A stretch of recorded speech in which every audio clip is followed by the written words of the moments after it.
Come on. You there.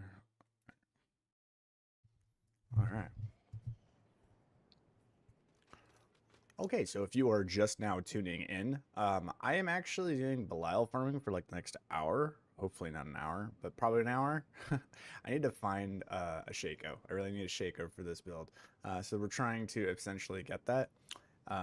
I have the build already done. I literally just need the Shaco, and then like we can see it in action. So I'm gonna put a link in the description below of this stream so that you can just jump right ahead and see the build that we're gonna be going for. That'll be the best Necro speed farm build. For the rest of you, we're gonna be farming Belial, more Belial all day. Feels bad, brother, but it is what it is. This is what we gotta do in order to, in order to get the things. This is what we get to do.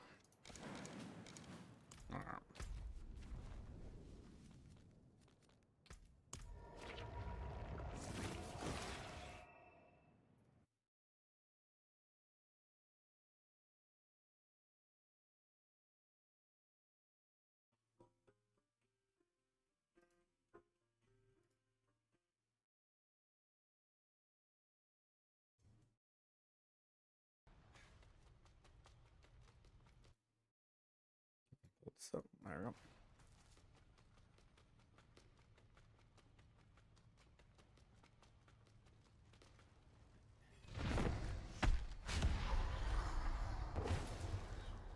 This stops nothing.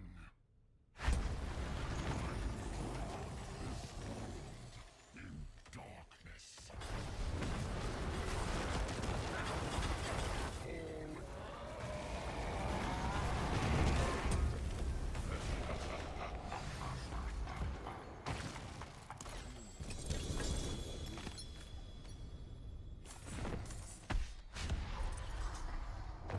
We're also looking for Blood Moon Breaches.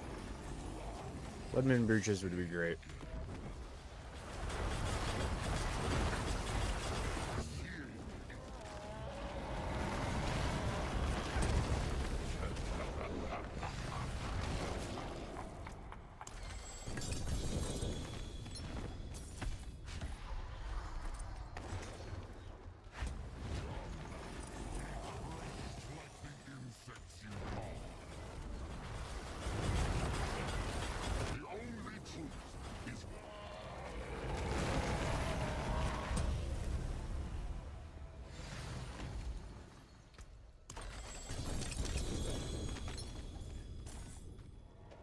I got a lift. Another lift, dude.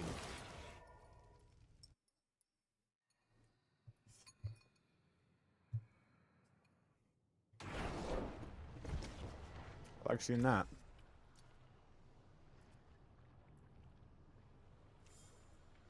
Yeah, so it turns out.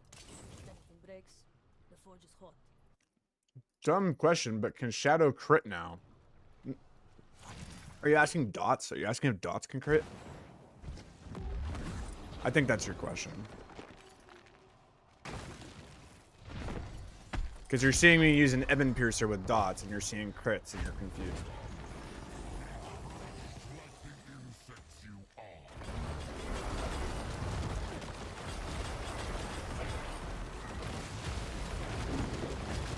Huh, I really do need to make a video guide about this. That's crazy how many people are not tracking on this build. So this is the new Shadow Blight build. So this is like legitimately the best Necro build. And like people are kind of quiet about it. Ooh, mythic. So the way that this build works is that they kind of buff Shadow Blight. So check it out. So Shadow Blight, right? It can now go up to 450% multiplier to like the actual Shadow Blight damage. So the Shadow Blight damage is doing 200% base, and then it's got this 450%. And he was saying Shadow could crit now. Yeah, no, that's not what's happening. It's not that Shadow's crit. Shadow Blight has always been able to crit. Shadow Blight has always been able to crit. Always.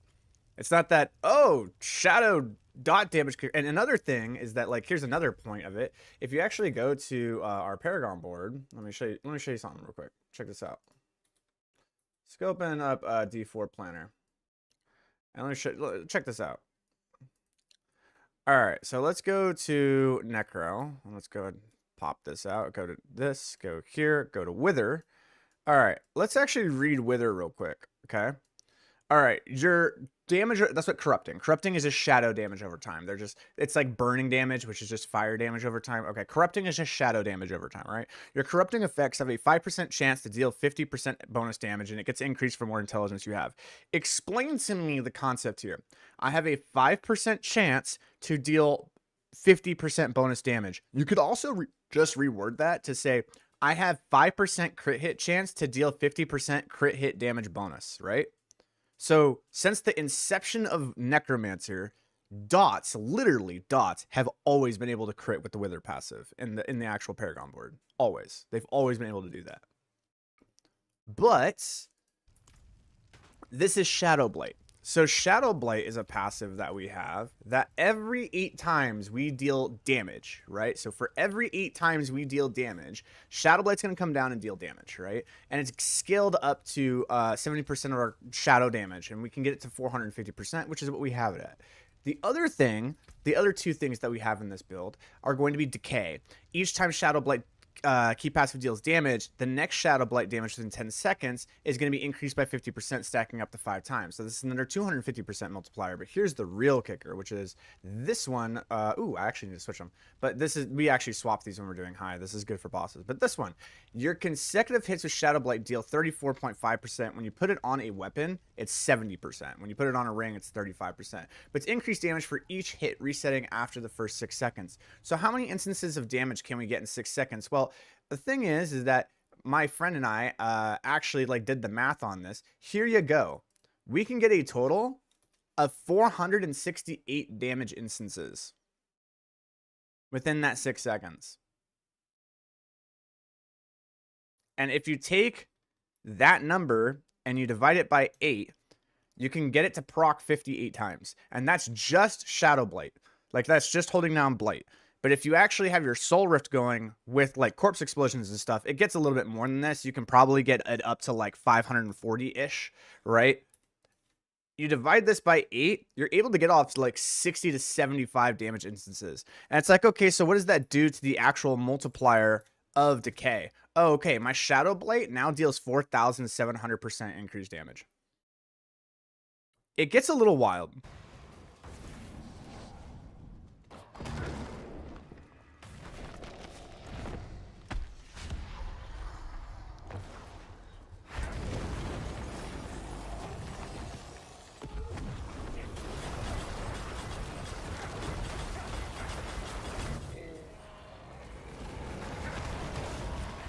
It gets to the point to where the Shadow Blights can actually start legitimately dropping for 150 billion damage. No joke. They start hitting real hard.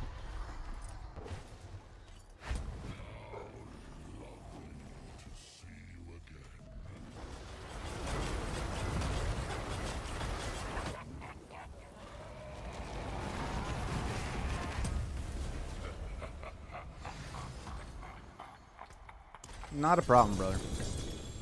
Hope that elucidates. I'll be making a build guide on it.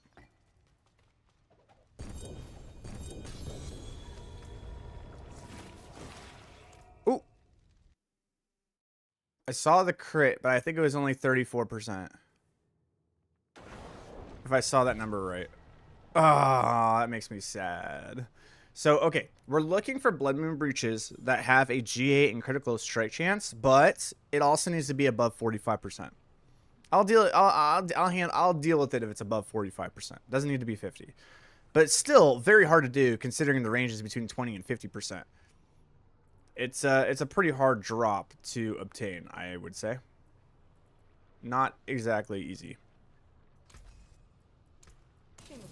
All right, let's see if I can ring. Damn. Really hard to get a Shaco, man.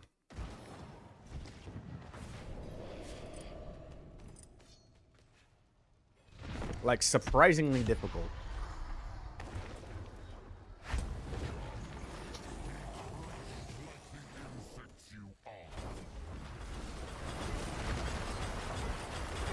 Oops. Yeah.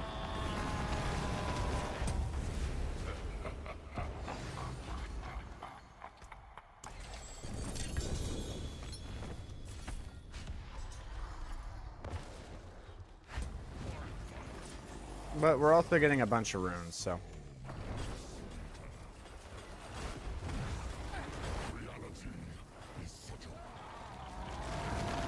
And the thing is, I'm actually not killing Belial as fast as I could on purpose because I need my soul rift to reset.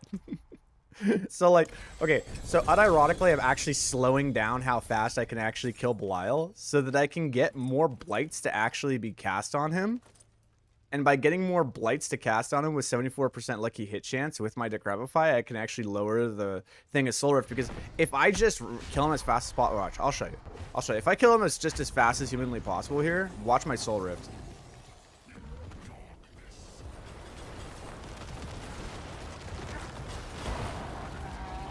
Okay, now watch. So I've killed him as fast as humanly possible, right? Then I restart. I come back here. I need my ult up to get a shield so that he doesn't kill me. But I can't because my Soul Rift hasn't been reset. So now I actually have to dodge the first attack. So I unironically actually have to nerf my damage output in order to get my ult back.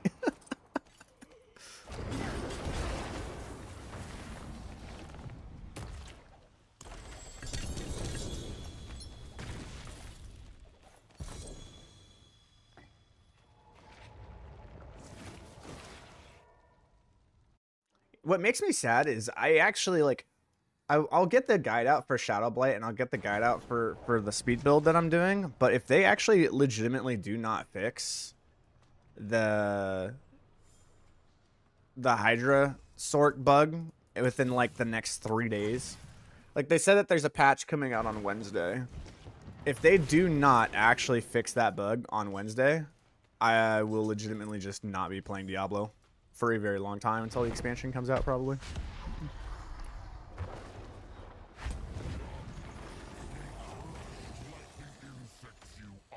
It's one thing to like not live up to subjective interpretations of like what we want the game to be, and then legitimately lying to our face and saying like, oh yeah, when there's a bug that like legitimately is able to beat like clear pit 150s instantaneously and make it like 30 pit levels than any other build and like causes server issues for other players, we will instantly nerf it.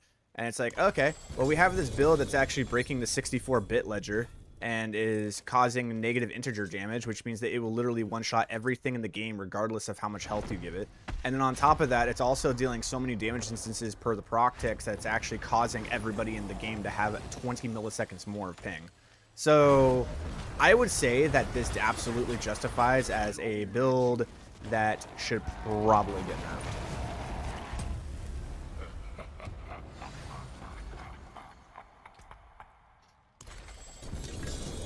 It's all over the internet, dude. Like, everyone knows about it. I don't know exactly how it functions, but it's using something with Enchanter, or the enchantment, fuck, what's it called? The Enlightenment key passive.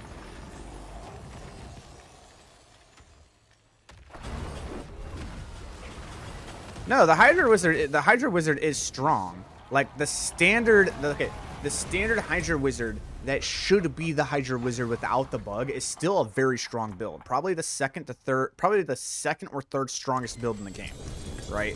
Very, very good build. Very, very good build. The problem is that there is a bug going on with it right now. The problem is that there is a bug going on right now where it has this infinitely stacking damage to where it overflows the 64-bit ledger and causes negative integer damage. And if you don't know what that means, whenever you cause negative integer damage, it is literally the game kind of like basically seeing that as a Thanos snap. It's an infinity damage. And it will literally kill anything and everything in the game. Doesn't matter how much positive integer, like you could give it, you know, a trillion to the trillionth power to the trillionth power to the trillionth power HP, and that Hydra Wizard will still kill it in one shot. It will kill it in one hit. That is what negative integer means. It is literally like coded like infinite damage in the game.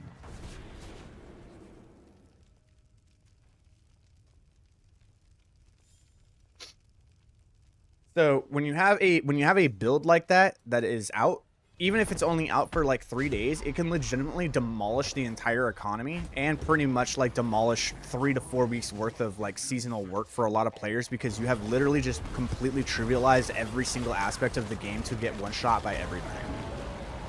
It is one of the most unhealthy practices or things you can have in the game. There should have been an investigation on how that was working, and whatever was causing it to work to be just disabled immediately, regardless of player experience. If it was enlightenment that was causing the bug, you literally disable the key passive enlightenment. You literally just do not allow them to play it. You're like, sorry, you don't get to use enlightenment until you fix this. But then they're just like, wait, unfortunately, because we didn't design Sork all that great, enlightenment is used by like every single build. So if we actually just shut down enlightenment, we shut down pretty much everyone's builds, and that's going to piss everyone off. And only a very select few people are actually using this bug. So you know what? We'll just allow it to go by until we can actually figure out a fix, which is like one of the laziest game developer like concepts I can imagine, because I don't think they are quite aware about the fact of like, you do understand that like the few top 0.1% of players who are going to abuse it are literally going to ruin the game for everyone below them using that bug. I don't think you're understanding that. And that's a very long, arduous argument of like explaining how that one trickles down. But you can feel it in the real world, right?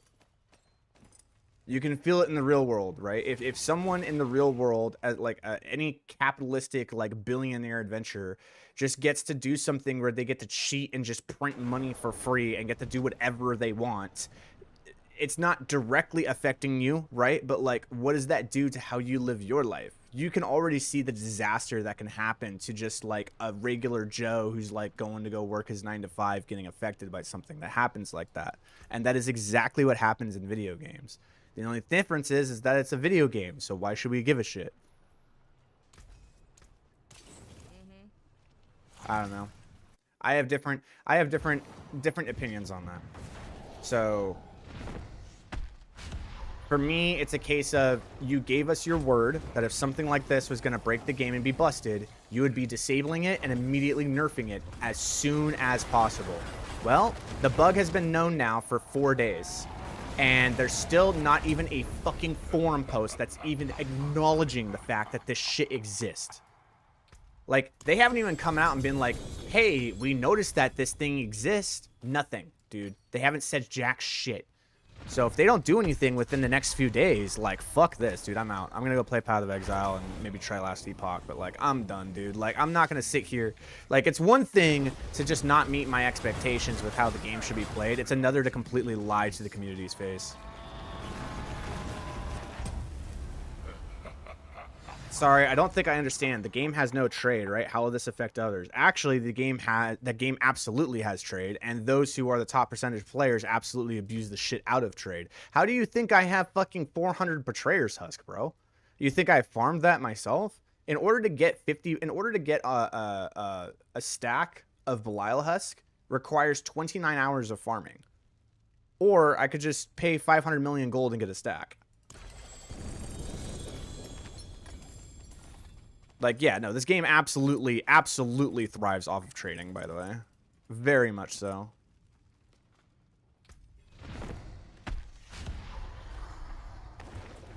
This game is very much has a lot of trading.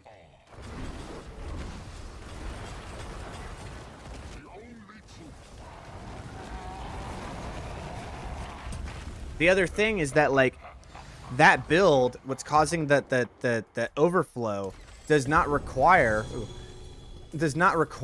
a what do you call it? It does not require Giga Gear to do. It's an infinitely stacking bug with base gear. So like, you don't need to trade to have access to it. Does that make sense?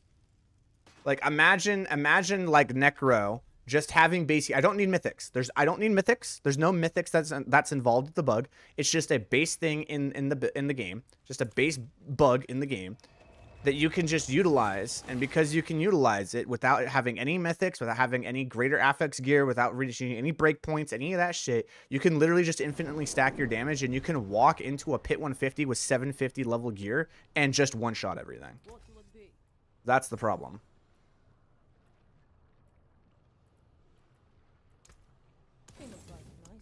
And some people are okay with that. I am not. Helm? We got the Shaco! Hooray! Alright. Okay, so now that I actually have the Shaco, I'm more than certain I do not need the GA. We're gonna try it out. I don't think so. I'm gonna double hit the cooldown reduction on it, and I think that'll be more than enough. I'm hoping it will be.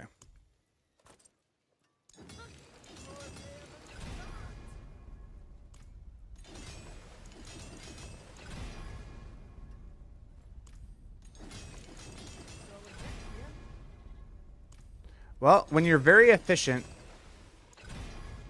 when you're very efficient at killing a boss, and you've done it over 1,000 times, and you know exactly how to do it and be efficient with it, you can get a lot of kills done in a very short amount of time.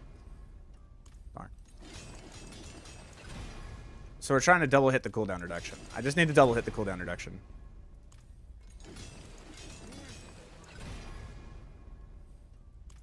I do like hitting cooldown reduction every single time right off the rip. That makes me feel good.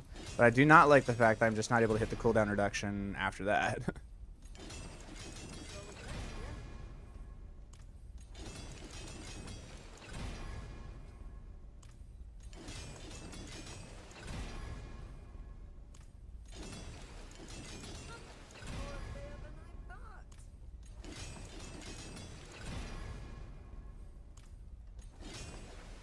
I gotta ask to understand. You're mad at developers for not fixing Sork bug, but okay using duped mats for boss runs. I gotta ask this. You're not mad at developers for not fixing the Sork bug, but okay using duped mats for boss runs. Yes, and the reason being is because of the actual design of the duped mats being the way that they are. Right? The dupe is literally saving the game. The dupe is legitimately saving the game. And the thing is about the bug. I'm not mad about the bug. The bug is not the problem. That is not the reason why I want to leave the game, is because the bug exists. I'm not leaving the game because there's a dupe that exists. I'm not leaving the game because there's a bug that exists. I'm leaving the game because you lied to our fucking face. That's why. Right? There's a difference. There's you're not living up to the expectations that I want, and then there's you literally are lying to my face. Right? That's the difference. They quote unquote, literally, like specifically said, if there is any build that is able to do anything 20 to 30 pits higher than any other build, or causes server issues that affect player experience, we will immediately nerf it or disable the thing that is causing the problem and fix it immediately. Okay. You have a build that is causing negative integer damage. It is one-shotting everything in the game, and it is causing so many ticks of damage and causing server issues where everybody in the game is having an increase of ping by an average of 20 to 30 milliseconds. You are affecting every single player, and everything is getting one-shot. Your word was that you would immediately nerf it. Have you nerfed it? Have you done anything about it? No. So what that means is that you're just going to lie to our face and just not uphold your word. There's a difference between upholding expectations and just lying to my fucking face. And when you lie to my face, I do not want to play your game. That's the difference. That's the reason. And as for the duped boss thing, like if you've ever tried to actually engage in getting boss mats like legitimately, it takes 30 hours to get a stack of Belial mats. Fuck that, dude. Like the dupe is the thing that's saving the game, honestly. And it's not like it's really changing anything, right? Because like, yes, you're buying duped boss mats, but like you still have to go through the fucking work of actually getting the actual gear. Like you have to go through hours and hours and hours, and hopefully the lottery allows you to win it. It's not like, oh, because I bought the duped boss mats, I can now go do a pit 150, right? It's not like I'm buying a duped item where like, oh, now I just instantly have power. It's this thing that's like, okay, now you have a chance, but you have an increased chance, but it's not direct power. So there's another difference on that one as well. Hey, we double hit it. All right, so now I actually would like to try this.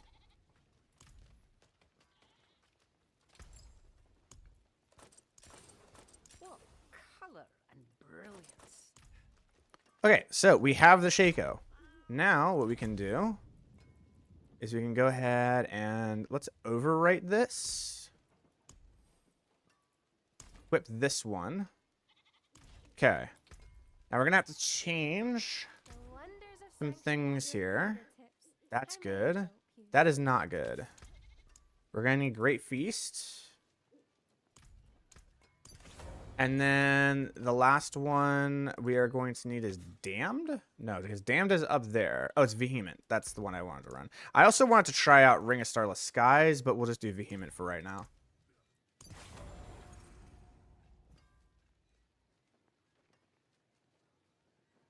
No, I reset it. I reset it. So I hit the first one, and then if I don't hit the second one, I just reset it. And the reason being is because it exponentially becomes more expensive to masterwork it, right? So like I could hit it the first time, not hit it the second time, and be like, oh, I could try to hit it on the third time. But the thing is that the amount of materials it costs to hit it the third time is the same amount of materials that it would have allowed me to just try to hit it on the second time, like 10 times over. Like it costs 10 times more materials to try to hit on the third time, or I could just try to hit it 2 times in a row 10 more times. You see what I'm saying? So like it's just more efficient to just try to hit it on the first 2 and then trying to hit it on the third if you don't hit it on the second. That's the reason I did that.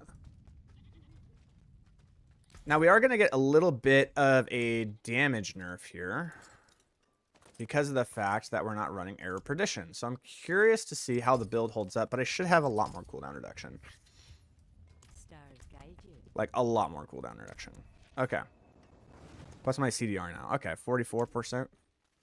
All right, the other thing that we need to do or fix is my crit. My crit is not going to be capped. So we need the crit to be capped.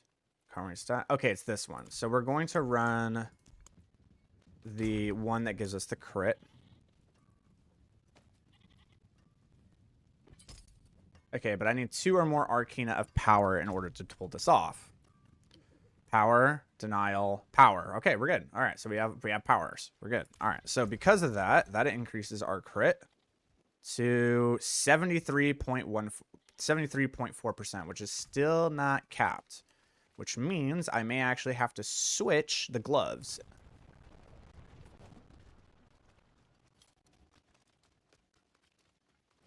I may have to run my other gloves. This is why I needed the Blood Moon breeches. Okay. Okay, so you see how my critical strike chance is 73.4%? It should be higher than that. Should be a lot higher than that. Okay, I didn't lose that much crit, dude. Or maybe I did. I took this out. No, like, no, I didn't lose that much crit. Where is my crit?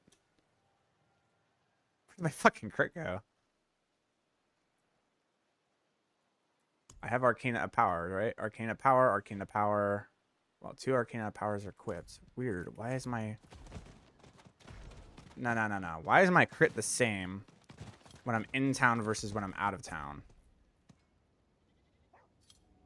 73.4%. Oh, you know what? I wasn't all the way out of town. That was the problem. That's why. I was not all the way out. Now I'm all the way out. Wait. Hello?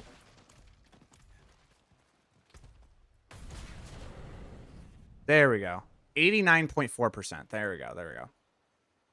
So we're at 89.4%, which isn't bad, but not good enough. Now, I'm pretty sure I could be capped.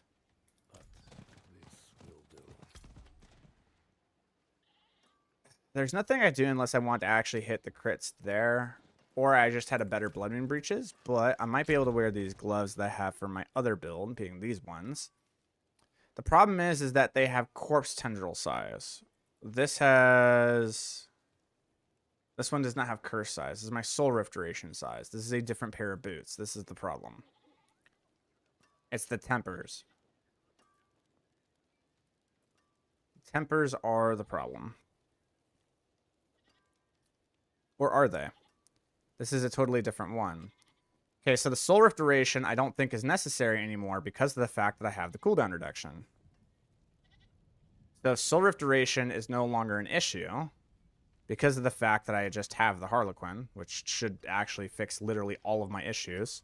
Yeah, my Soul Rift is now on a 14-second cooldown. And it lasts for 10.72 seconds. I should be fine. Okay, hold on. So what we're going to do is we are going to retemper this utility into a...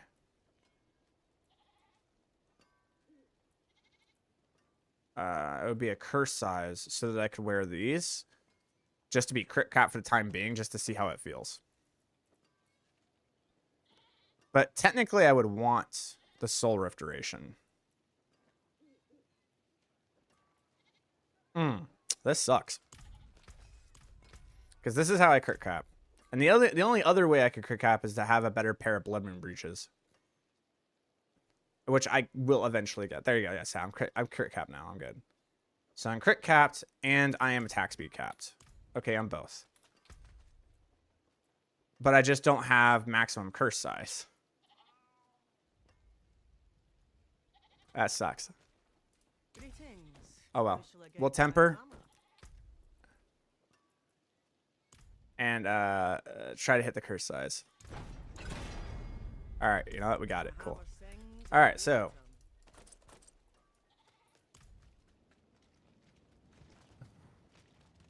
Well, I might have figured it out. So we'll see.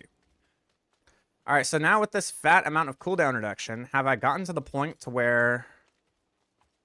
Now... Oh, yes. Yeah.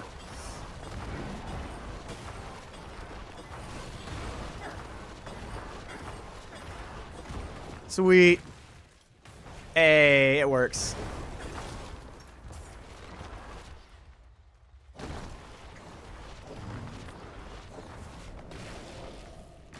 Sweet.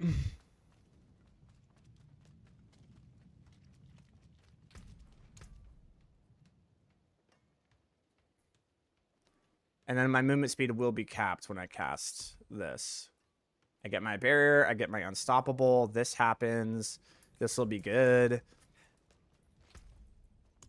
Awesome. Alright. Let's go see what it looks like. Let's go see what this looks like, boys. Witch Water, Corn Drug, Faceless Shrine. These are all shit, but they have Heraldic Strong Arms. I'll do a Faceless Shrine.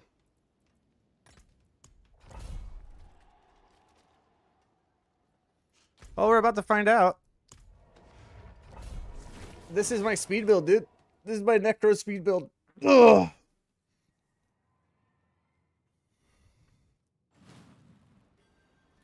I want to make sure everything's right, though. Make sure I saved everything correctly.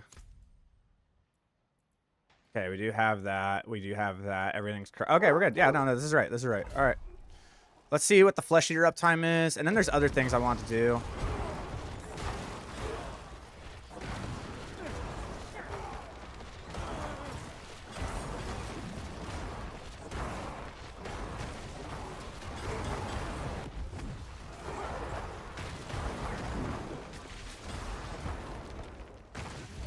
Are you not entertained?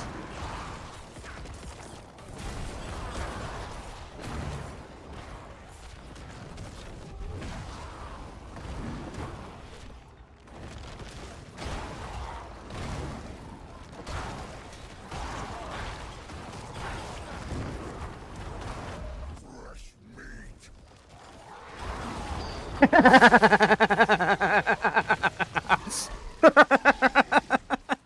I love it.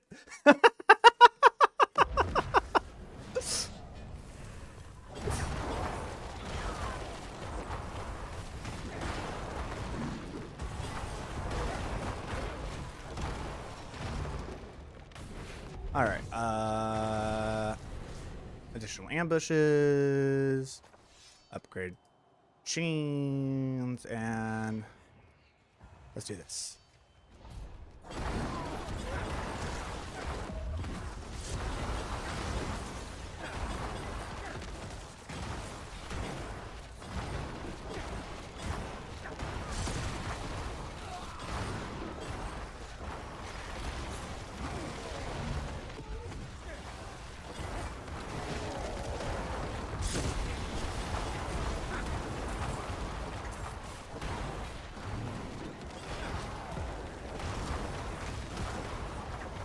Yeah. I knew this would be a fan favorite, dude. I knew people were gonna like this shit. I was like, there's no way people don't like this, right?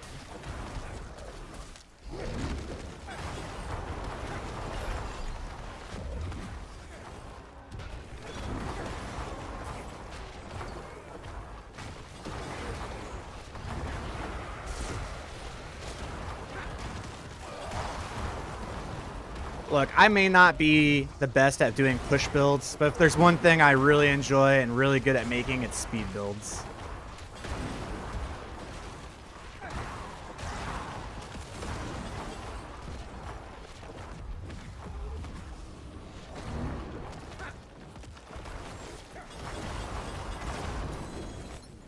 It's so easy to play, bro. It is actually brain rot easy to play. It's 3 buttons, dude.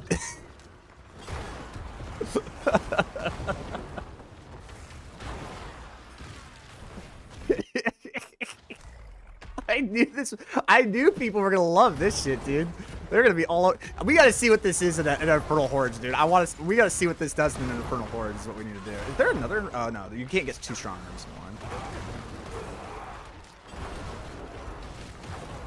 Oh god, it's too great.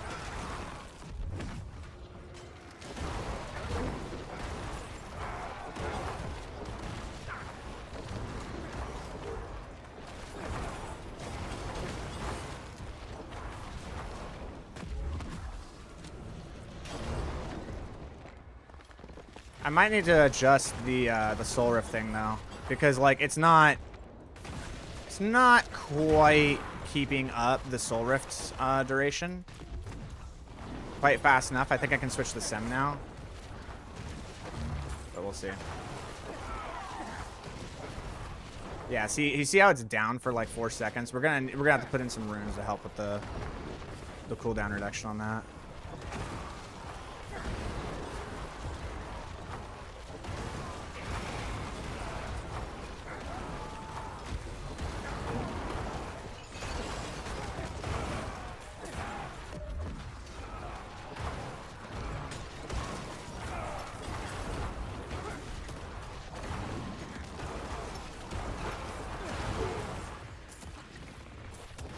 Dude, this is some gladiator are you not entertained level shit.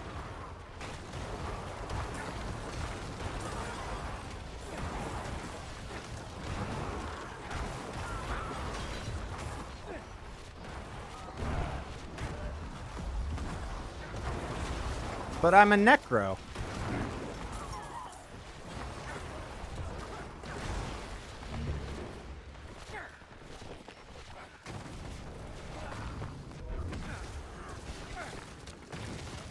Okay, goodbye.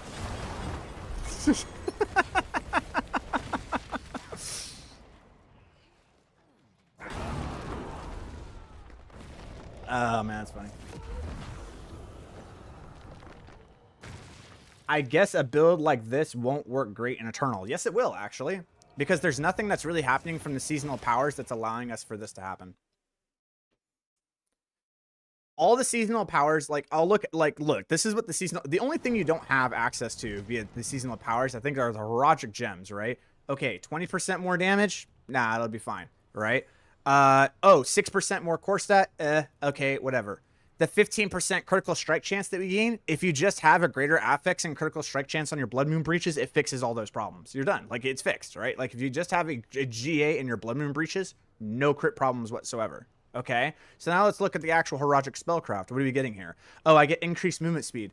Do you really need it? You're kind of moving with just dash, right? I mean, like, okay, sure. If you really want at like maximum movement speed, just switch like the armor or their max life or the int for move speed in your boots, I guess. Like, it's not really that big of a deal because you're only 30% off from being maxed out. Tranquil Scone, invoking your catalyst grants unstoppable. You're kind of one-shotting everything. Is anything actually going to freeze you? Very rarely. Like, there's going to be very few instances where like, okay, you got hit by a stun, but like very, very like the other thing is I think Metamorphosis just makes you unstoppable.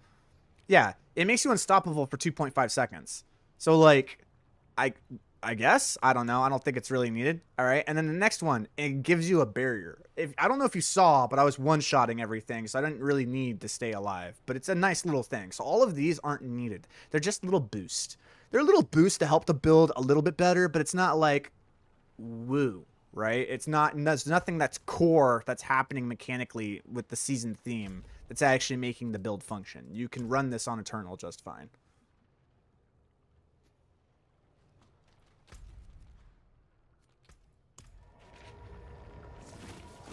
But see, now the real question. This is the reason why I made the build, and this is the reason why I want to see it in action. But we need to fix like other things real quick. So the other things that we need to fix here. Ooh, nice. Thank you for the follow. Okay, so the other thing that we need to fix here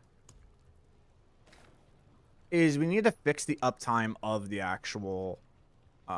okay, so this is definitely not what we run. And that is definitely not what we run. Okay, so that might be a reason why it's just like not being able to be upkept. Because it's using the same runes that I use for my other build. So we're going to go ahead and unsocket those.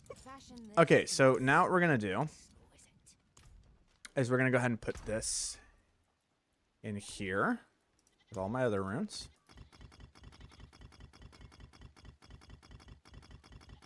Okay, now the two runes that we need to activate are going to be Zek. Zek is going to be really important. This every 100 offering, we reduce our ultimate cooldown by 1 second. Now we can use Seer with this, and what just means is that for every 3 seconds that like exist, Seer's just gonna like legitimately give us 3 seconds of ultimate cooldown, which is pretty dope. The other one I would really like to run is Jaw. Jaw would be really, really cool because it replaces my next evade with a sorcerer teleport that would allow me to blink further, becoming unstoppable and stuff. But I think it actually just might be Ohm just for the damage, or not even Ohm. It actually might be Thol. Because Thol is easier to upkeep. And it hits the targets. I don't know. It actually might be Ohm. We'll do Ohm. Okay, so these are the two runes that we really want to upkeep. Okay.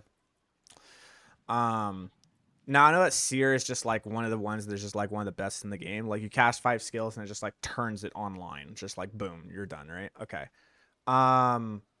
That's a really good one. Sem is another really good one with this build.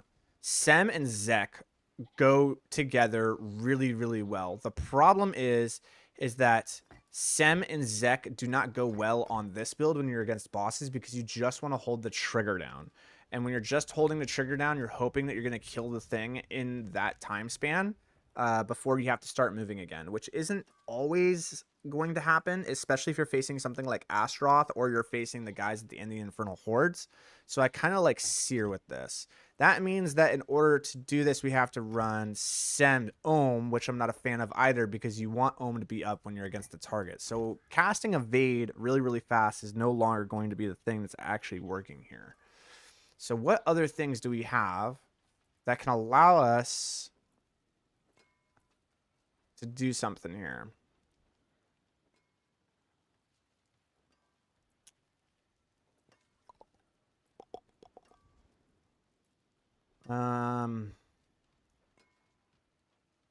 Okay, so this gives us 75 offering a second, which means every 2 seconds it's 150, which means every 6 seconds it's 450, and that's not going to work. That's not going to give us what we need.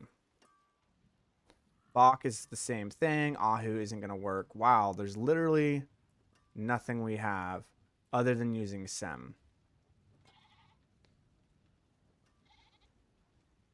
So it's just Seer. It's just Seer Ohm. It's Seer Ohm and Semzek.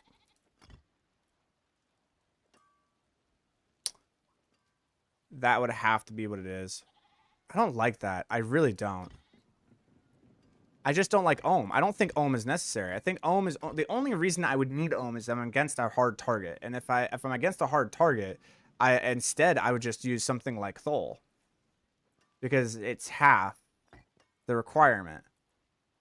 And then you could just use Igni. Because Igni is able to store up 75 offering a second. But this is every 6 seconds. Because the Mystical Frost Nova, inflicting freeze and vulnerable on the enemies. Mystical Frost Nova forces them to take damage from us for another 6 seconds, I believe. If I'm right from the Sork perspective. Hold on. So if we go here, we go to Sorcerer.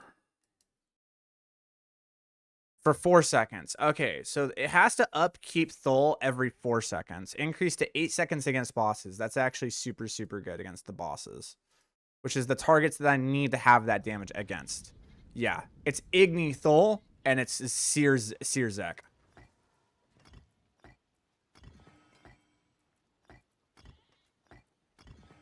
Okay, so now what's going to happen is basically every 3 seconds, I'm just going to reduce the ultimate of my cooldown of my ultimate by 3 seconds. My Soul Rift lasts for 8 seconds. This means I'm going to be able to activate it twice, which is going to reduce it down to 10, which is nice. It's much better uptime. If I wanted permanent uptime on it, I would need to have the better pair of boots.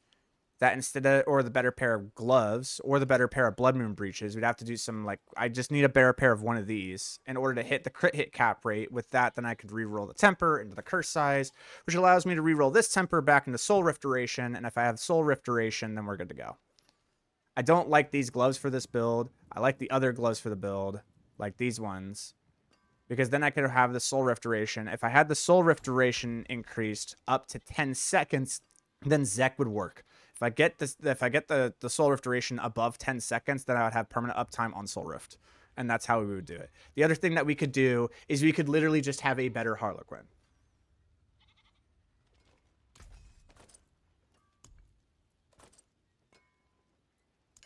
Pretty good.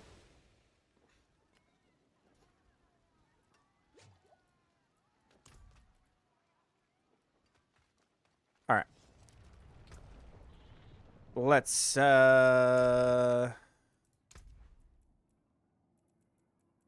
that. It's my favorite look.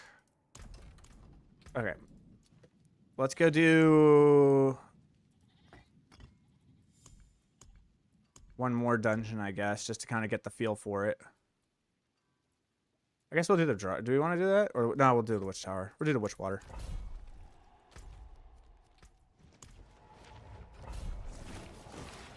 I had main T3 at Paragon. Oh no, nice. Good. And minions are fun, man. Minions are fun.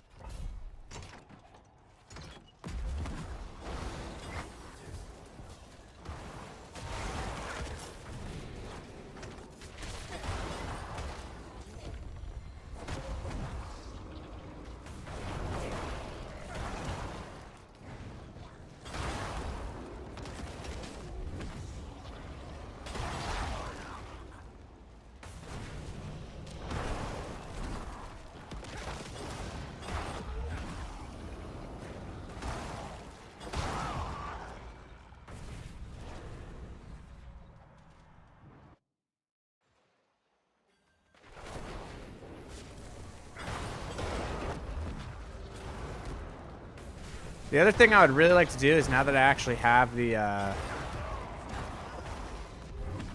no. Sure.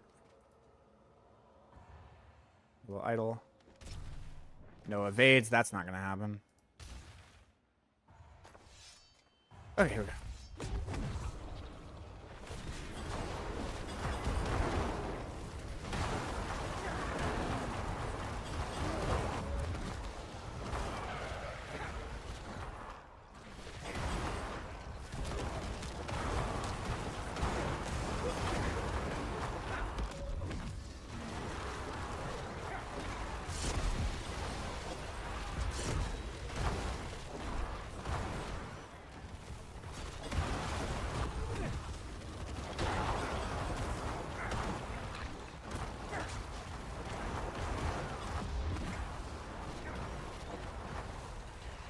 Never seen Necro to motorcycle. That's funny.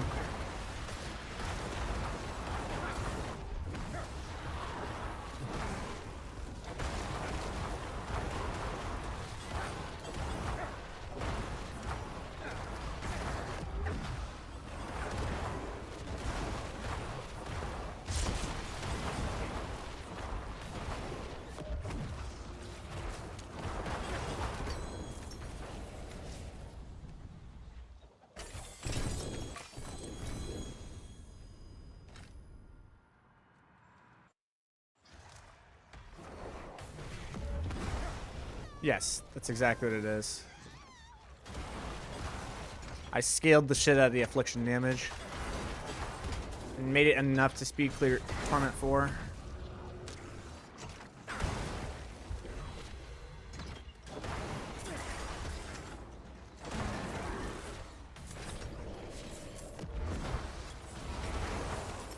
Yep. That was satisfying.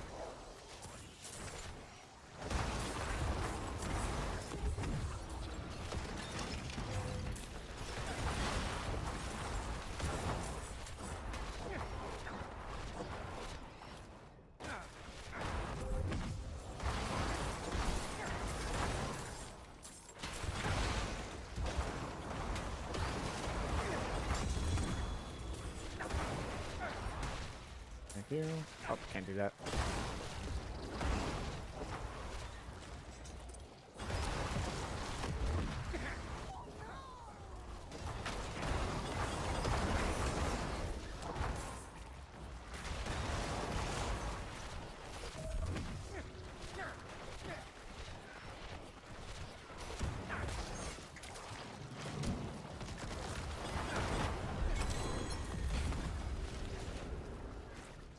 Sweet.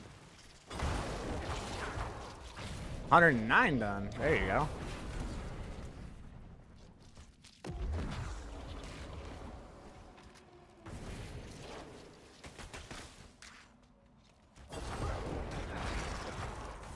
Yes, it is.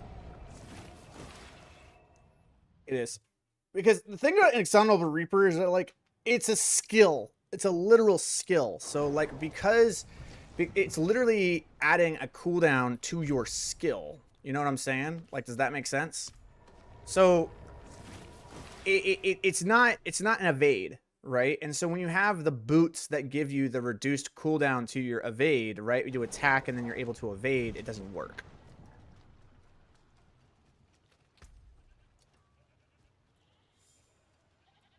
If you look at Exonerable Reaper, let's see. I'll show you.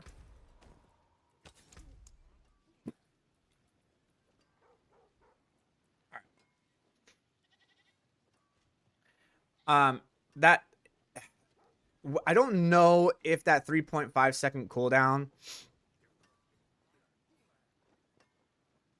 or sorry, that 5 second cooldown is going to be affected by our cooldown reduction. So we have 46.4% cooldown reduction. Even if it was on a 3.5 second cooldown, and I had 50% cooldown reduction, this would mean it is on a 1.75 second cooldown. 1.75 seconds would be I dash and then I cast my Decrepify and then I have to wait until I can dash again. Does that make sense? Like, I still can't dash. Still not there. Okay, with Metamorphosis, because it's an evade, and I can reduce my evade cooldown reductions by having the tempers in my amulets and my boots and the Harlequin, and a cooldown reduction roll in my amulet. This allows me to get the evade cooldown so low that when I attack with the attack's reduced evade cooldown, it instantly resets and I can just evade again. And that's why it's faster.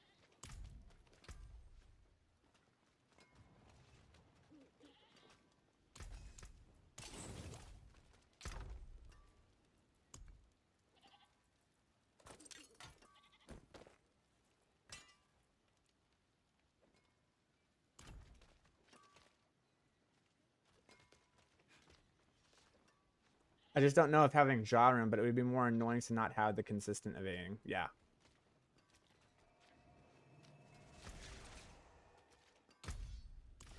I'm not the biggest fan of the jaw rune. I think Like, though Jaw is really nice, I think that, like, the thing about Jaw is that you have to decide when you're going to use it. And Exaltable Reapers, I don't know, it just seems like it wouldn't be. So, like, okay, we're gonna go do this. We're gonna go do a T55. Actually, I need to finish the master working on my Shaco. Hold on 1 second. 1 second. What do we get? Max life. Alright. So let's see if we can actually get ourselves like a sub 130 255. That would be super cool. Here we go. Know that I have your back.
This is the only thing I don't like about Metamorphosis is you have to be exact with where you place the dash.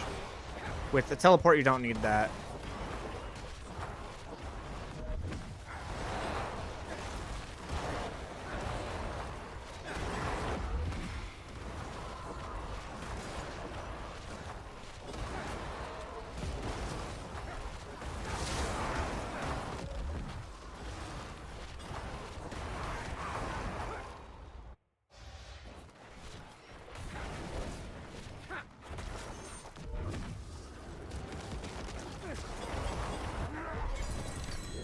I wonder if just like going in and just holding the button down against them would be faster.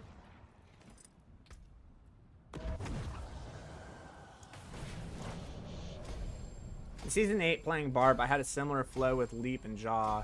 So Leap was my main mobility, and then I just use Evade when I wanted to teleport. I see what you're saying.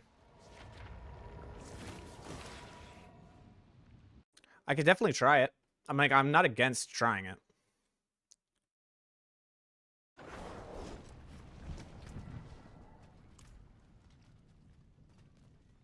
There is magic in all things. Let me show you. Right on, Well, we about to find out. brighter soul. And then we'll use Jaw.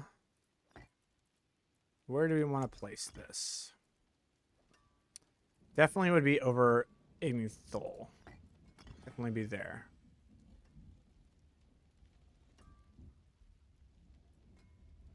Yep. Okay.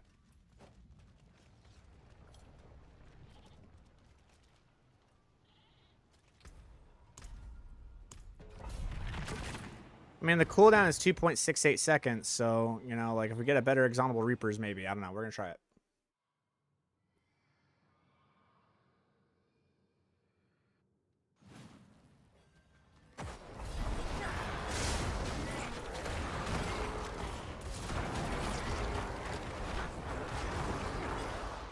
Wait.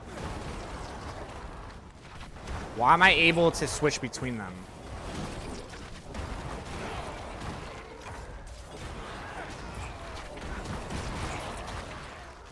Huh? Whoa!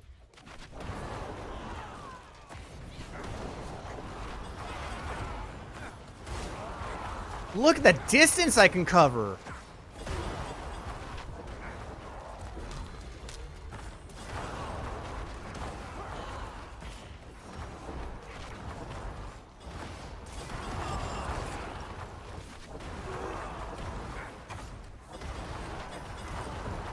Yo!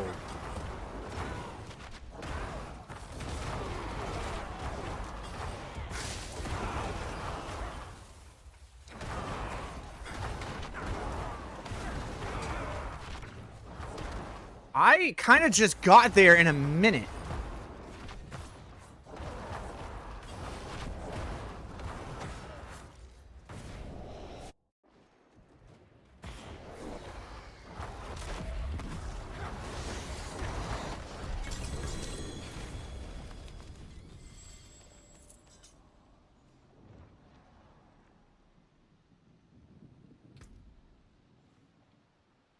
What the fuck?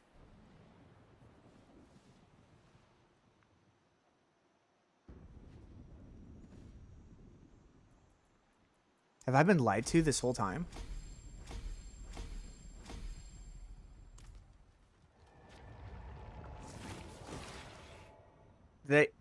Dude, have I been lied to?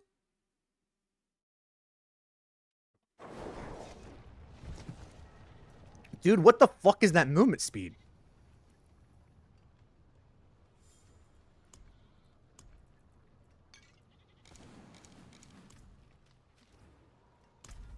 Okay, so now we absolutely need a Shaco with a GA cooldown reduction in it. Like, that's absolutely necessary.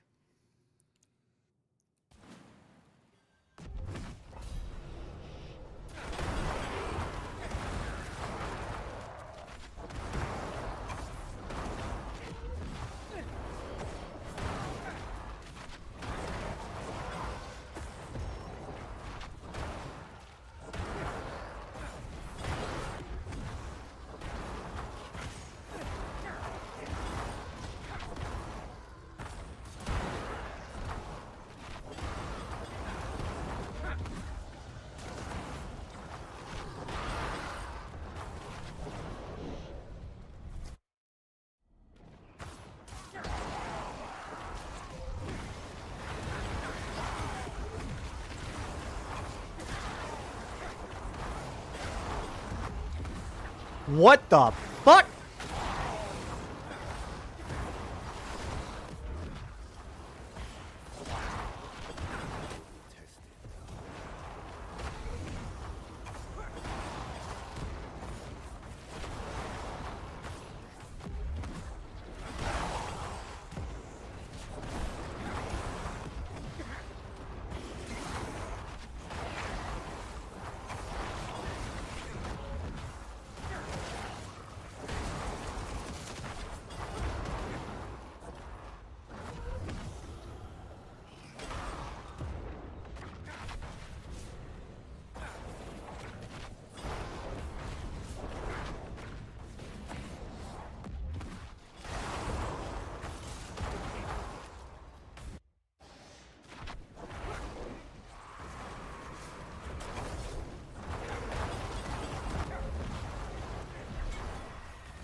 There are so many thoughts that are going through my head right now.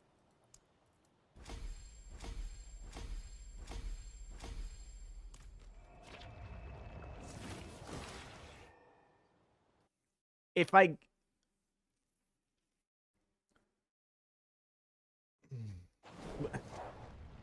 Huh?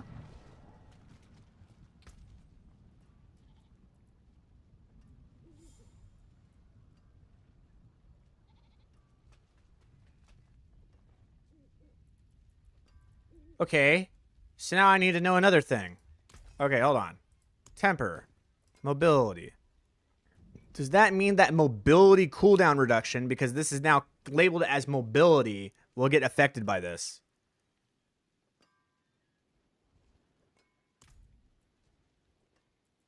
And can I scroll of retempering it?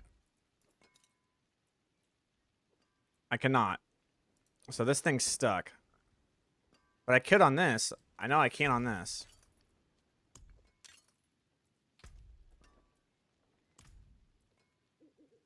Let me make sure I can scroll. Use it well.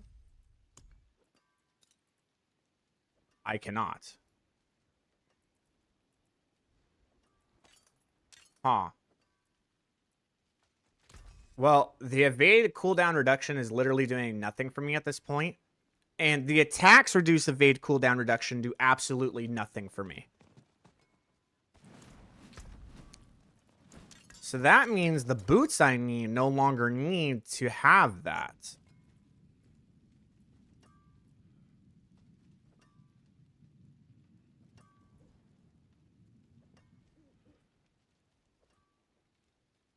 Which means I could run these ones.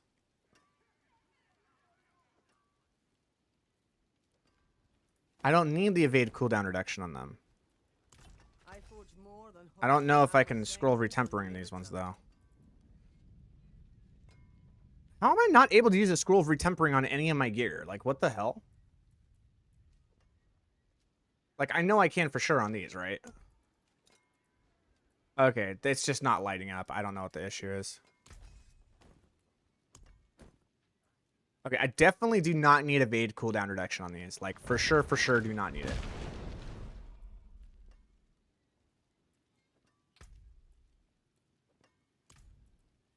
Well, let's see if we hit it. Okay, so we got movement speed. Yeah, that's what I thought. Okay, so you have to use all of the tempers in order for it to show up.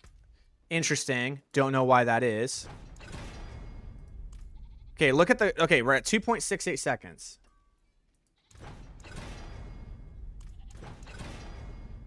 Okay. Lowest roll we could have possibly gotten, but did it work? It doesn't. What?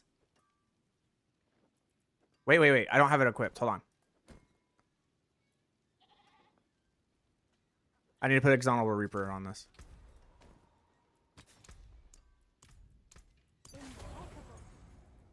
It does. Oh shit. The fuck. All right. So we absolutely now. Okay. So now we absolutely need it.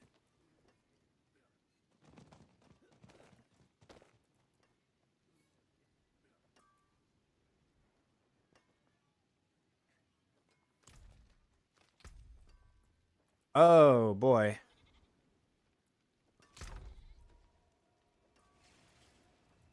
Hold on. Where are my gloves? These ones.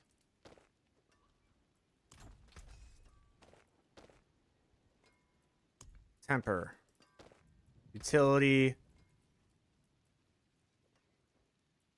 Okay, no, these ones are good. I'm just not crit capped. That's right. I'm not crit capped with these ones. That's the reason why I couldn't wear these, because I need better Blood Moon breaches. So I have to wear these ones that have the corpse tendril size in them, which is like the most useless fucking thing ever for me right now. But I can't re-roll that one. Okay, so I just deal with the fact that I have really small curses? Nah, dude, that's fucking stupid.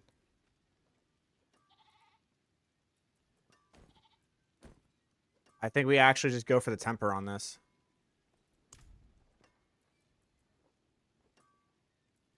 Utility... No, not utility. Mobility. On these ones.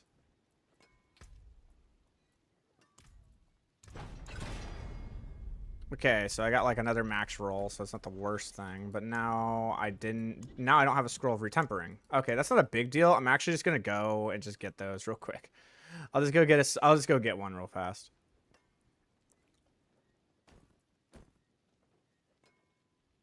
I would love to be able to do mobility and this at the same time. There's ways that we can improve this build pretty drastically. Starting soon.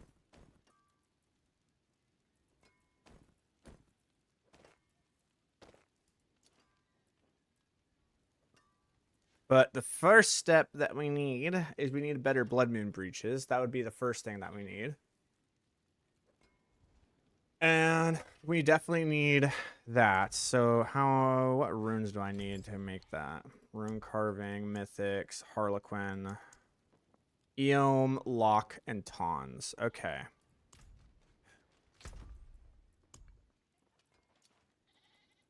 Only have 2 eoms. I have everything else in abundance, but not that. Okay.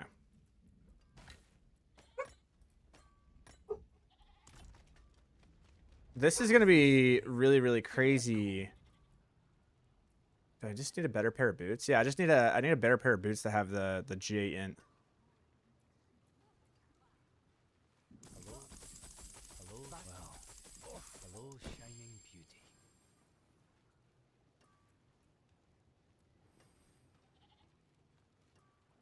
Man, there's the G8 int, but it's like not what I want.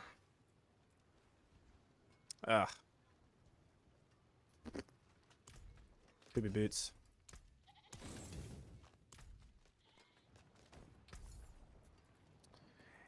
Hello, shining.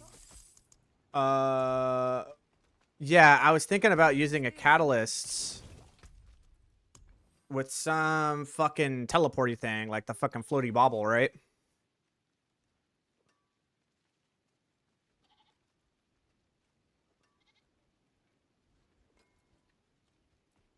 I'm using Cosmic Anomaly.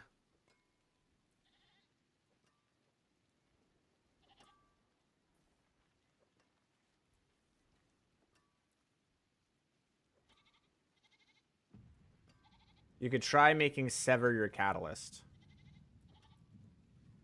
And then use the 25% CDR jewel. But doesn't that 25%... Wait, that 25% applies to the literal skill, not the... Really? That's how that works? Get the fuck out of here. I was wondering how that worked. Let's try it. All right, so let's attach it here. And where are you? Okay, your catalytic skill. Interesting. Okay, so we're at 2.68. Get the fuck out of here, dude. What? That's how that works? That's how that's worked this entire time? Holy shit.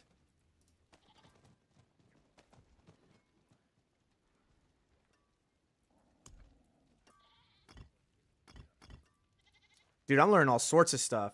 Oh, we're gonna make this motherfucker fly, dude. If I get the 3.5 second one, I can literally have Sever on like a 1 second cooldown with a GA. If I get GA Harlequin Crest and I knock all the cooldown reduction into it, and then I actually get the fucking mobility cooldown reduction here and the mobility cooldown reduction here in both of these, as well as that with the 3.5 second into here. Okay, like this is gonna get to like 0.98 seconds. It's gonna be like ridiculous what that Sever cooldown is.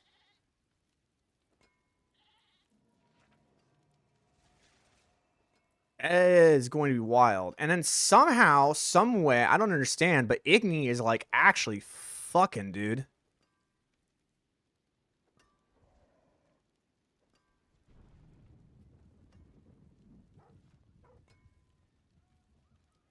What is, like, okay, how much does Jaw require? I thought Jaw required 250. Fashion this into something It does. But somehow I'm able to use it like all of the fucking time. I don't get it. I don't know what Igni is doing with Jaw, but like it's storing it like all the time. Okay. All right. So now what we're gonna do is we gotta go do a Infernal Hordes. We have to. Wait, that's a 4. It's a no, it's a wave 10. Wave 10 4. Okay. We gotta go do a Hordes.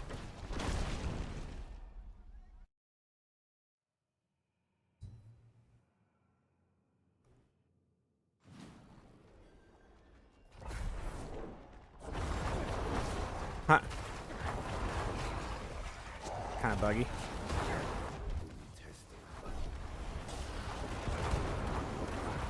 So now I can just fly wherever I need to.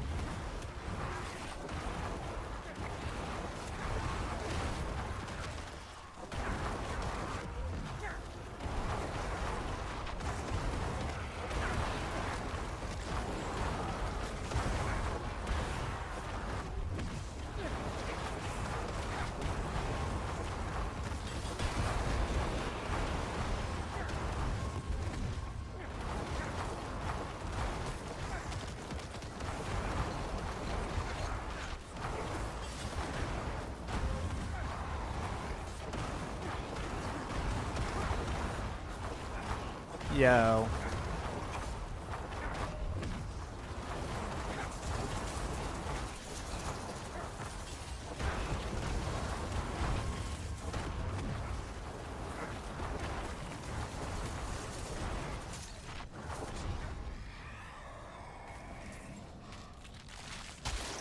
Yo. I kind of want to make a video that just talks about the tech itself, you know?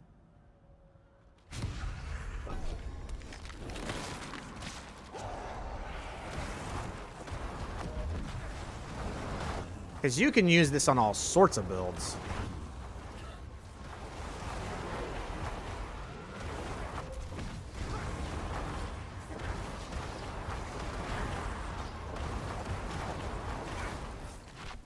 Look at that movement, dude.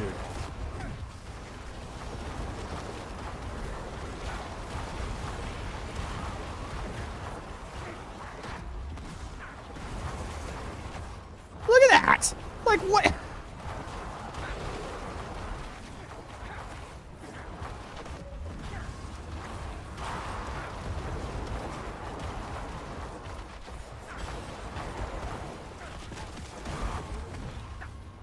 What the fuck? Dude, this is the greatest thing since sliced bread.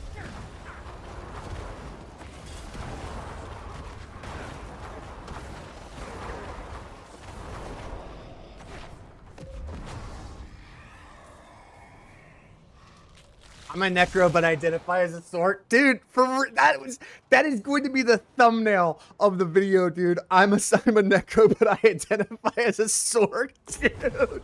Oh my god.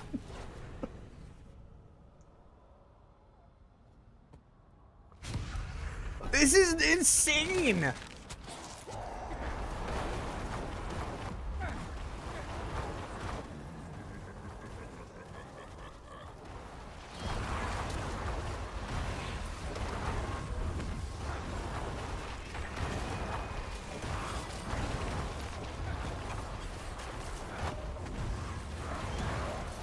Look at me go. And I can get the cooldown so much lower. Oh, we have a project. I have a mission, bro. I am on a mission. Necro struggling with identity.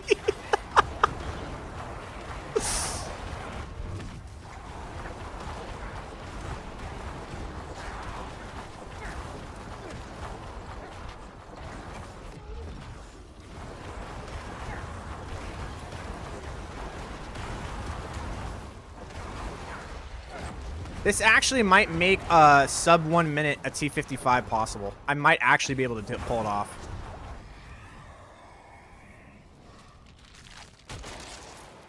I don't know if I have the damage to do this, man. I don't know if I have the damage to actually kill the Aether Lords. But you know what? We gotta try, right? We gotta try.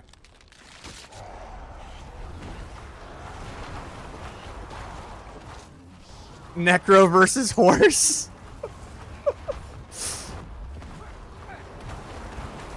Okay, now my damage isn't bad. If I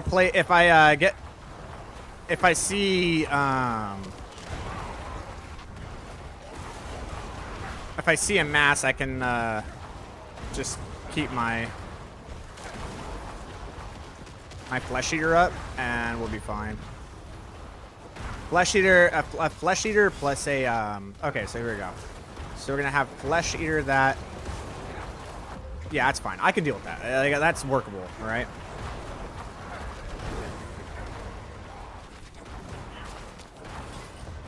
There we go. Yeah, we're fine. We're fine. We're fine.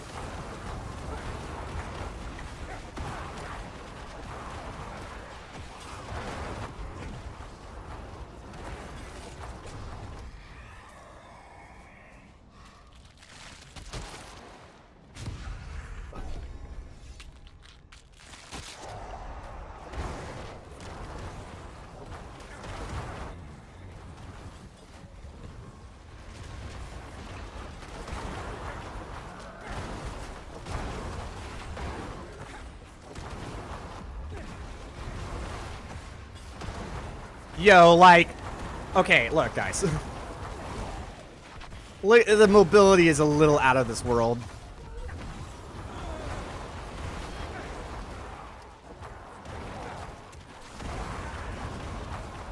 It actually, I mean, fuck, dude. If I can get the cooldown low enough, man, we're gonna be on track.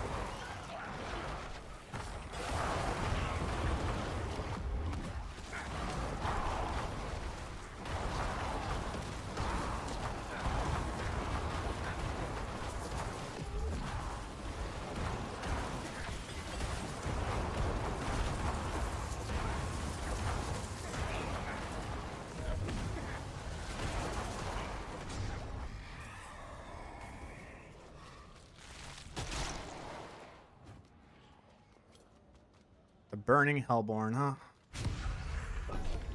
Sounds good to me.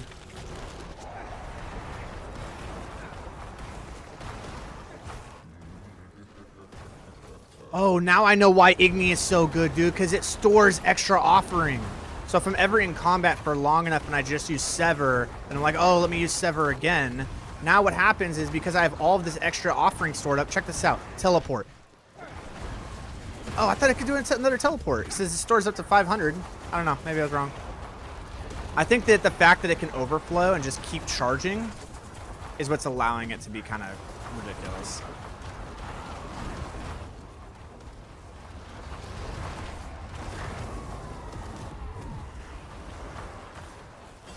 I don't remember. I don't know the name of the gem. I'll look at it in a second.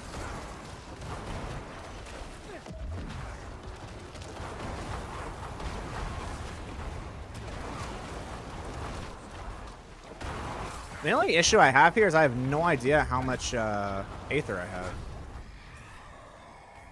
They fixed the problem where we couldn't see the wave and made it so that now we just can't see how much we have here. Exalted Hellborn or Invigorating Hellborn? Okay, I want to know Invigorating. Okay, so Invigorating Hellborn is basically going to give me the amount of cooldown reduction that I would achieve had I like have the Great Bib.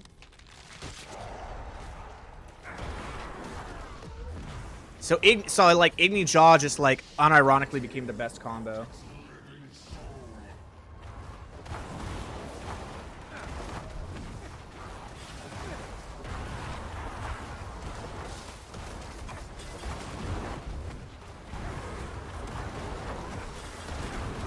What's the cooldown on this now? 1.25 seconds, dude.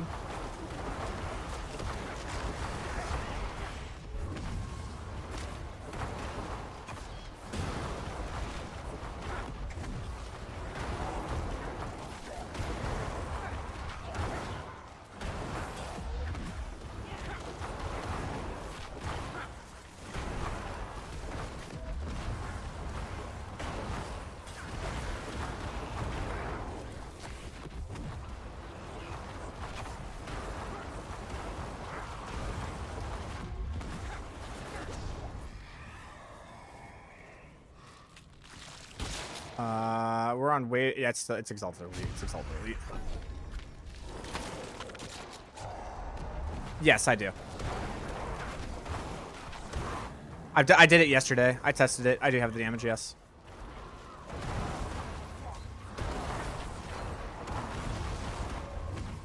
It takes a little bit of time.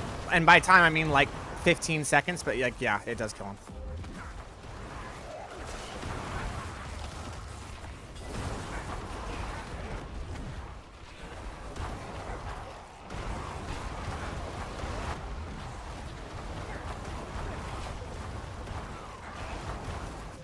Yep, that's the whole purpose of it. We're going to do more Nightmare Dungeons after this. I just need to get Scrolls of Retempering.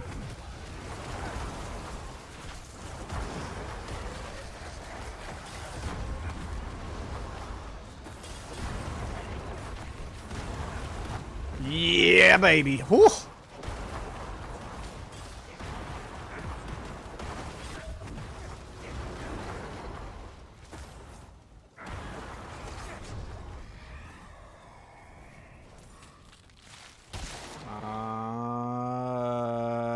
Probably want to start with the masses.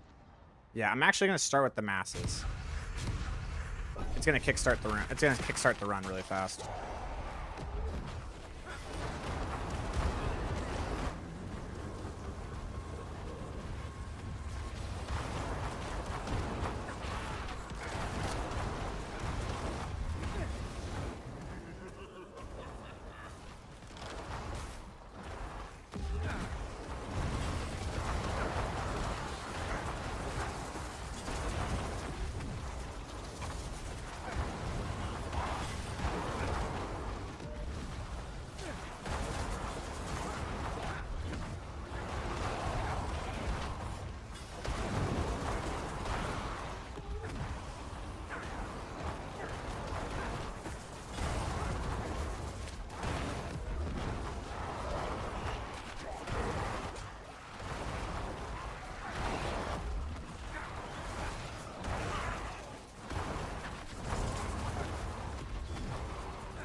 Self-relief.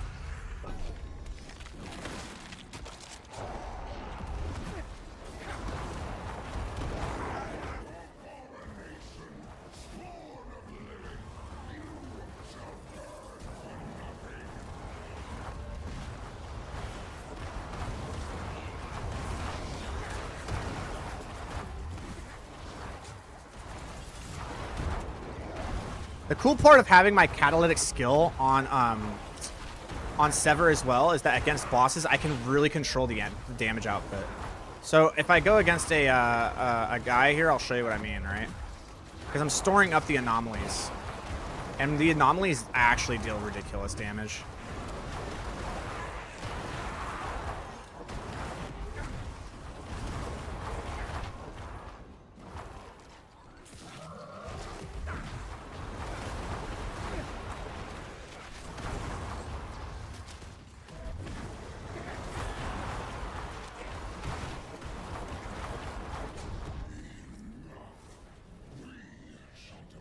But check this out.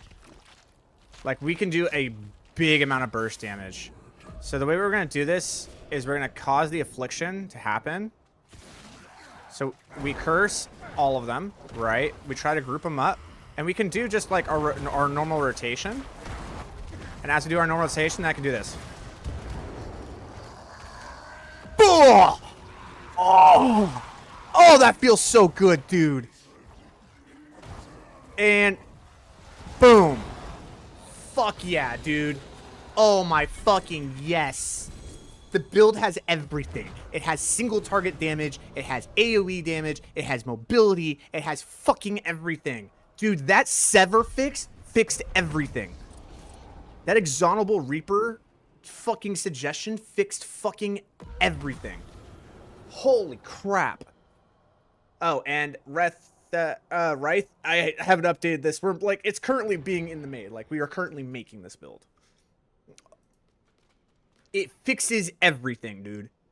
Okay, so remember how I said before that, like, the Herodic powers didn't do anything to make this build function? I totally lied. I absolutely lied to your face, and I apologize.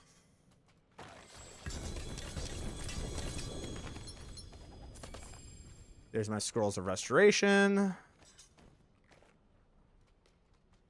And then from here, give me my Obols and my Jump Fragments.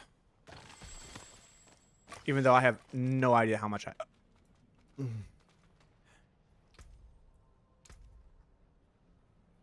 let's see here.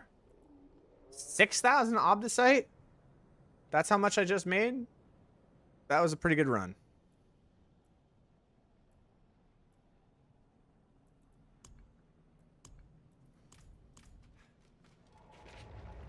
Okay, let me show you what I mean by, like, it actually has the single target damage now.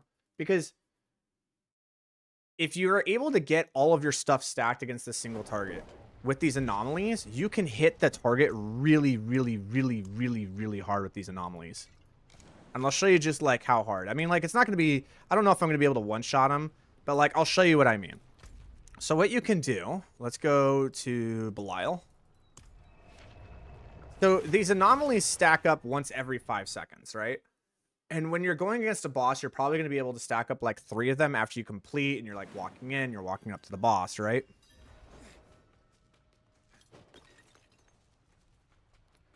Not a clue why my jaw isn't working here. All right.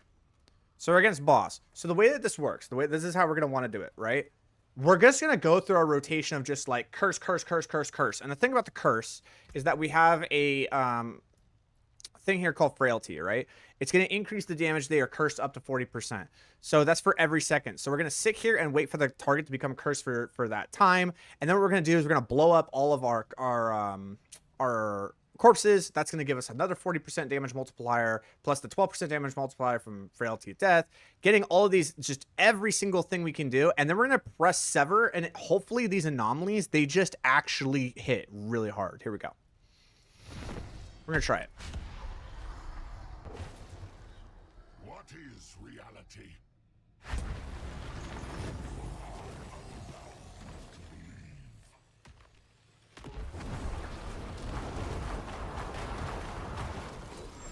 One, two, 3, and go. Oh, they didn't hit the target. They actually just didn't even hit him. They have nothing to hit. Wait. They're not hitting the target. Oh, they can't hit Belial? Is that... They actually can't hit Belial. I have no idea why they cannot hit Belial.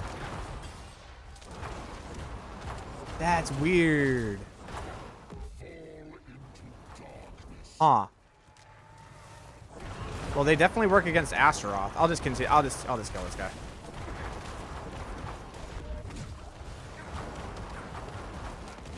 Oops, wrong ability. There we go.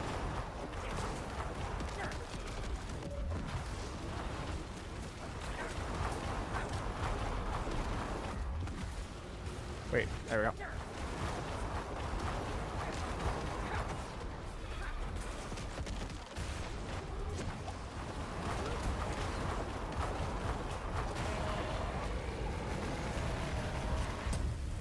Yeah, I can see that.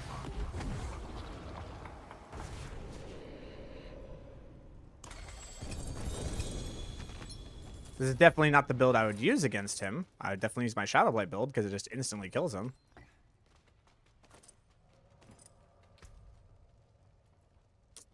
Dude.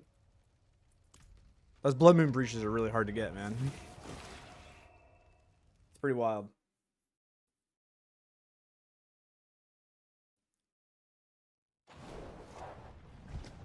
All right.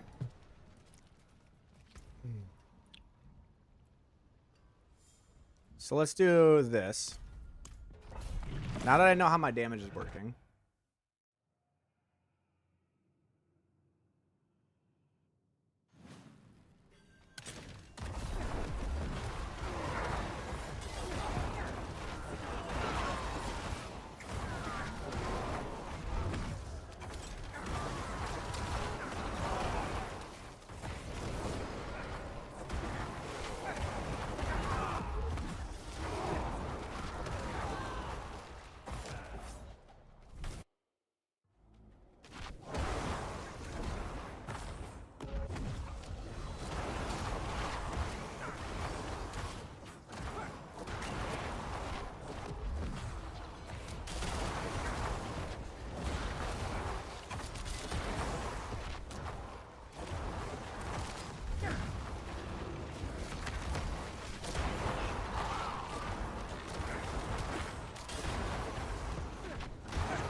Why on this? Why is it always this map that just always is short? It's always short. Never understood it.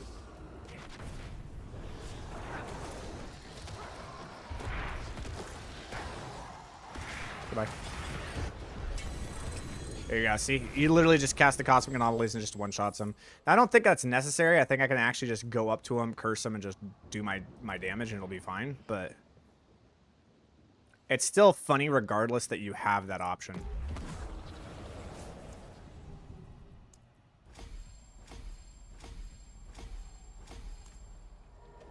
Okay, so with these Scrolls of Restoration, I need to go put on the mobility.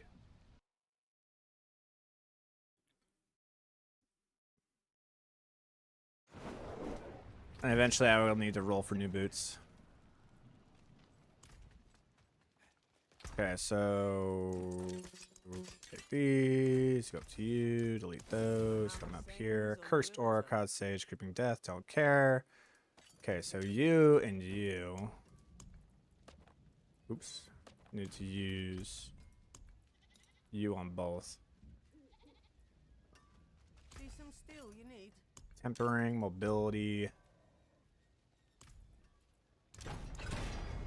Well, that was easy. Max mobility cooldown reduction, dude. put that on. And then from here, we need to... Oh, I actually waste all my timbers? Oh, wow. It actually doesn't even have it. I can't do any more with it. I just need new boots. I literally just actually need new boots. But now it's at 1.78 seconds. Dude, I'm telling you, like, if we get the cooldown reduction on this Harlequin, dude, and get it up to 54% plus the mobility cooldown reduction there, I'm telling you, this is going to get down super, super low. It's going to get really, really low. And the best part about this is that I'm listening to soothed jazz as I'm doing this.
Yeah. You just literally go into it. Just kills him.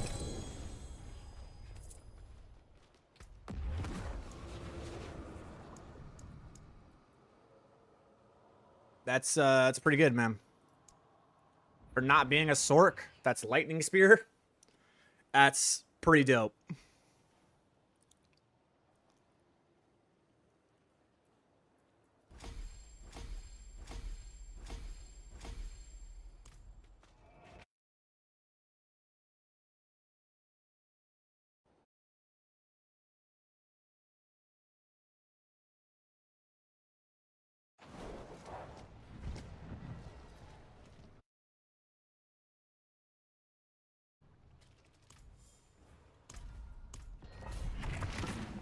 I have to do an escalation protocol. See how that works.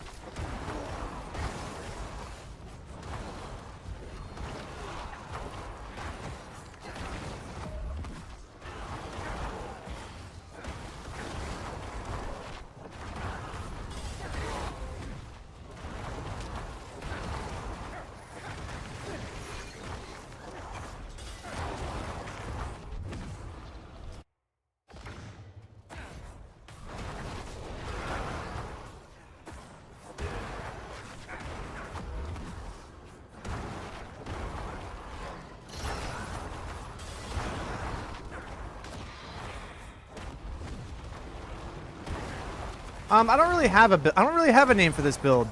Who wants to start throwing in suggestions?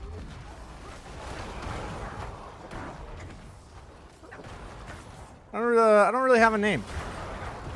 It uses affliction and teleport.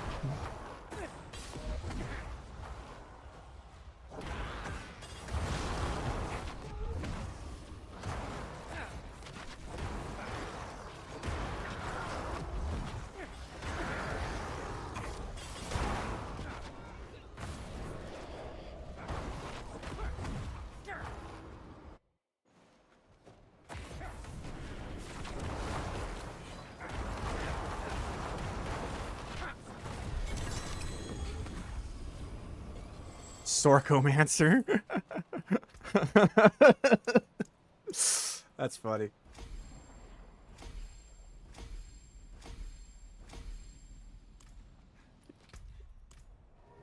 Afflicting Reaper. Yeah, we gotta do better than that, boys. Come on, we need suggestions. We need good ones. Start fucking putting in the AI, dude. Like, everyone go to chatbot, start putting in names. Like, we didn't name for this. It is done.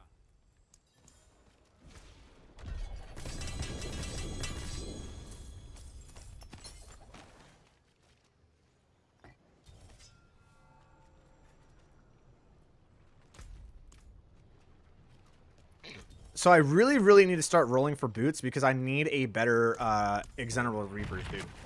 It's already at 1.78 seconds. We still don't have the GA in our Sheikah. We still don't. Oh, dude, I'm telling. We can get under a second, dude. I'm telling you, we can get it underneath a second. I'm telling you.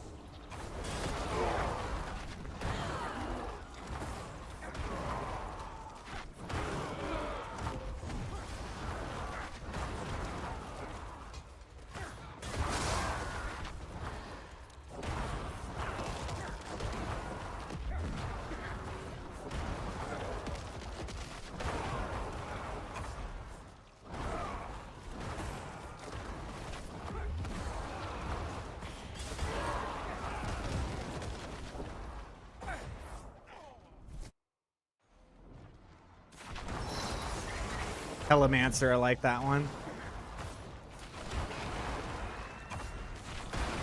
Affliction Telemancer sounds pretty fucking awesome, I'm not gonna lie.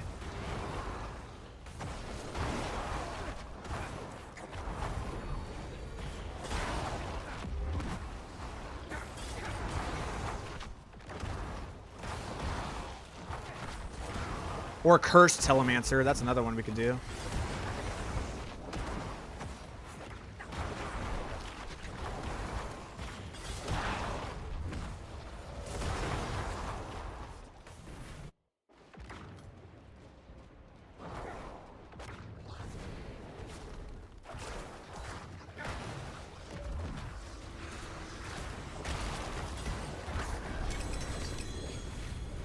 I think that's just something I gotta do at the very end. Like, I launched this blight at him, and then, like, later in the fight, if I have them, then I will go for it, but... I think max CDR is 75%. Right, no, that is... No. That's actually not, Mike. Amazingly enough, that's actually not the maximum CDR you can have. So, in case you guys didn't know... mobility cooldown reduction and evade cooldown reduction and then global cooldown reduction are all separate buckets. So here's how cooldown reduction works, right? Okay, so check it out, right? So first we have two buckets, right? Or we have buckets, okay? And we have three of them. There are three buckets in this game that you could use for cooldown reduction when it comes to this subject, right? You have your global CDR. Then you have your MOB CDR. Then you have your evade CDR. Okay, now all of these are separate. Necrotter. I like that one. I like Necrotter. That's fucking awesome. I like Necrotter. Oh, man, that's funny. Ugh. All right, so here's how... Okay, so in each of these... skill-specific CDR goes into the global bucket. It does not. It does not. So, like, mobility CDR is a separate one. It's separate. That's why we're able to get it so freaking low. That's why it's so ridiculous. Because the thing is that if we had a 3.5 second CDR, right? Like, let's imagine we had 3.5 second CDR, and we applied the... oops. There we go. It should be 0.875, which is what you're saying. It should be 0.875. I don't think that's the case because right now we have 5, right? This is the cooldown that we have right now. 1.25 is what it says.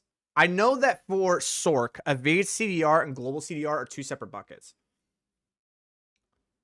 I know that evade CDR and global CDR are two separate buckets because the problem is that like the base evade is 4 And then like, yes, as you put skills into teleport, it does reduce it, but it still gets up to about 4. So that's 8, right? And then if you take 8 and you multiply that by 0.25, it's 2. But you can actually get the cooldown down to 1.3. You see what I'm saying? The lowest cooldown that we can get on the evade teleport is 1.3. And if the lowest that we can get is 8 seconds to 1.3, it's like, okay, what times this equals this? Okay, so that's just this divided by 8. Right? Okay, so then we take 1 minus this. We have 83.75% cooldown reduction. Like, how is that even possible? And the only way that it's possible is if we have different buckets that are affecting them, right? And in each bucket, the equation is always going to be 1 minus, and then in brackets, parentheses, 1 minus A, or like that's the first cooldown reduction, times 1 minus B, times 1 minus C, and so on. Time, 1 minus etc. Okay, and then close brackets. This is the equation that happens for cooldown reduction in each of these buckets. So what happens is we have to use this one first to calculate our global CDR, and then we have one that's for our mobility CDR, and then we have one that's for our evade CDR. Now, the cool thing is that evade does not count as a mobility skill. So I don't know if mobility CDR being a skill CDR is tied with global CDR, and it just adds it into this bucket. I think that the mobility CDR just counts as another form of CDR cooldown reduction that just adds into this bucket. Where like, if green, like if yellow were to equal global, and green was to equal mobility CDR, I think what's actually happening is that it could be something like this.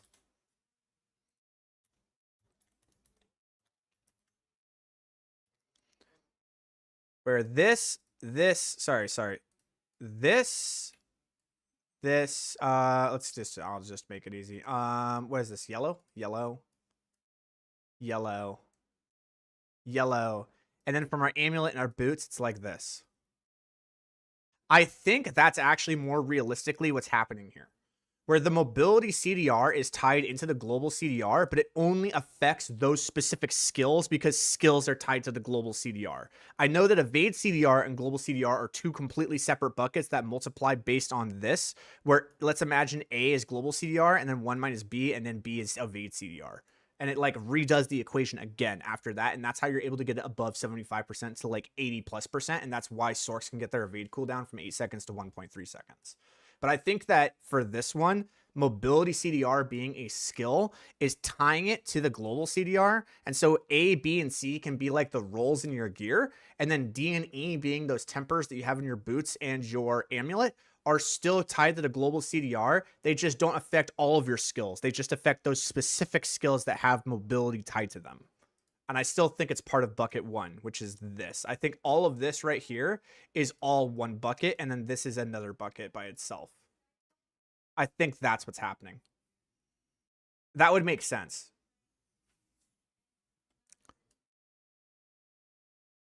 But then the question is does the if we were able to get this to like that amount, I don't know. Do you have in theory above 75% CDR for Sever during the Helltide's Invigorating buff? The cooldown on your skill was 1.25 seconds, which matches exactly 75% CDR for your 5-second Sever. Yes, that is correct. Invigorating just maxes out your cooldown reduction. But I don't think I had mobility cooldown in the I didn't have mobility cooldown on my amulet when I did that Infernal Hordes.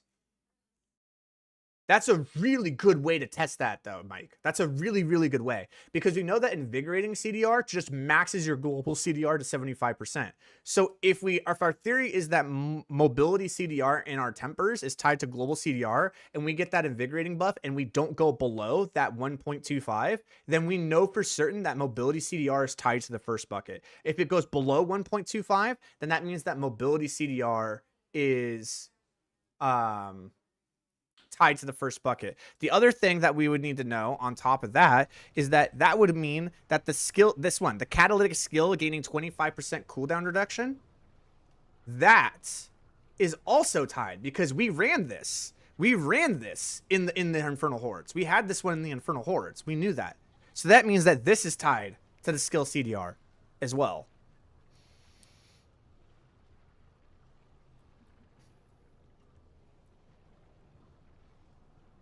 Huh. So that means that theoretically, the lowest that we can get the cooldown on this Sever is 0.875 seconds. Which is still super fucking low. That is really, really, really low.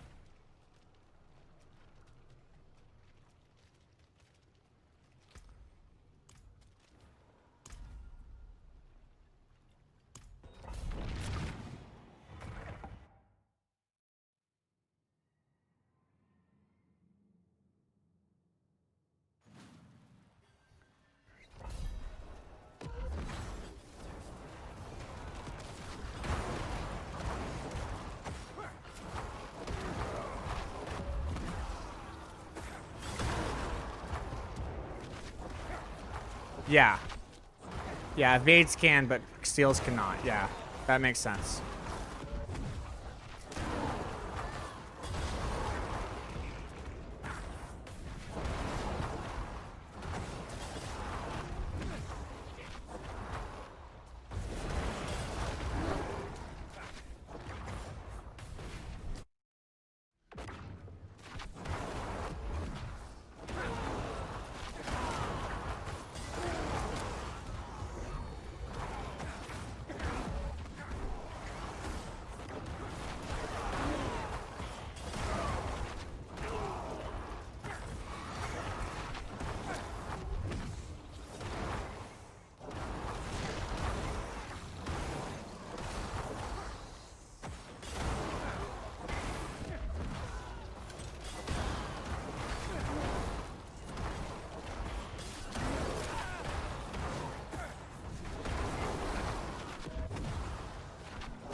This is a very, very, very, very, very, very, very, very, very fun build to play.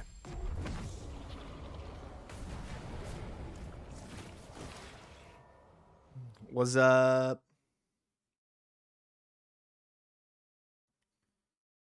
How's it going, Don?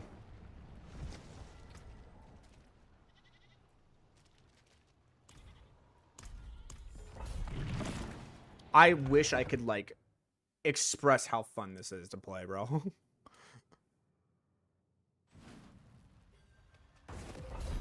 Yeah, we're coming up with names right now. So far, I think we got 2. We're kind of working on a name.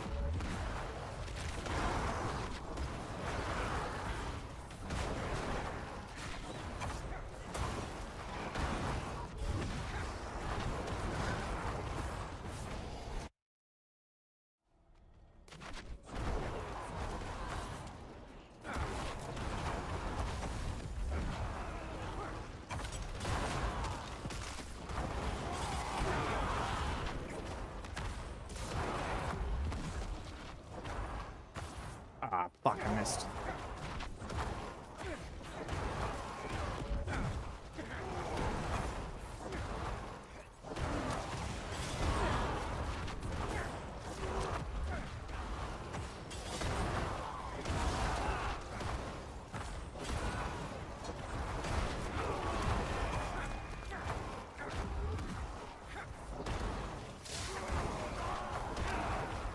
Yeah, the teleport being able to go over walls is really nice.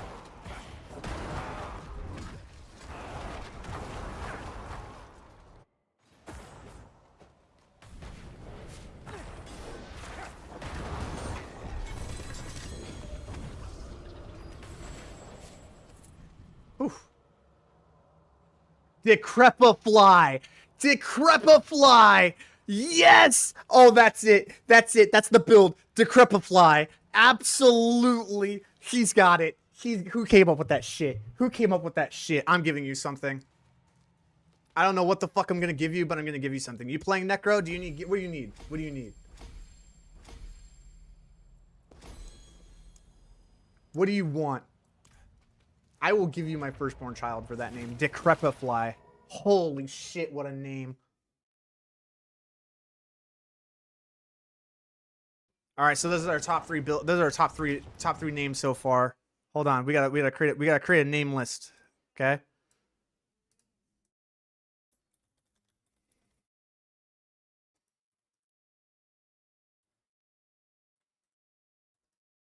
God damn, that's my favorite so far, though. I love that one.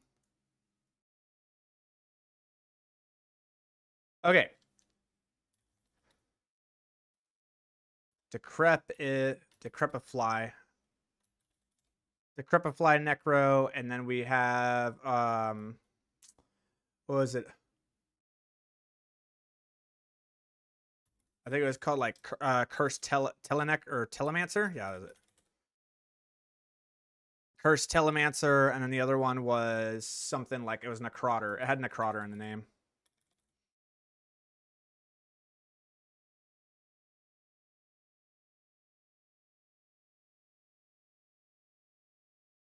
There's something in the name of Necrotter, but anyways, I can't remember what it was. But those are like three so far. Looks like a regular everyday motherfucker to me. Have a planner? I do not have a planner so far. No, we have been theory crafting this as we've been playing today.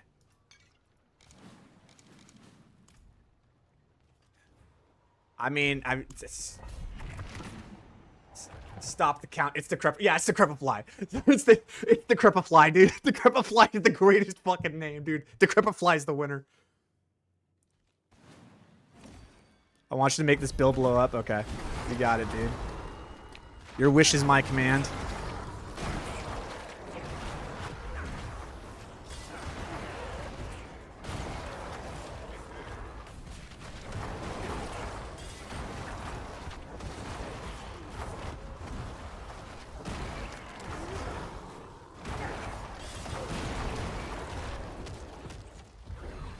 Say no more.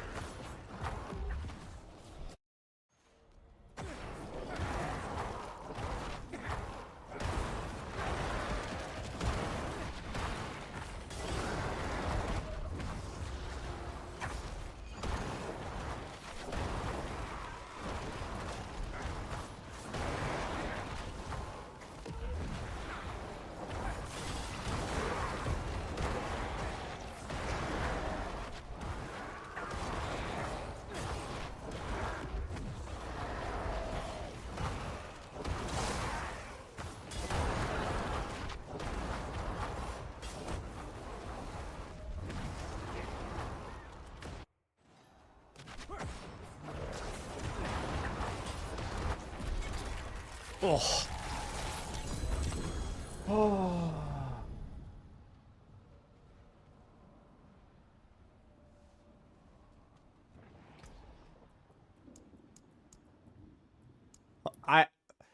Are any of the boys online? Hold up.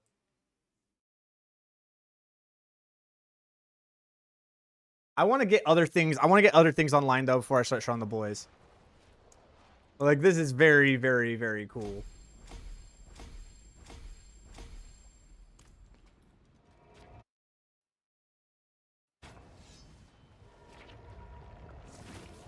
God, what a cool build. Decrepify Necro. Holy shit.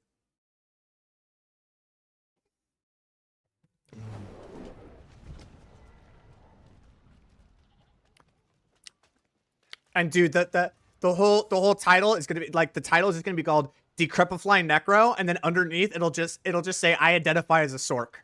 That's it. That's the thumbnail, dude. It'll just say Decrepify Necro.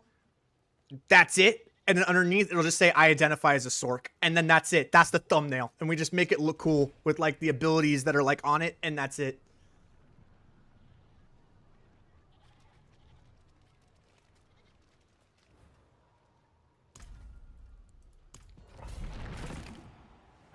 Well, this is the reason why I like speed builds, dude, because the problem with push builds is that they're so, like, locked into what you can do because you're forced to have to, like, play the thing that gives you the most damage.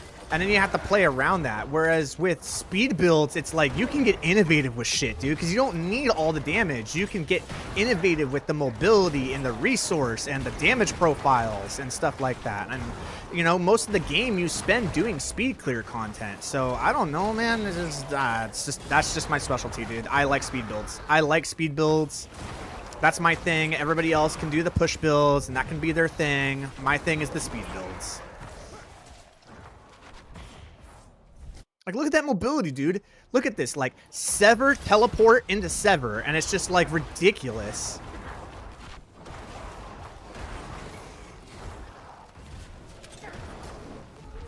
Okay, so, like, regardless of the timer, watch this mobility, dude. Look at this shit. Look at this shit. Okay? We can go sever into teleport into sever if I actually aimed it right. But I'm a loser, so let's try that again. Sever, teleport, sever. Teleport, sever. Like, and if you get the fucking cooldown reduction low enough, dude, you could actually sever twice if you wanted to. Because there's a time to how long it takes for the sever animation to go off. So really the cooldown on the sever is super, super short.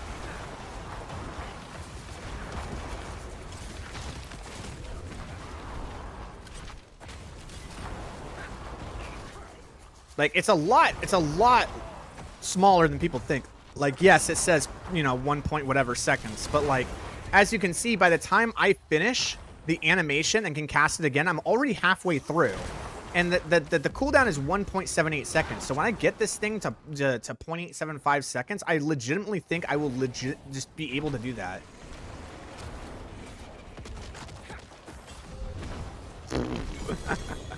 The anomalies do a lot of damage too. So, like, when you're going against something like Astaroth, you can actually just stack up all of the anomalies and just start sitting there and just stacking everything and getting everything ready. And then when everything's set, just cast the anomalies. Each of the anomalies are going to deal, like, 10 billion damage. And you can just instantly deal 50 billion damage to Astaroth.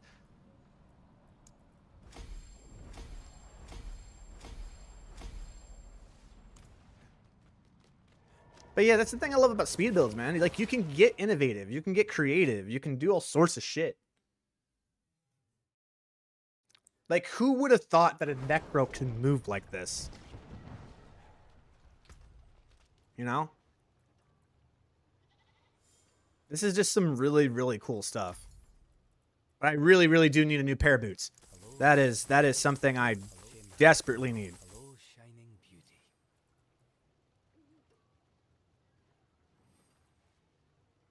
And I would really like a better, a maxed out pair of Exaltable Reapers.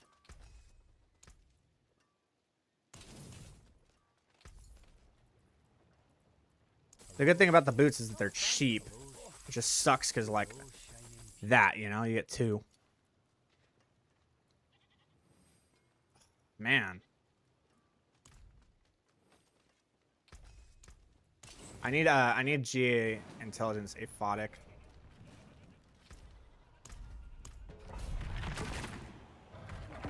I'm gonna be stuck here for a while doing this because, like, this is the only way that I can actually get the boots is just by rolling for them. I'm hoping they finally hit.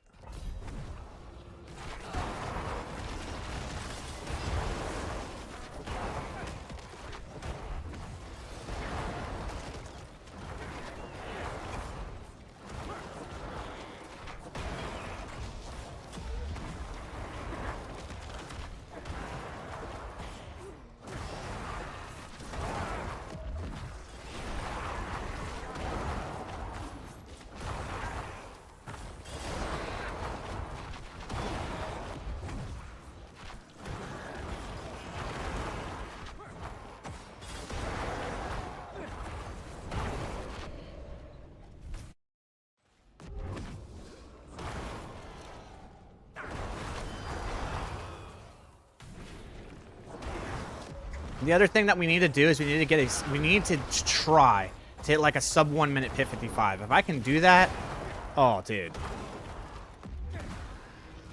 I mean, that's it. I think it's game over.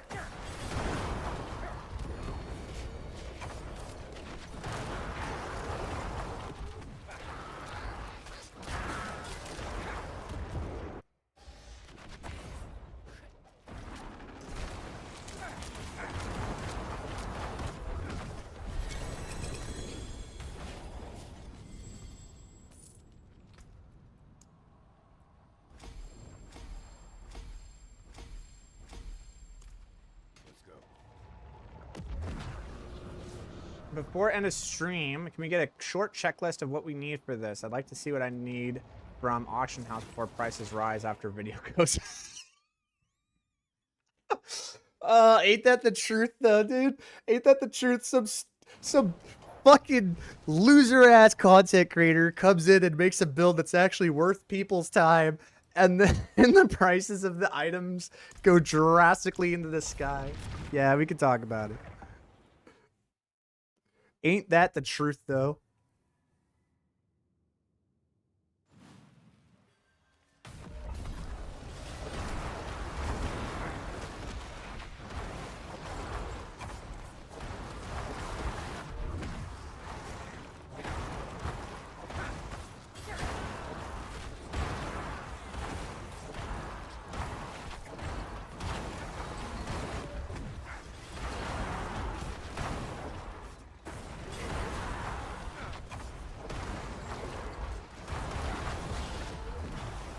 If I can get a sub 1 minute T55 and I can do a recording of me actually beating my friend on a horse, that'll be it, dude. I don't know if I can beat a horse, but damn it, I'm gonna try.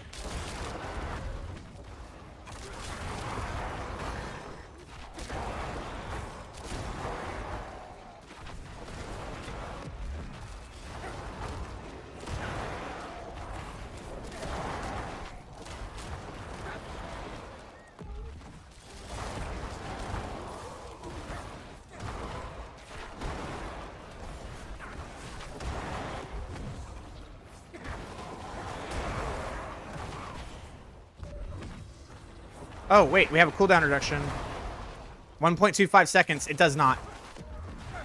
My cooldown is maxed, and the evade is not below 1.25 seconds. Mobility cooldown CDR does not actually throw it into a different bucket. Confirmed, Mike. It is the same bucket.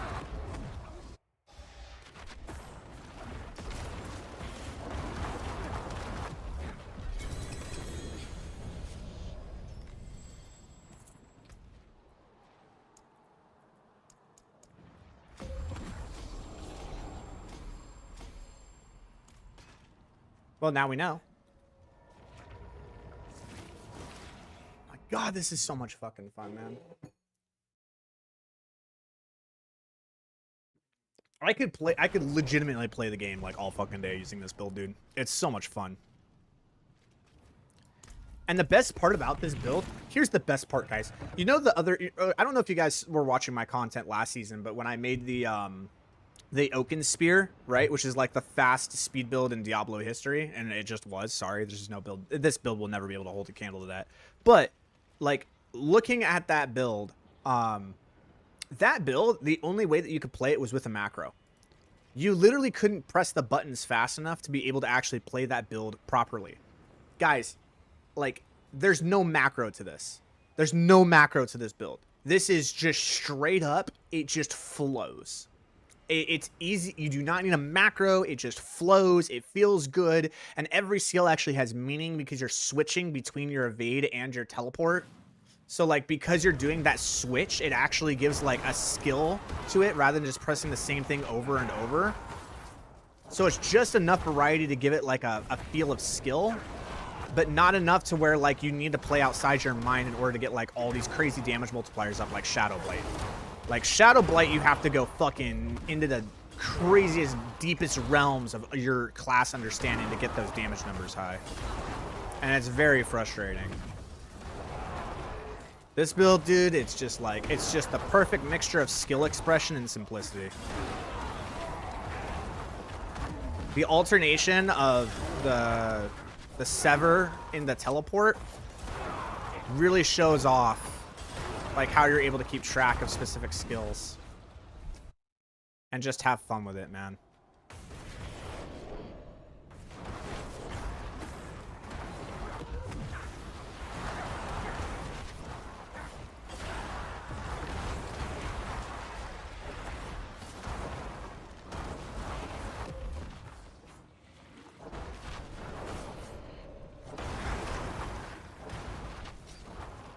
Wait.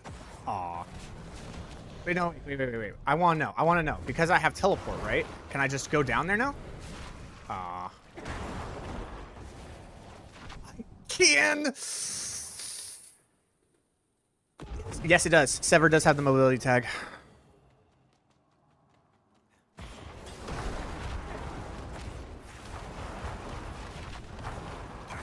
You thinking of a way to improve it, Preem? You got some crazy Frankenstein shit going in on that brain of yours? What we got? Yes, it has the mobility tag. So you're using the Moni room. No, I am not using Moni.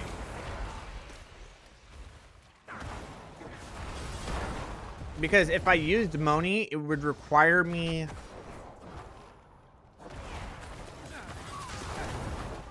If I used Moni, it would require me to use Sever twice in order to get Jaw. What I really want to do is I want to figure out a way where I can empower getting Jaw. Is this Shaco only? No, you could use Perdition on this if you wanted to, which will allow you to do more damage. You'll have slower mobility and you might not have as much uptime on Soul Rift, but you'll have more damage. So if, you know, that's up to you.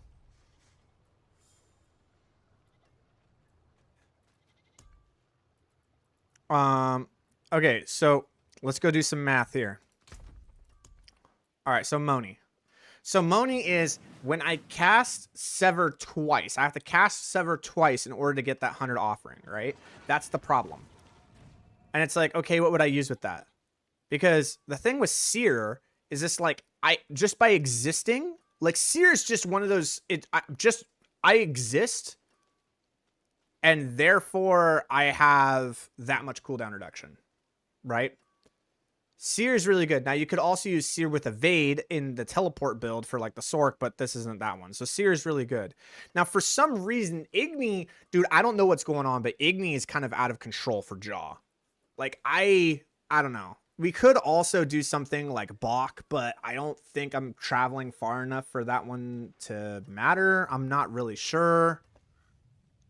I could try Bach. But the thing about Bach is that I would have to travel 25 meters. And I don't know how far 25 meters is. But I am willing to give it a try. I want to see what's going on here. Hey, I'm getting messaged by people. What's going on?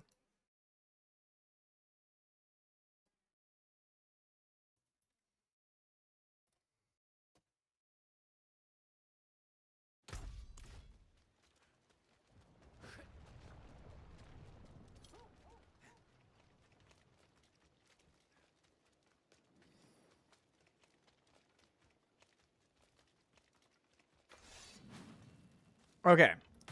So let's imagine that we put instead Bach into Jaw. All right. I use this. Wait, no. Nah, get the fuck out. Nah, get the fuck out. Jaw doesn't have a fucking... Wait, no. Bach doesn't have a fucking internal cooldown. That means that when I use teleport, the distance that I cover with teleport counts towards the fucking Bach rune. Whoa, wait a minute. Check this shit out. So if I combine them together, I could just... Oh, it does have a internal cooldown. Okay. Because as soon as I used it, I thought it came off.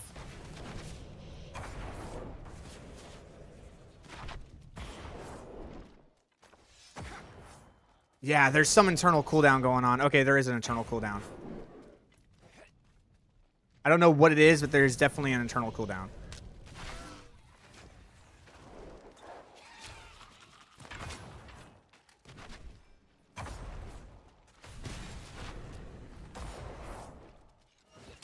Yeah, it's...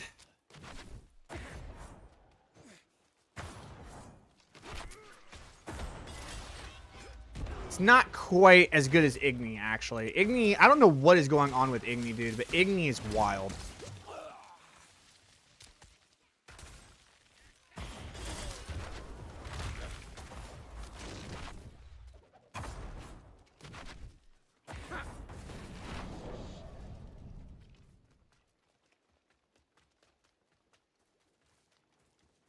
Telephoto's not... Yeah.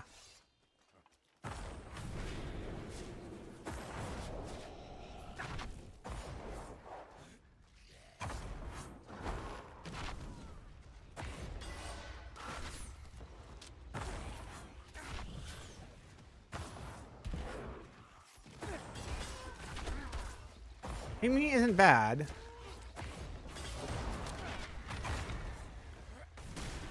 So here's the problem. Like, if I wanted to go pure mobility, it would be like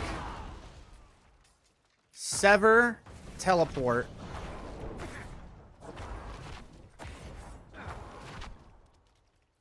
Yeah, it's a weird thing going there. It's still better than Ohm for this, so you're getting close enough to... No, we're using Zek. We need Zek. Zek's what upkeeps our Soul Rift. And our Soul Rift is what makes things vulnerable. And our vulnerable damage multiplier is kind of out of this world because of Momentum Mori with the sacrifice.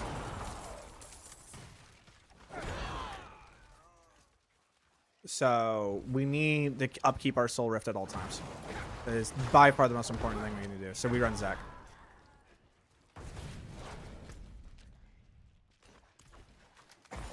Teleport here. So teleport, teleport.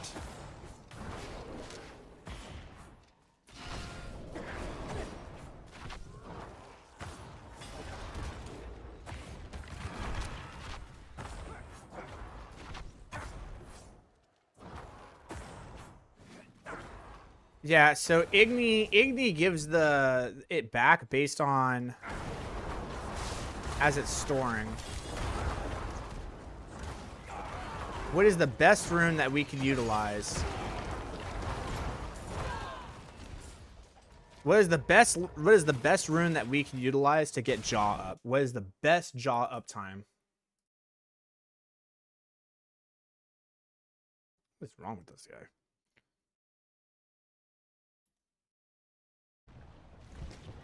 Theorycraft chat. Theorycraft, help me out. What is the best rune that we could utilize to upkeep jaw? And we are just gonna test it. We're gonna try everything in the book.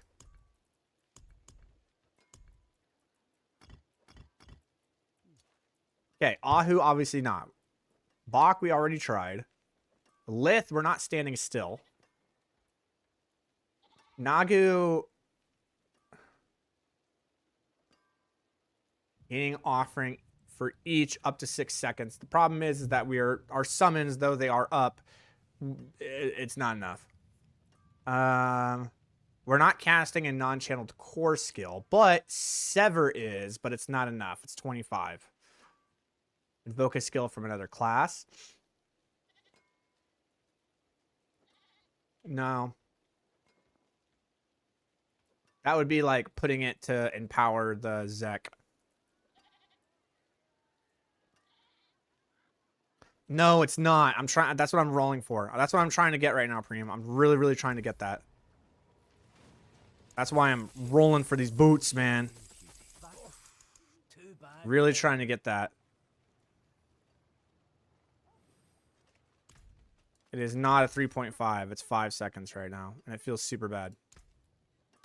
I'll keep my forge hot.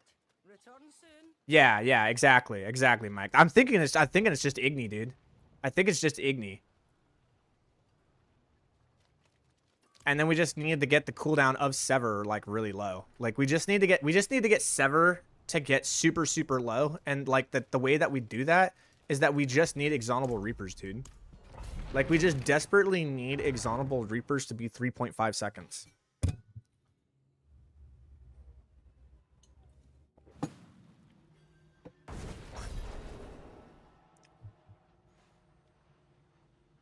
True, you can, yes. Not that that's what we're going to be doing, but you can, yes.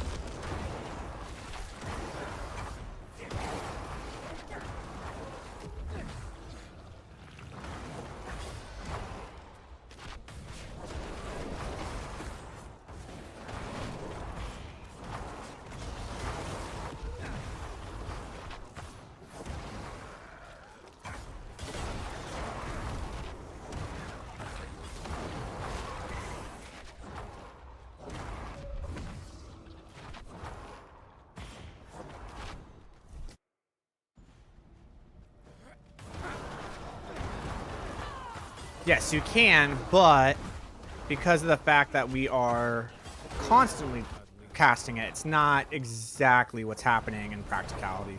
Because we are casting things very often.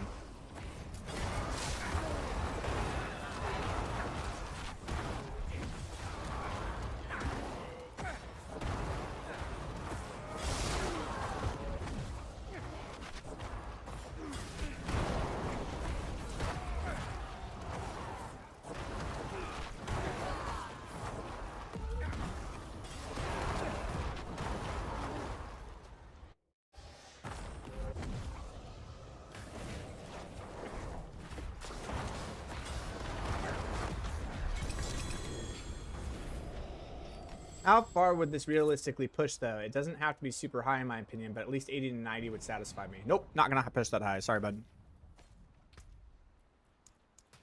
You want to push to 80 to 90? Just use Shadow Blight. Shadow Blight can do 80s or 90s in like 3 minutes. Like 2.5 to 3 minutes. It'll just blast at 80 to 90.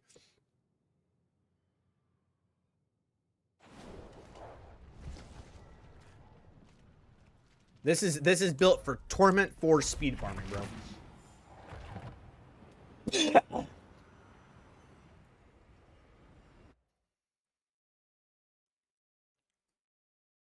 This exists for one reason.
Yeah, but the thing about the floaty bobble build was that you couldn't control where you teleported, and it was really disorienting. It was like, I don't know where I'm going, but I think I'm doing the pit. I don't know for sure, though. That was the problem I had with it. It was so disorienting. I had no idea where I was going. I was getting thrown all over the place. And because of that, I didn't, like, my mind just, I don't know. It was just, it kind of caught me sick. I didn't have fun doing it. But that's just me.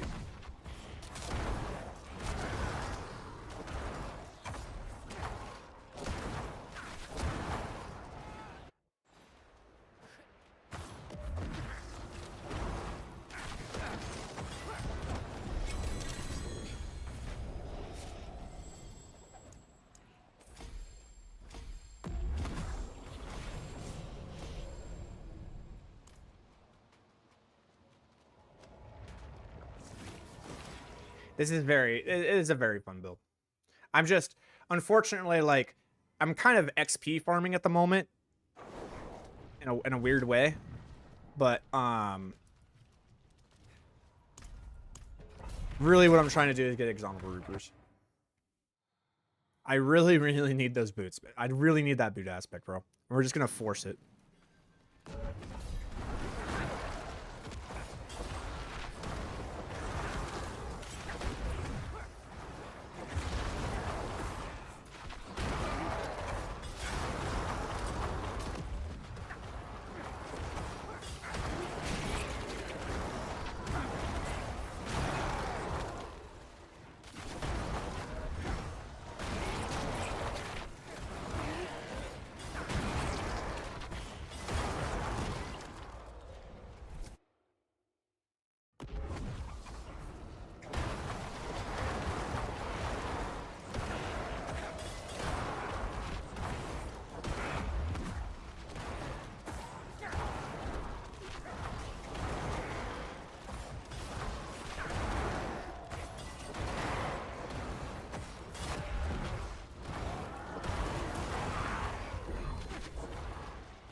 Very nice.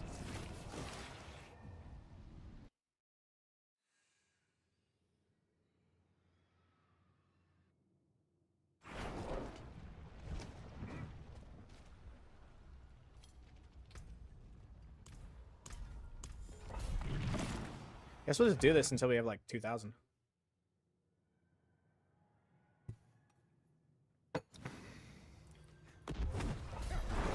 That's the only like kind of upgrade I can get right now.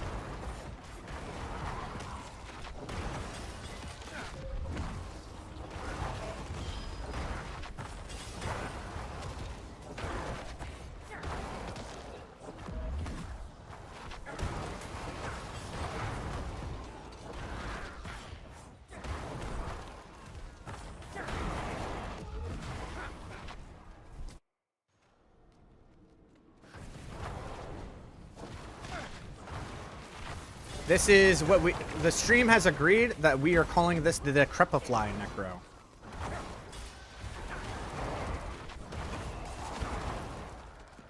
And I identify as a Sork.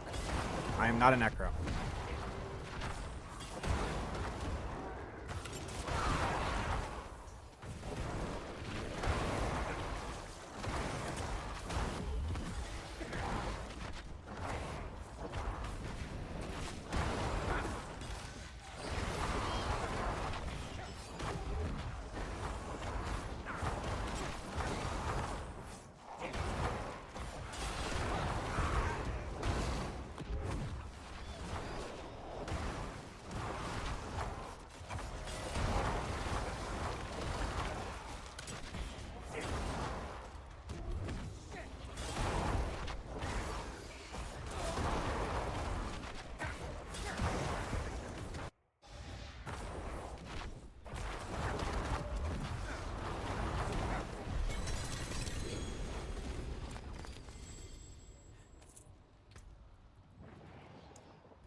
Igni Ja Zol Eom.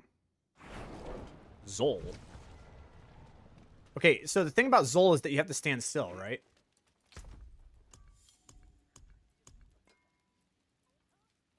Oh, you have to invoke a skill from another class. And then Eom. Reduces your active cooldowns by 0.1 second. Ooh. Ooh, ooh, ooh, ooh, ooh, ooh. Ooh, I like this. I like this. I invoke...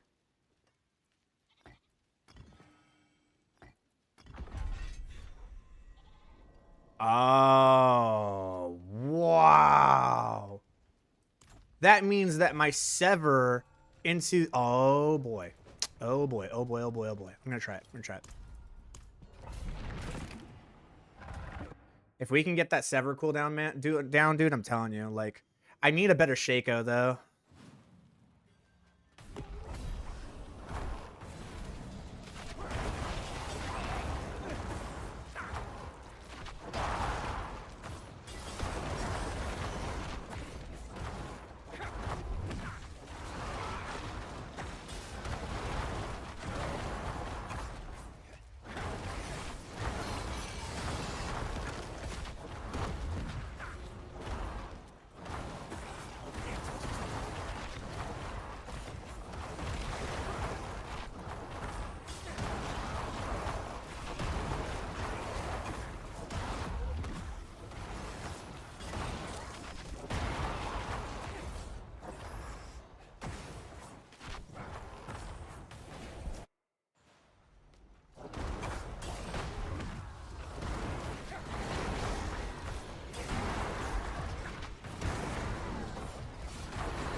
Yeah.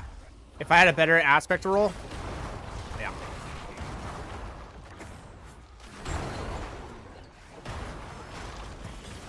Right now, I'm not for sure because of the fact that I can't upkeep Zek.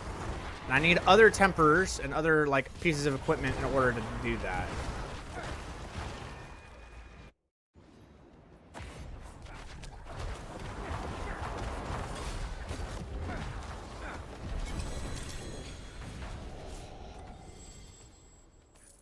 I'm not able to upkeep my Soul Rift at the moment nearly as well.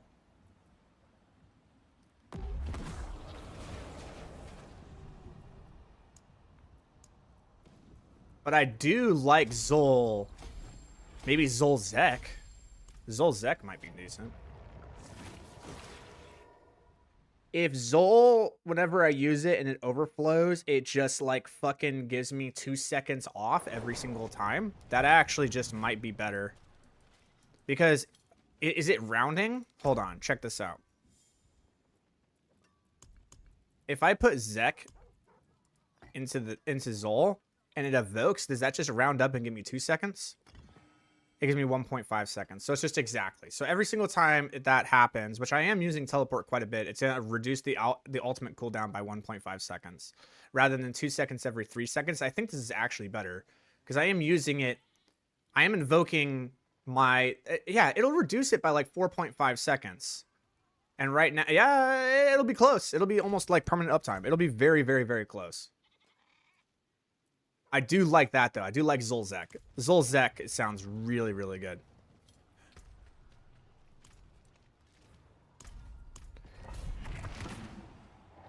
Really need to upkeep that Soul Rift time. Soul Rift is giving me so much damage. Really need to upkeep it.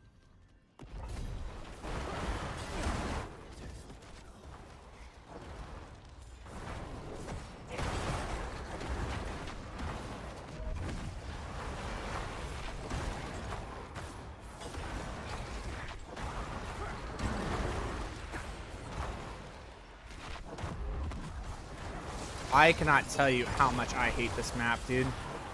I'm so tired of getting it. Such a shitty fucking map design.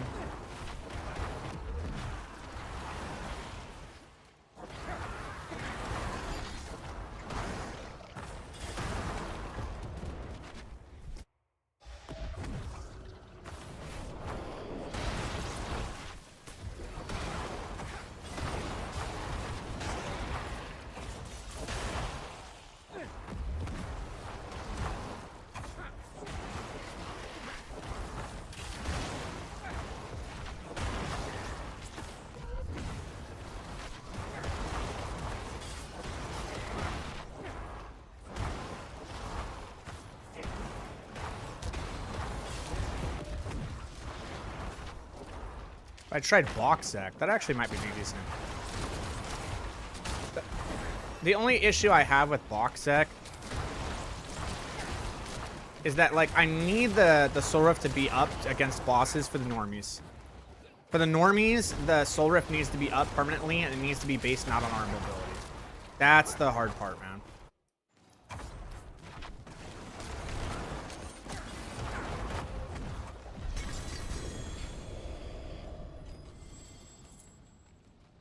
So, like, these mobility-based runes that we're doing, which are very good, by the way.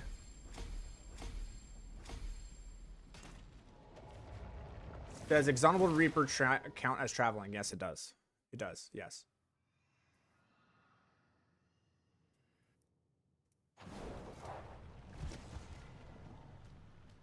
I think Bach would actually be better in this setting, just simply because we have the damage for it, but I think that for a lot of people, it might be Seer.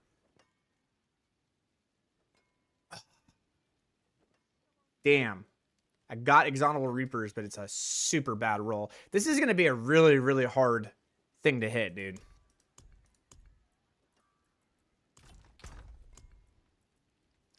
I will try Boxek. Well, anyways. So I travel 10 meters and I reduce my cooldown. All right, we'll give it a shot.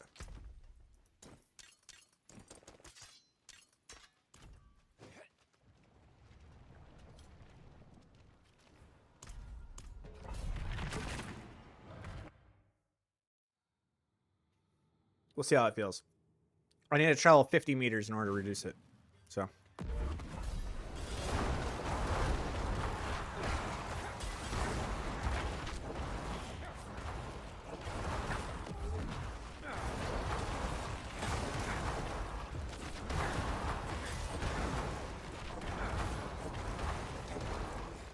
It's close, but no cigar. And that's with me flying, dude.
You could also try rolling at the den and going for movement aspect caches.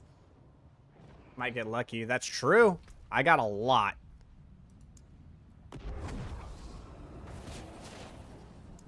I got a lot of things to cash in for mine. Yeah, let's try that. Let's go for it. Let's see what happens. Ugh.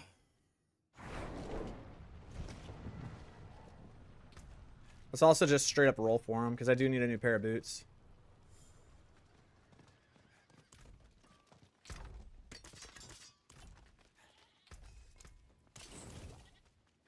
Dude, changed my mind. Once you get above a pit, like, once you get to pit 55, you should just lower the amount of legendaries that drop and just increase the amount of GAs that drop, and only make it like 1 or 2. And then like for every 10 pit levels that you go up, you get +1 to the GA drop. So like when you're doing a pit 100, if you complete a pit 100, you get 5 GAs. That'll drop.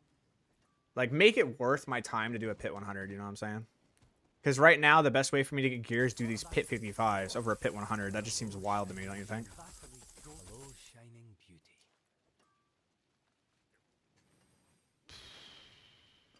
Man, nothing. Wow, that's crazy.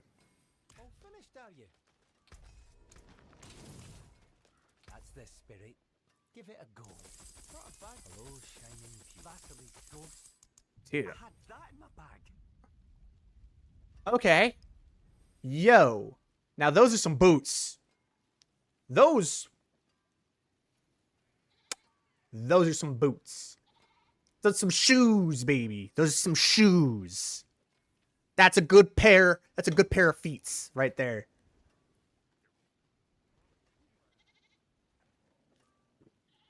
Ah, it feels good to have.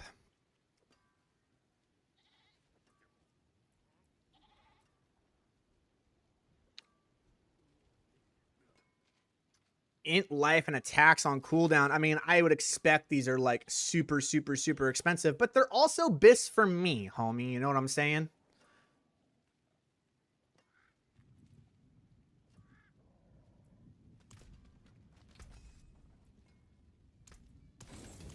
You know, I gotta be careful here because these are also legitimately best in slot for me.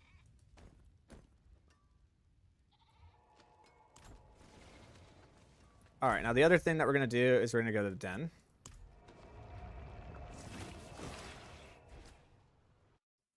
We can check. Let's find out. Diablo.trade. Okay. Let's go market item filter.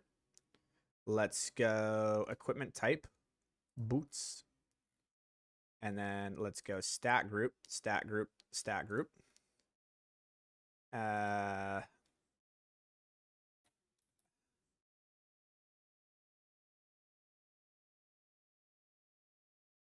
Okay, it's not an affix, it's an intrinsic. So how do I put this in as an intrinsic? Inherent. Okay, we'll put that there. Then we'll put GA intelligence. And then we'll put number maximum life. Okay, here we go.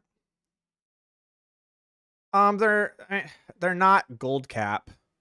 But they are like 35, 50 billion.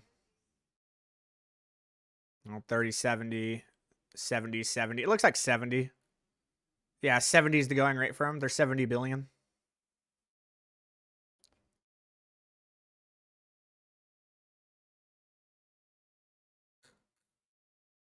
And they are pretty rare. But now you know. Okay. I could teach you how to forge your own shield.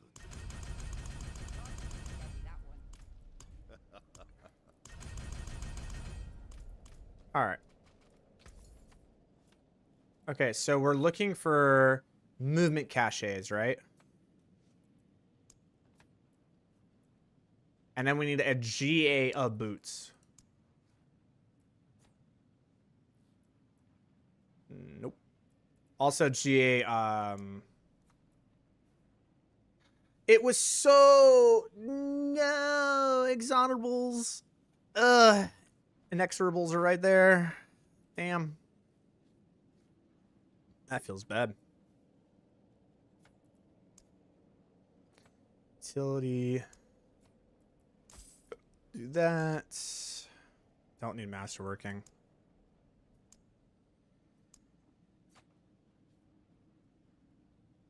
Buy those for chat.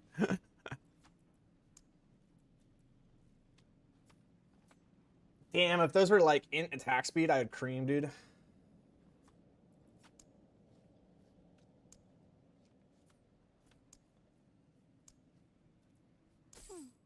I like seeing what Papa's friends collect. Oh! Oh my god! Oh my Christ! There's my Shadow Blight boots. Perfect Shadow Blight boots. Oh. Oh, that's spicy meatball right there, dude. Oh, that feels good. That's a spicy meatball.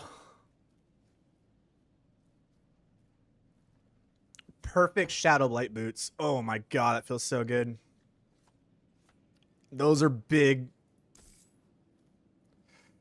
Oh, those are big.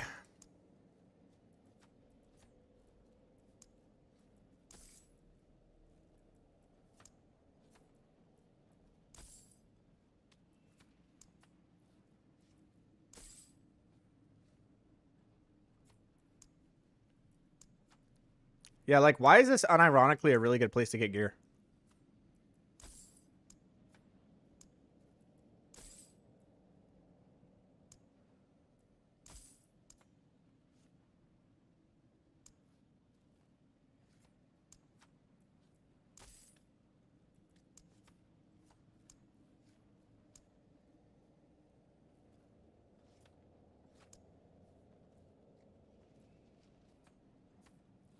Okay.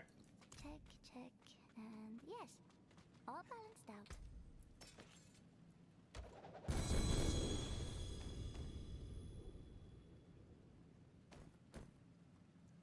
There's no way this just, like, drops me GA gear, like, consistently. Okay, I was just lucky. It has to be GA, right? Like, in order to get a max in extrables, it has to be a GA pair of boots.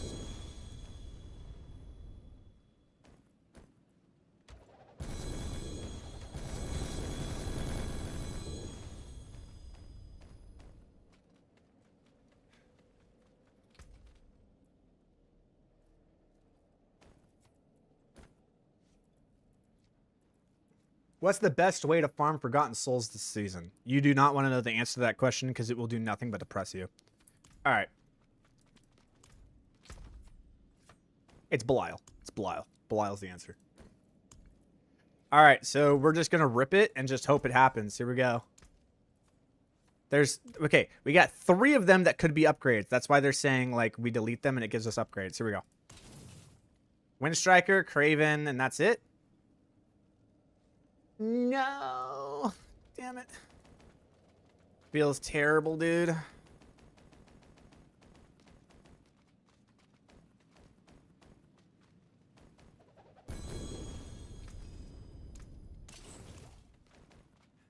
At least we got an upgrade, right? Like those boots that I have, the NGA ones, those are go on this build.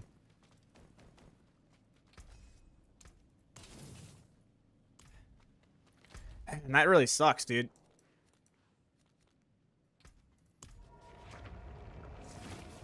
The other thing we need is gloves. And then we need blood moon breaches. That's another thing we need. I think we have like a pretty good idea of the build. I think what I need to do now is save it.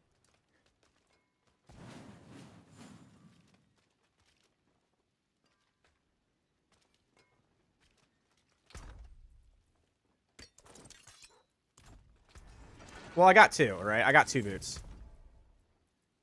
So I got these ones, and then I got the other ones. Where are they? Like, these are ones I would love to be able to use, but I can't. Because then I wouldn't be crit capped. The only way that I can actually get crit capped... Where are the boots that I had? These ones, right? Okay. So these are the two boots that I have, which is great. This can be the ones that I use for my... You know, amazingly enough, I could actually use the same ones. Like, I could use these ones right here. Or both. I just need Soul Rift duration. I think Soul Rift duration is really important for this build, but also just getting the Sheikah. We'll have to see what happens there when I get the Sheikah with the GA cooldown reduction. But we need to get a Sheikah with GA cooldown reduction.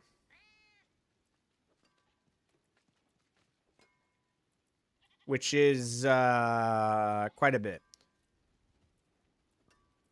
And then we need to also get an inexorable Reapers.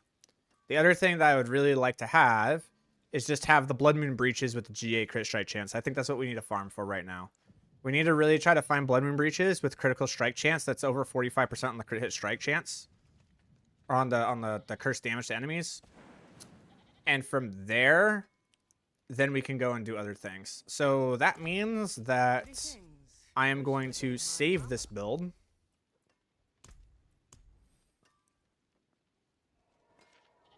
I am missing items. Okay. I'm missing Sever somehow. I'm going to put on this one.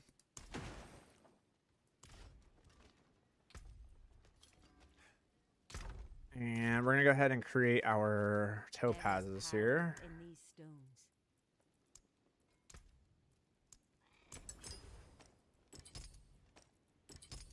Okay. And then from here, we need to put in... Okay, so we got Sacrificial. We have the Shadow Blight bonus damage. Sacrificial is good there. These are the two things that we need to change. We need... Damned. And... Blighted. Okay. That one's fine. That's good. Okay. Make sure the jewels are correct. The jewels are not correct.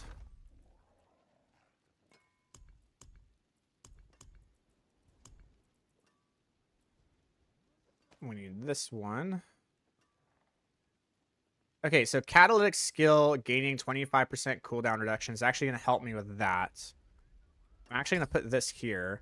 I'm actually going to make my catalytic skill my ultimate. And this is for Belial farming. Yep, gives me the barrier, gives me unstoppable. Everything's good. And then because it has that cooldown reduction, now I can actually just spam Belial super, super fast and not have to worry about my Soul Rift being down. That'll be a nice change. And then from here, we're going to run, where is it? Seer.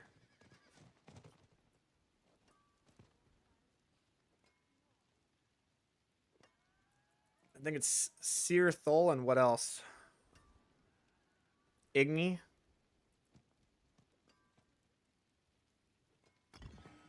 Igni Q.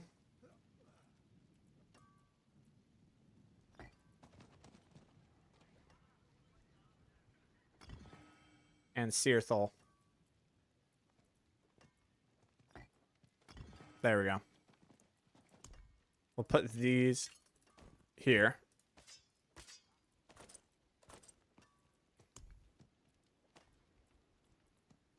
Put this there. Okay. Actually, we are going to have to put this like over here. Unironically. Okay. And then from here, we get to accept our fate of doom and go farm Belial for 3 hours. So I'm going to go ahead and probably farm Belial here for like another hour. And hopefully be able to get the thing that I want.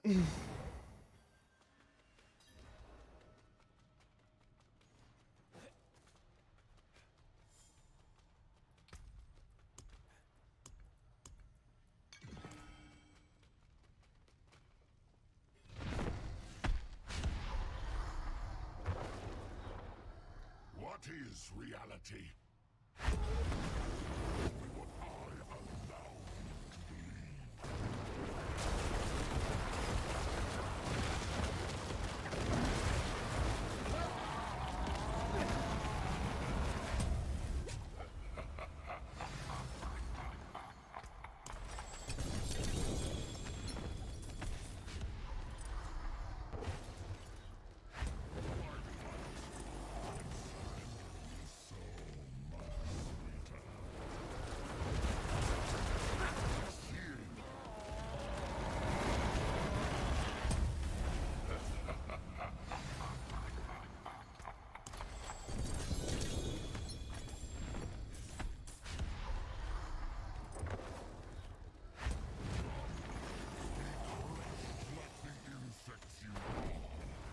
Feels good to have my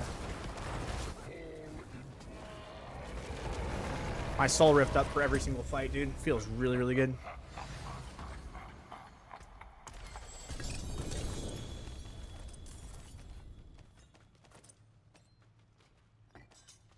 Let's go.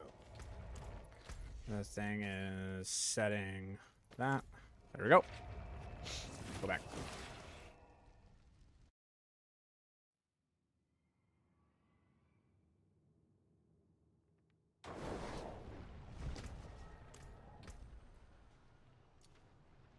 No pants.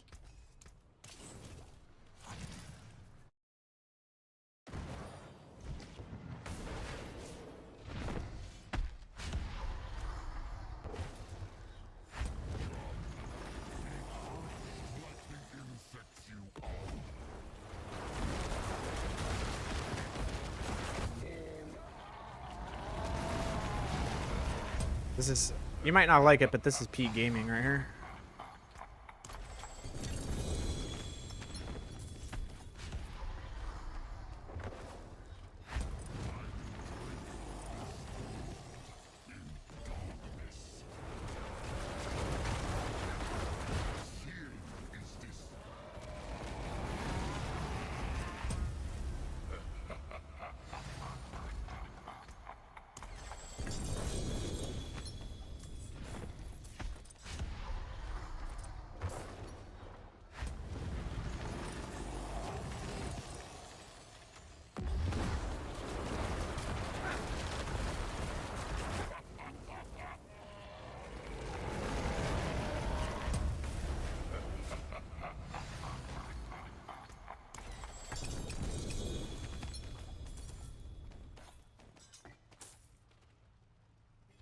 I was really hoping those said 3 GA pants.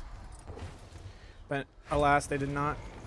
Wow. 3 to Hellbent Commander, but no crit strike with a 50% roll, dude. Imagine.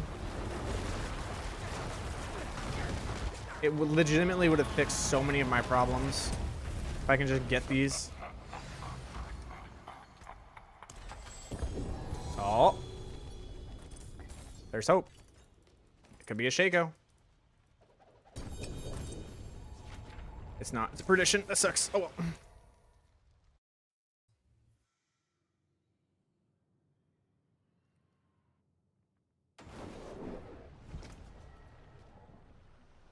Lucky hit chance perdition, which is the one I already have.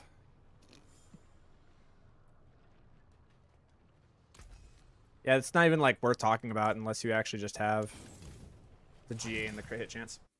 It's like the most important stat. Hellbent Commander is great, but like the crit hit chance is way more important.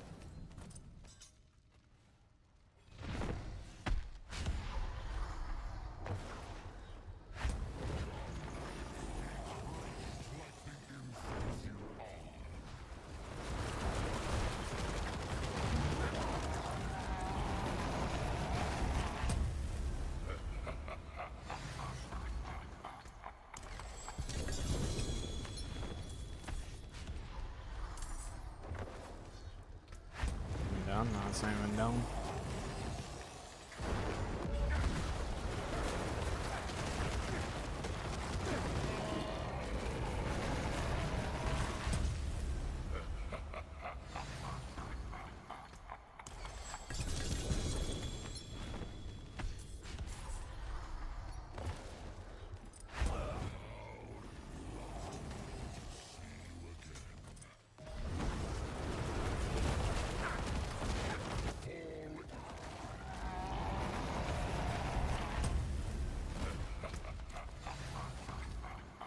That'll work.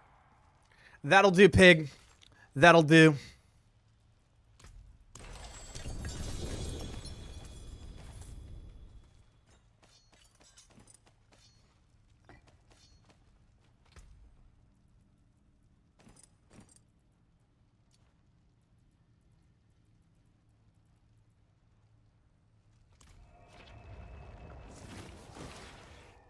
I don't think I have enough Obdicite to like actually do anything with it though.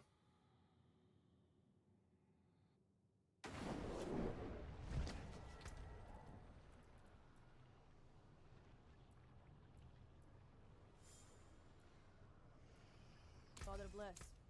What do you need? Anything breaks? Which Obdicite do I have? Not enough is the answer to that question. Okay. I will keep these here. These are good. Do I need anything else? I do need Hand of Naws. So I guess I just keep doing what I'm doing. Let's see, how many more materials do I have? Okay. We'll do this until the top of the hour.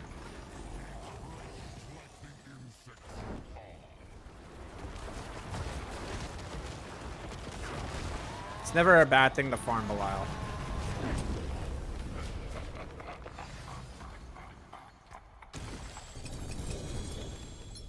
Because technically we still do need the Harlequin. And the way that we would do that is doing this right here. Whether it be we need the runes or we need any of it, like we get it from here.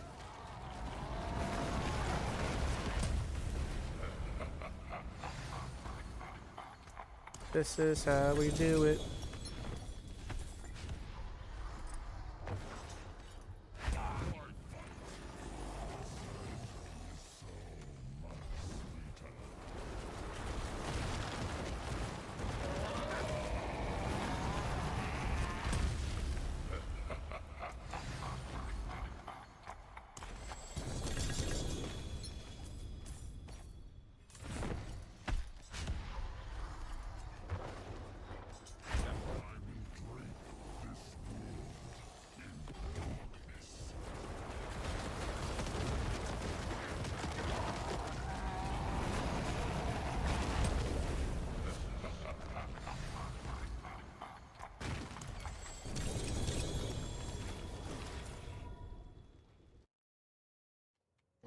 Peak gaming right here, boys.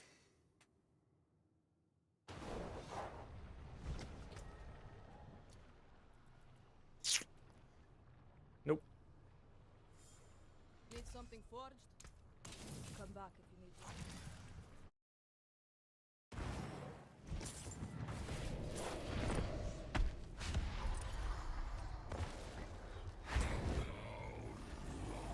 The cool thing is the runes. We're getting runes every single time. And the thing with the runes is that we can reforge them. Hopefully they can reforge into legendaries that we need. And if not, we can still, even if they don't reforge into legendaries that we need, what we can do is take out the ones, like I can look up the sets and see how much the sets sell for, and I can actually sell a set. And by selling a set, then I can have enough gold to actually buy the runes I need for the actual shakeout.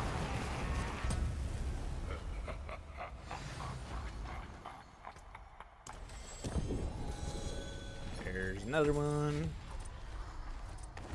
I think they buffed the drop rate, man. I think they buffed the drop rate in the mythics. I think it's a little bit more now. It feels like it's more like 4% now instead of 2%. I think they doubled it. Because, like, I'm legitimately getting mythics to drop like fucking candy, bro.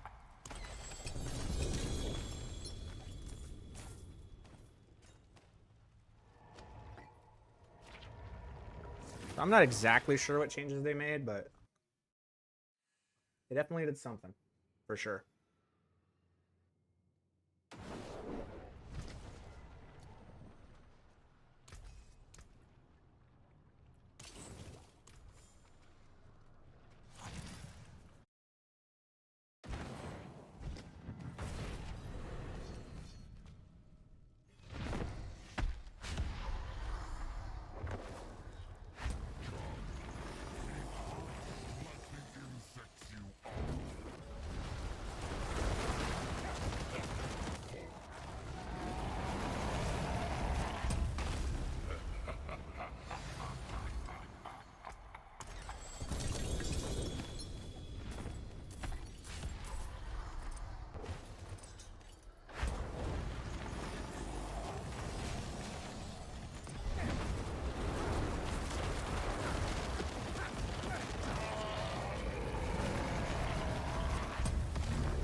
This is how we get all of our forgotten souls. Father bless. What do you need? Nothing. Good salvage that.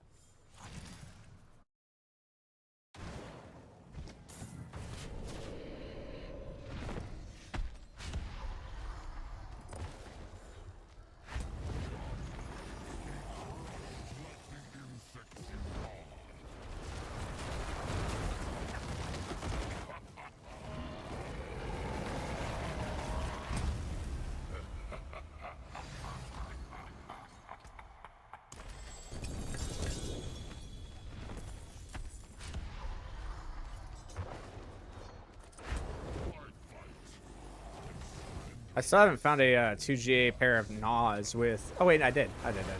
There's 3GA that I was looking for. 3GA, not 2GA.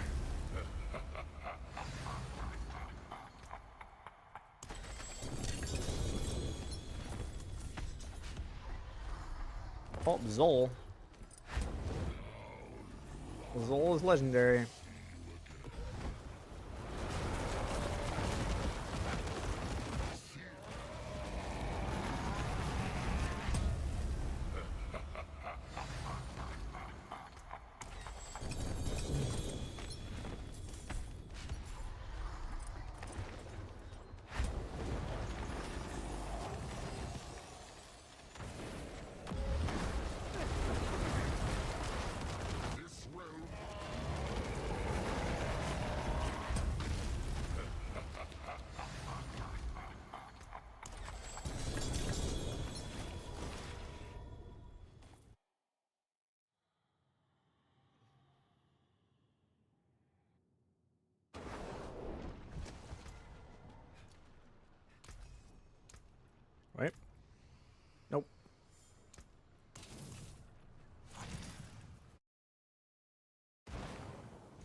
Welcome to Belial jail, dude.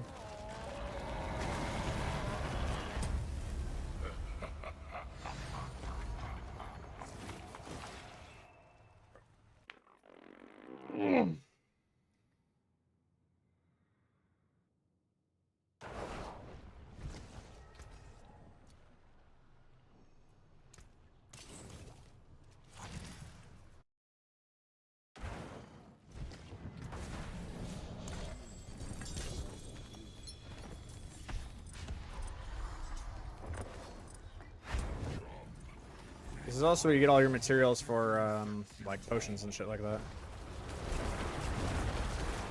This realm.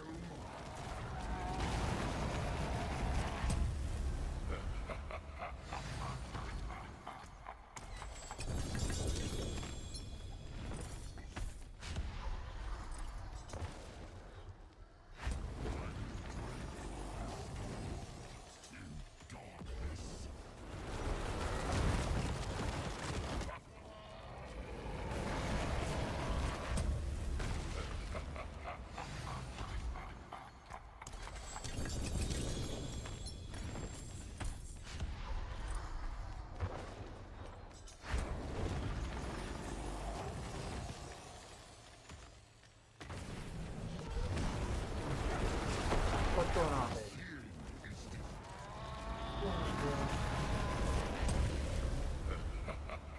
Yeah, come here, baby. Hi, baby girl. Yeah.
Okay.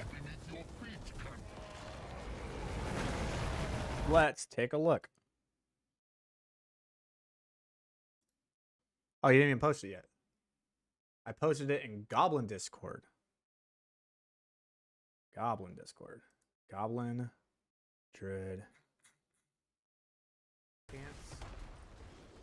But alas, they did not. Wow. 3 to Hellbent Commander, but no crit strike. What up? Okay, so we have 4 billion. Another 4 billion. Wow. Another 4 billion. Another 4 billion. Is this for speed farming?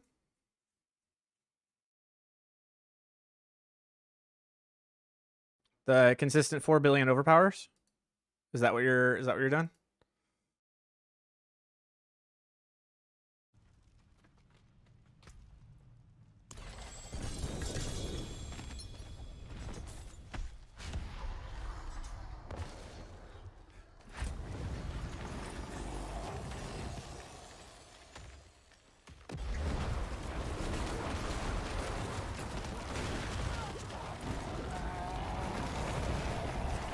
It's clearing T90 in 4 minutes. That's pretty good, man. That's pretty good. That's pretty good stuff. I won't bullshit on that. Why? That's pretty good, man.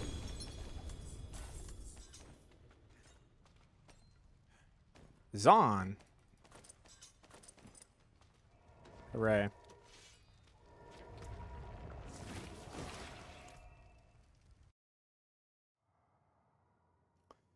You know what the thing that's super bullshit, dude, is that we can create these builds that do like tier 80s and tier 90s in 3 minutes, 4 minutes, and stuff like that, and that's really, really good, right? Except for the fact that doing tier 55s and tier 60s in 1 minute is still more than 2 times as efficient as doing a tier 90 in 3 minutes. Can you believe that shit, dude? Can you believe that? That's wild to me, man. I will never not be shocked by that.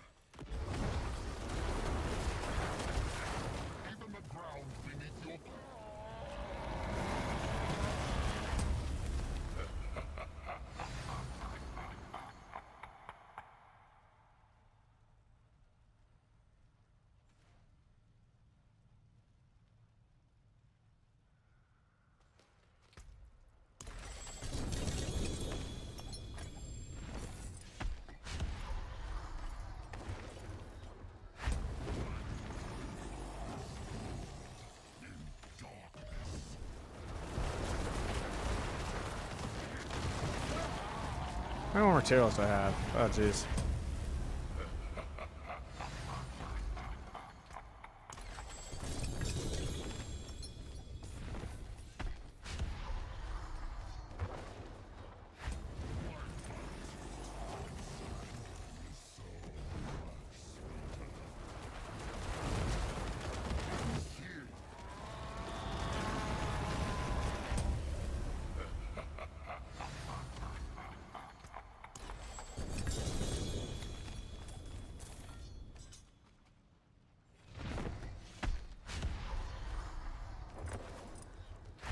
I don't know why these pants are so hard to obtain, dude. These Blood Moon breaches are like really, really hard to obtain.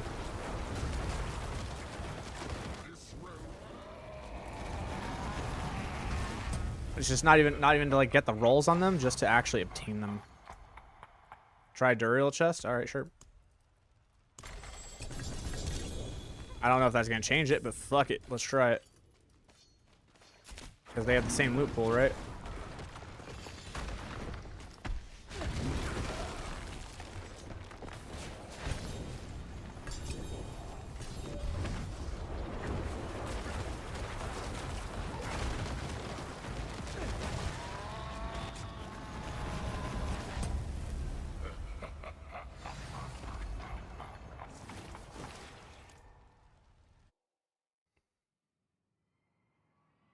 Duriel chest it is.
I only have 100 data points. Yeah. Yeah. You would need thousands and thousands of data points to make any approximation with any form of confidence interval. Thousands upon thousands of data points to prove that one. Hey, we got one though.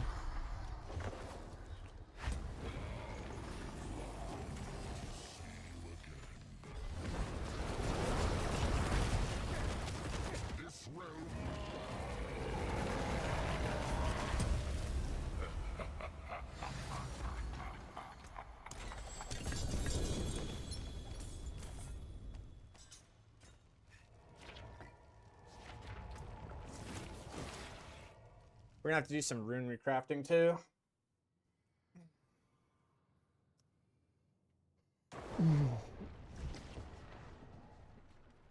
Thank you. I was okay, so I'm not like losing my mind.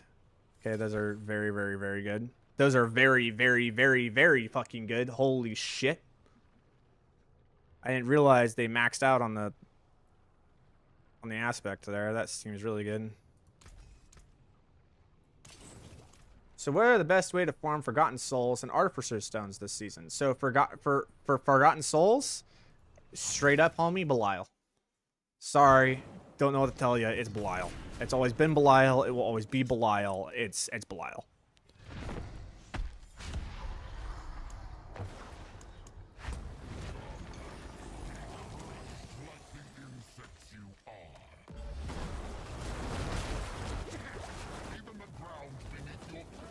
As for Artificer Stones, it's going to be Nightmare Dungeons. Obdicite, too, dude. Dude, did you guys know that Escalation Sigils give you 11,000 obols? Did you guys, or not obols, the Obdicite? Did you guys know that? Have you guys been tracking how much Obdicite you're getting from Escalation Sigils? When you complete a Strong Room, it gives you like 2,000 Obdicite. And when you complete an Escalation Sigil, it gives you 2,000 Obdicite for the Strong Room and then 3,200 Obdicite for the actual completion of the Escalation Sigil. Dude, you legitimately get like 11,000 for completing 3 Nightmare Dungeons. It's insane. It's insane.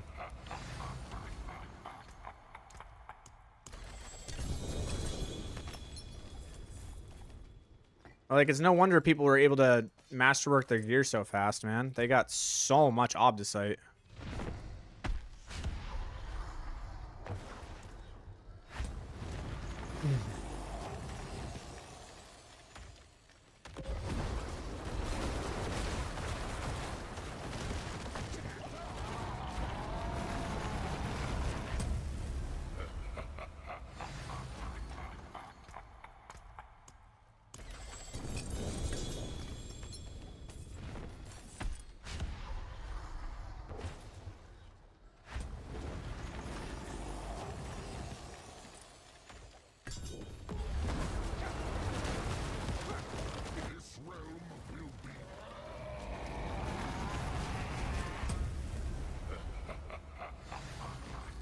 I'm telling you, dude.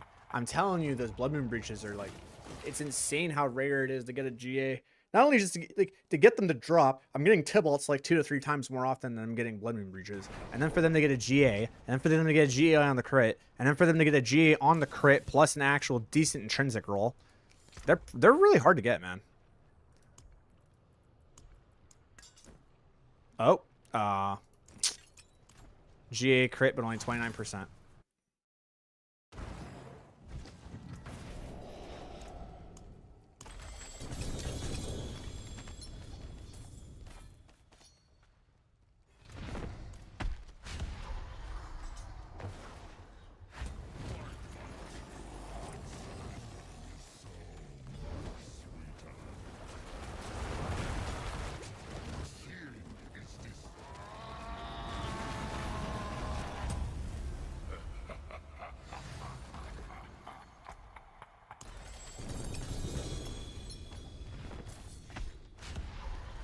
Another 2 GA gloves.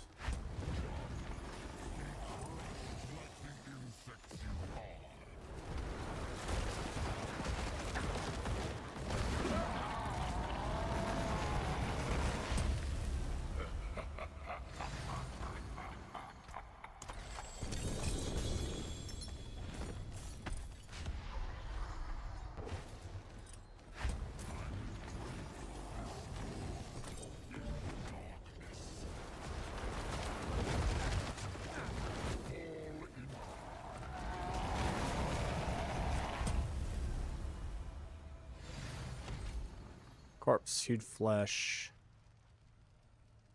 Another pair. Another pair. I'll put these on the market for like 30 billion.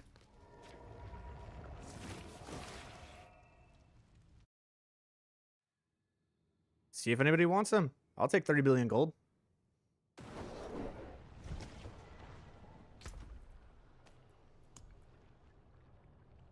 Maybe 20. I'll put them up for like 20 billion. I'm pretty sure that's like more realistically what they'll sell for. 29%, and now that sucks. Let's find out. Okay. Items. Let's see here. Filter. Unique item. Nas. Add stat group. GA attack speed. What was it? Mages. Ranks to skeletal mage mastery. All right, here we go. I mean, really?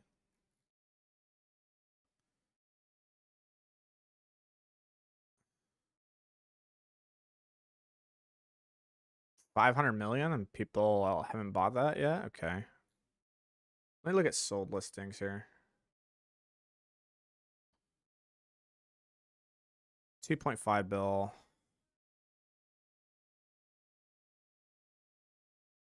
Didn't have a number on it. 2 billion.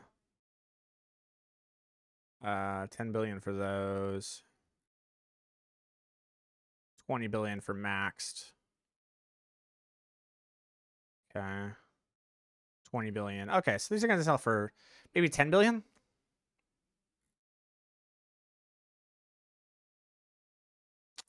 $1.2 billion. That guy sold them for. This guy sold them for 15 billion. I'm going to put them up for 10. We'll see if anybody wants them for 10.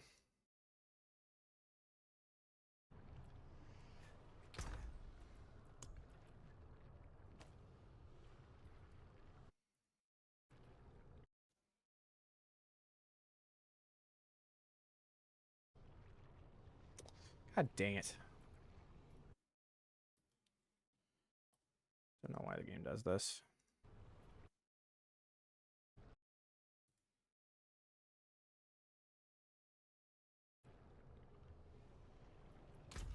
Nope. Do I actually have to go into windowed mode? You know what? This is what I'm going to do.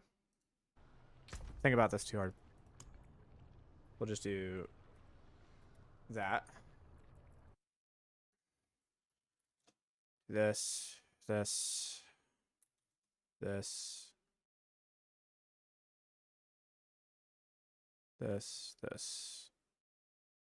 Save. Trading. Good. Done. Here. Equipment. Drag and drop. That. Exact. 1, 2, 3, 1, 2, 3, 1, 2, 3. I don't know, man. Maybe I'll sell them for 8. They're not like that crazy. But they do have max on everything else, so.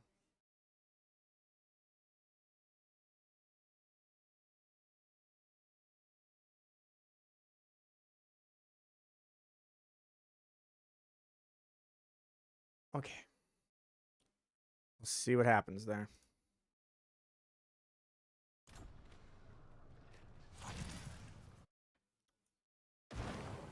Back to farming.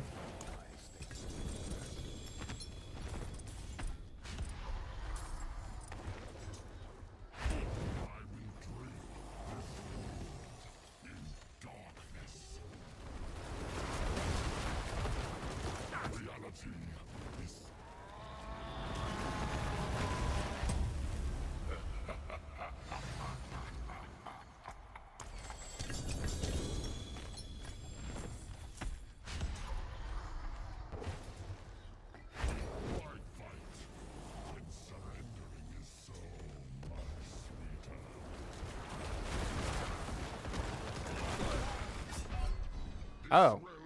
Died. Oh, hey, someone wants to buy him. Good.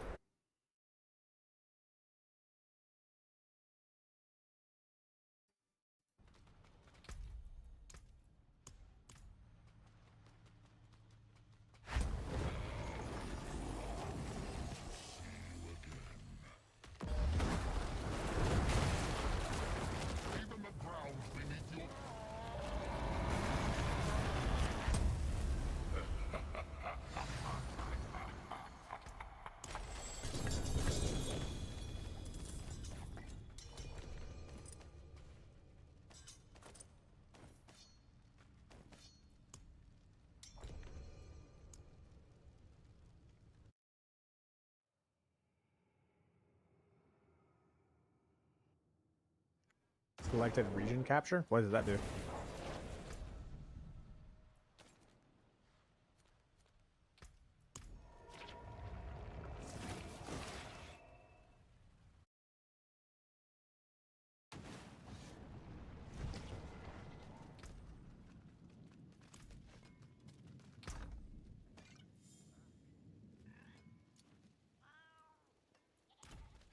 Greetings. How shall I guide my heart? Still got some good in it.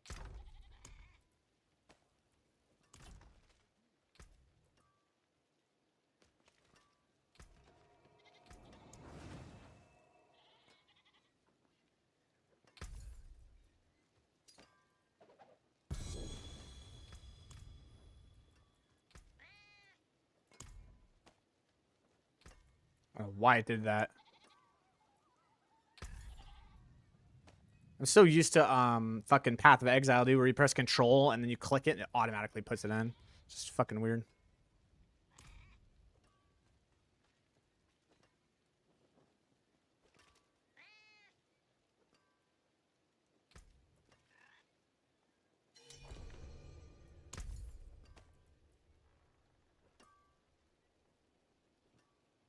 I got you.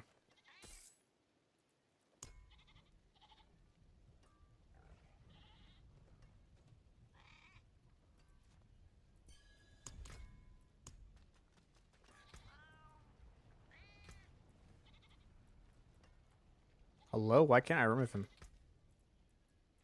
Oh, yeah, here I remove me. Okay. I hotkey it with a 3-second delay to be hovering item when capture starts. Got you. Got you. I see what you're saying. Usually I have it really quickly. I just window capture it and like it's super fast, but unfortunately sometimes the game doesn't want to cooperate. Sometimes it does.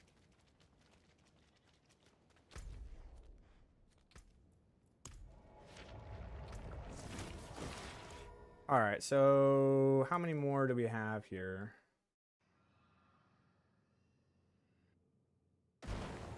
Because I do have to go in like 45 minutes. I got chores and house shit to take care of today.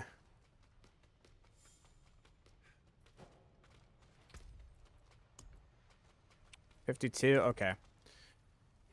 26 more runs. 8, 9. So we got 9 more returns to the base. I guess I'll get that. What is that? If I'm able to kill 3 every minute and a half.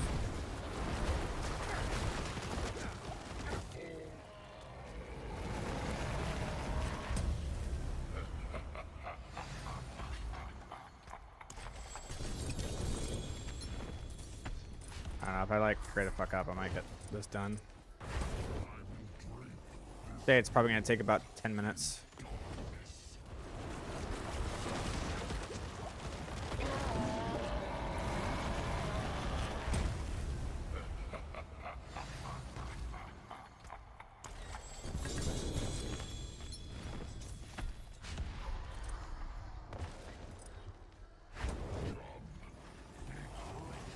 Two.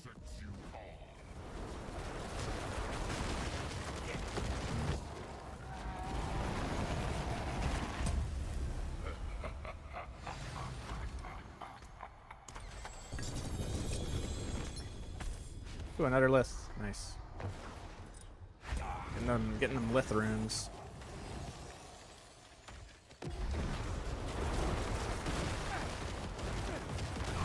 Oh, god damn it. Why is that happening?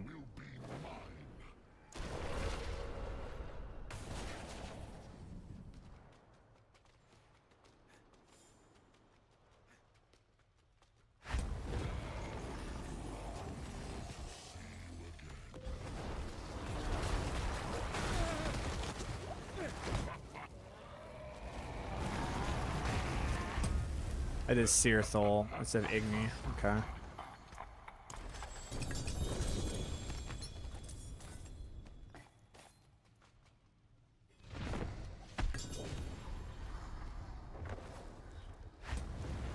Come on.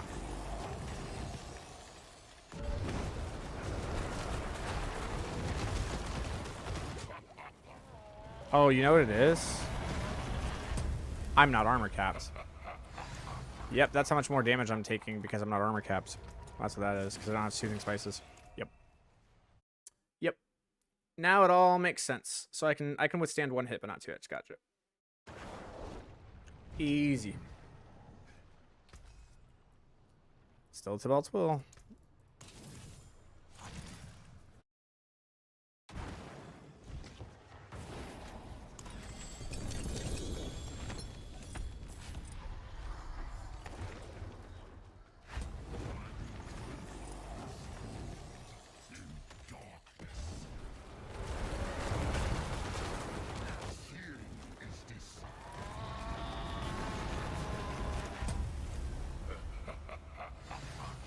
Just keep swimming.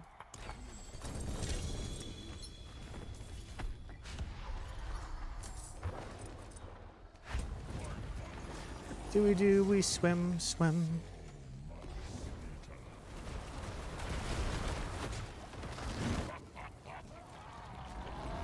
I really need that fleshier proc in order to deal with giga damage. Don't know why, but it is who it is. What are you stuck in jail for this time? I kind of already found the item I need, to be honest. The other thing I need is just getting runes and stuff for a GA Shaco. I need a GA cooldown reduction Shaco.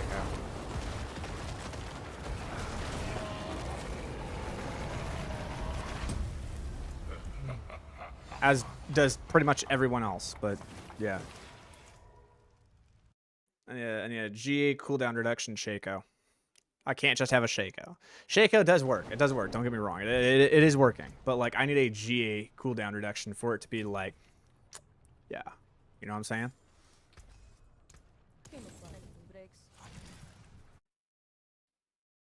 Turns out we can get Inexorable Reaper's cooldown to 0.875 seconds. And right now it's on 1.7 and it already feels super fast. So imagine I can cast my Sever twice as fast, dude. And the cooldown goes active as soon as you cast the ability, but it takes 0.5 seconds for the ability to actually complete, which means that when you cast Reaper, you can cast a Decrepify, and by the time your first Decrepify is over, you can recast the Reaper. It's like insane movement. And this has been in the game for quite a while, but nobody's really been utilizing it? I don't know, dude.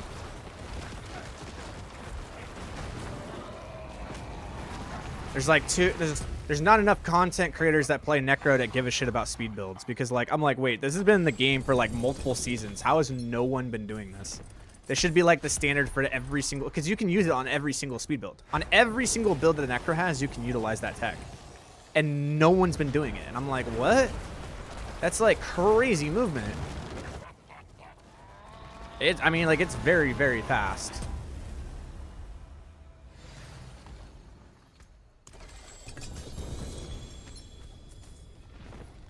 Triple GA chest armor, not pants. Feels bad.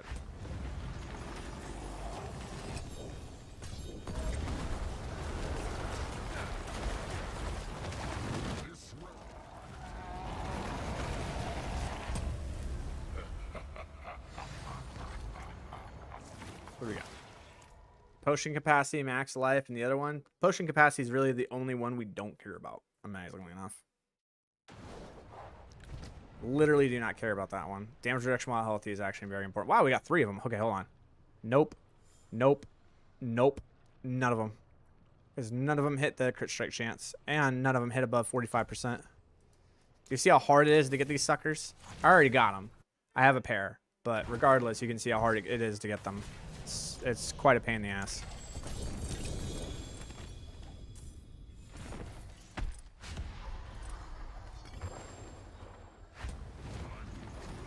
Oh. Nice, that's good.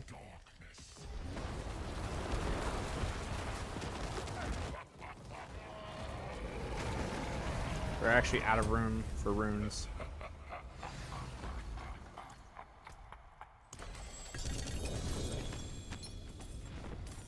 Dinner. We're almost done. I will have done my 150 Belial runs today.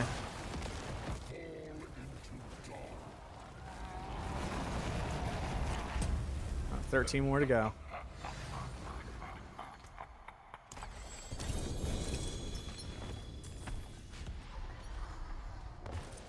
And then we need to do rune crafting, and then after the rune crafting, we need to see if we can actually make a Shaco. And if we can, then we have to do other things. Like we got task. Nope, that ain't it.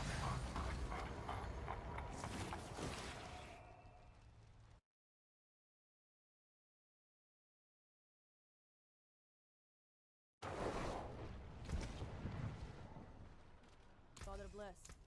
What do you need? Okay.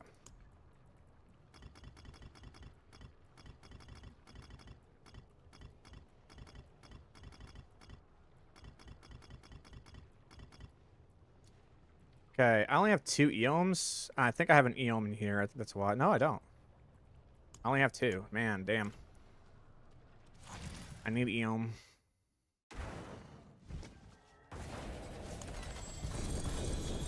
I also, funny enough, have not gotten a mythic in a while.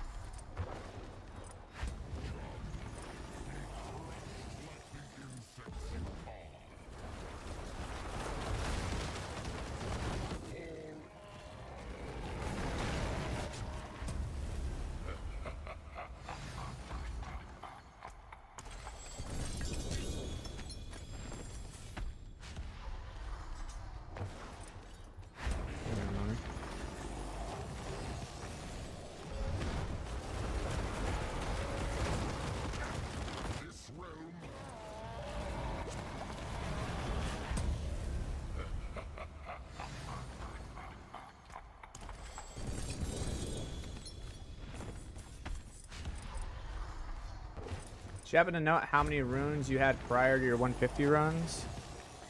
I did not. But I mean, I'm getting 150 more runes. You know? Curse. Curse. Damn. Nope, nothing. I need to go back. Ugh. I have 150 more runes. I don't know, you know.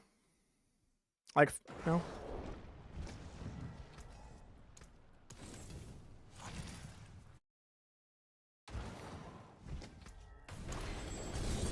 Find out which rune sets are selling for the highest, and then save those runes and sell those rune sets.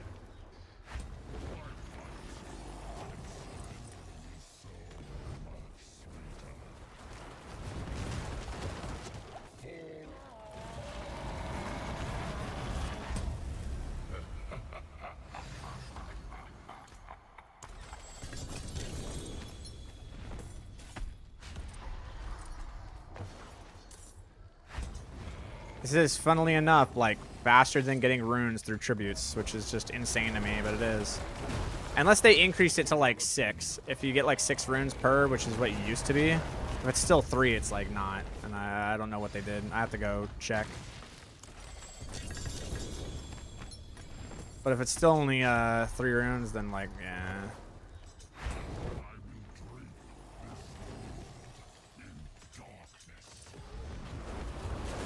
The other thing that's nice is now that we're like a week into the season, like actually obtaining these runes isn't gonna be too bad.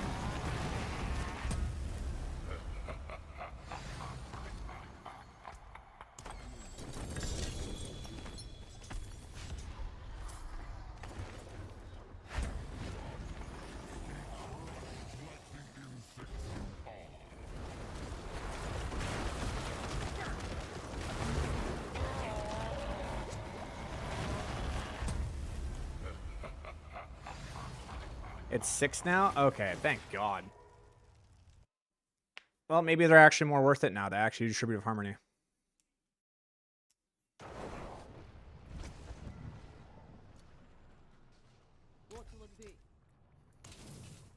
How many resplendents do I have? I have 3. Okay, so I can craft one, and then if one doesn't work out, I can craft another.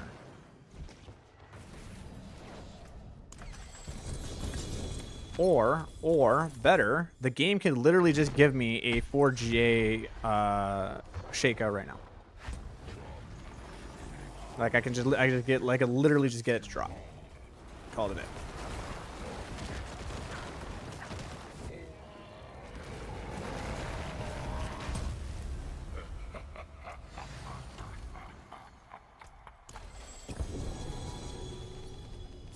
ring ain't it.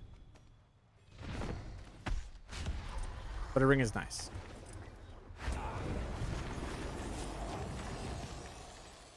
Lucky hit chance, huh?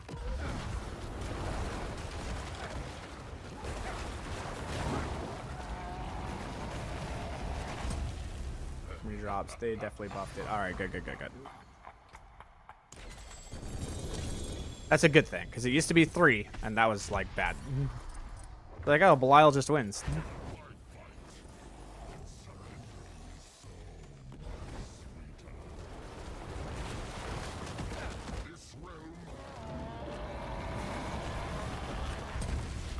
Don't need it. It's useless. Curse. Golem. That's it? God damn.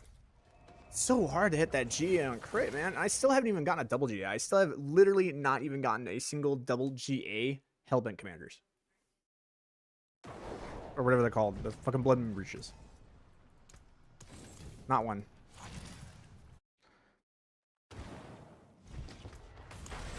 They're like...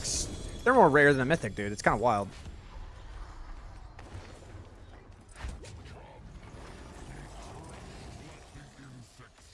And then I talk. Alright, so I got a pair. But I have a pair that's better than that one. The pair I have is 45%. But this is what you want. You want that GA crit, and then you need that one on the bottom. You want it to be over 45. 44 is fine, but... Like, these ones I'm going to trash, because there's no reason to have them, and there's nobody wants to buy them. There's just literally no reason to have them.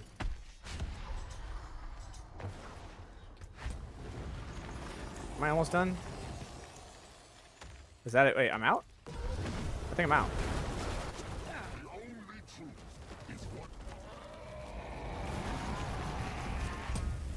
I think I'm out of gold. I think this is a blessing. Are we done? Oh, we are done. We are done. Okay. All right. Well, now we go to the bathroom, and then we get to other work. Be right back.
Oh, okay. Oh. All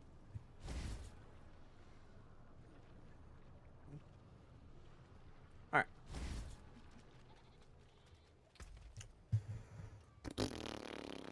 Okay. So now let's look at our runes here. Okay, so now what we need to do is we need to go Diablo.trade. We got items, and I want to filter. This is new. There's a new thing here where it comes to runes. You can do rune sets. Okay. So let's see how much Harlequin sells for.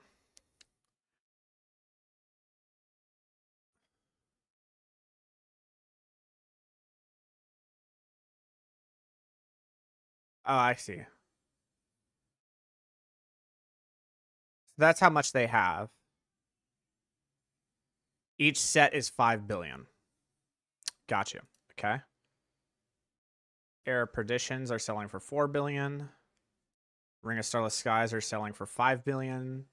Shroud of False Death is selling for 5 billion. Okay. So 5 billion is basically the set that's happening here. So for 5 billion, I could literally just acquire all of the ones I need to get 2 rolls. Okay. Cool. All right. And all of them kind of sell the same. I could sell them if I wanted to too. So with that being said, now what I need to know is which ones are worth, because they are worth 5 billion gold each, which is a pretty good amount. So we're going to do this. I'm going to go to my Rune Mythic sheets.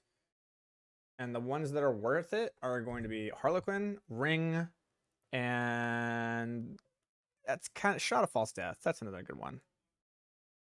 So we need to save our box. We need to save our eoms, and we need to save our ohms. Okay, from there, we're going to need lock. Got a lot of locks.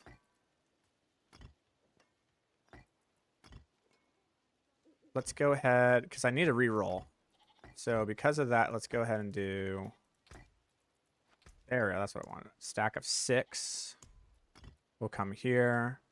I think I need Cry. No, Cry's for something else. Cry's for Shroud of False Death. We're going to need those. That goes underneath my box.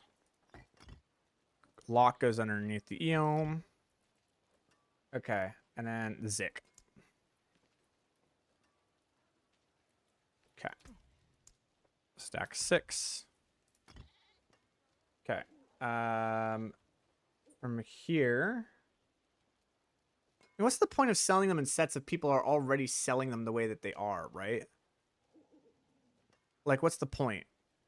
I don't need Ring of Starless Skies. I don't need a Shroud of False Death. I just need Shaco. So the only thing I should be saving are the things for Shaco, and that's it. Which is Lock, Eom, and the other thing. So I can reroll everything else, just keep one of it. Yeah. And the last one for Harlequin is going to be Taunt.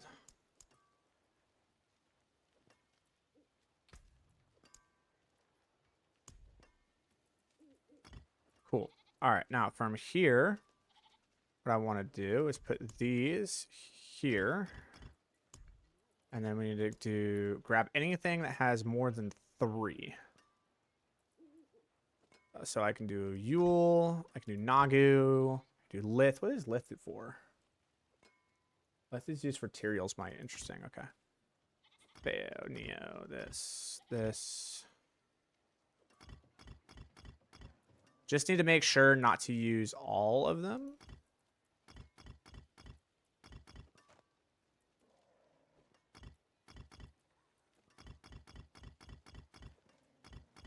Okay.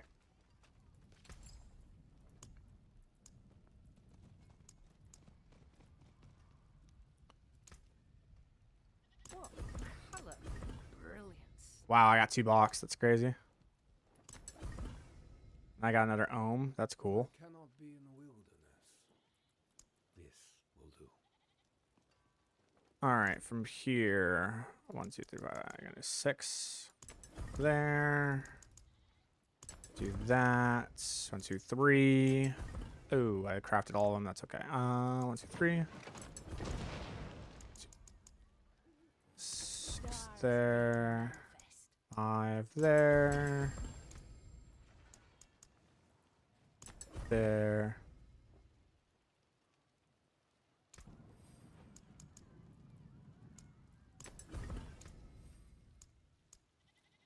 Well done.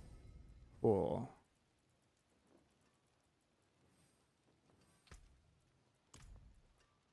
Grow good sounds.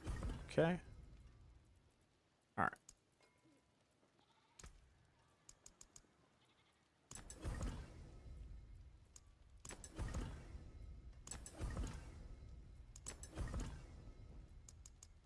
The stars made manifest.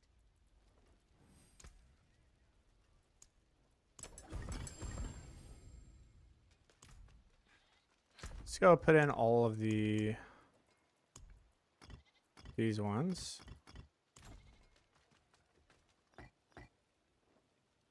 Lightning Sork is back and dominating, I guess, whatever. Let's see here.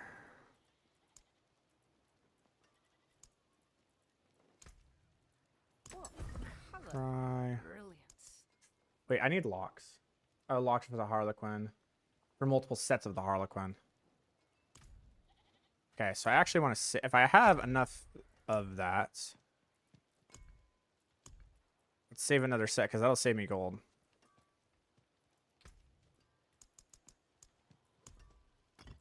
Another set, and then this one is tawns. I think I re-rolled like all my tawns.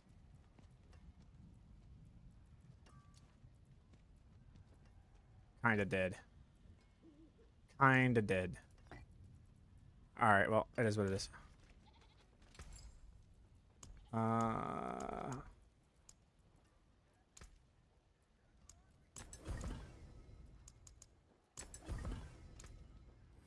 done. We're trying to get these to upgrade. 2 eoms, dude. Let's go. Oh, what are the chances of that? Well done.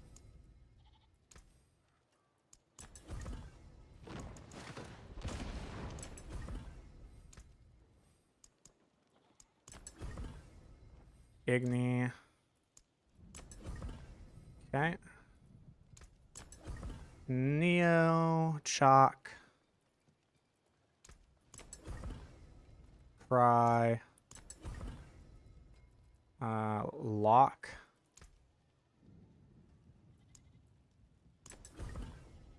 Another Lithrone. Okay.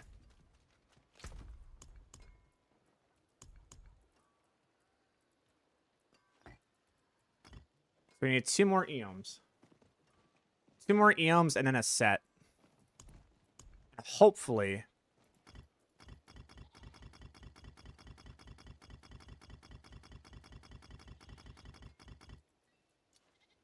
That's enough.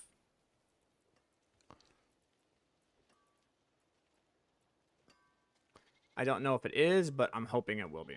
So I need 2 more eoms. And then I need a set. So I need 1 set and then an eom.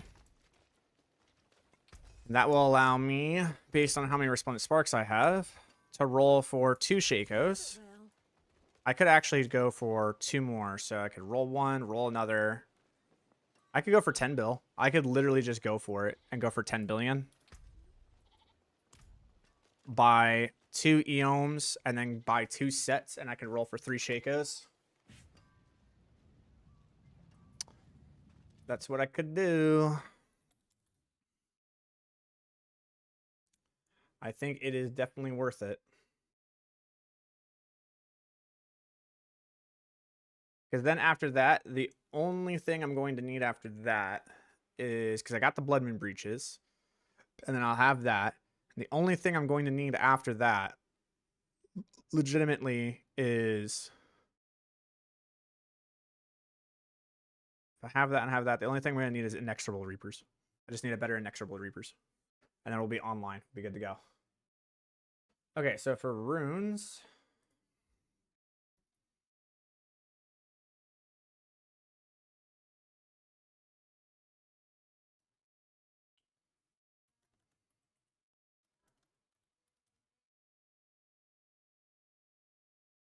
Okay, and then rune set.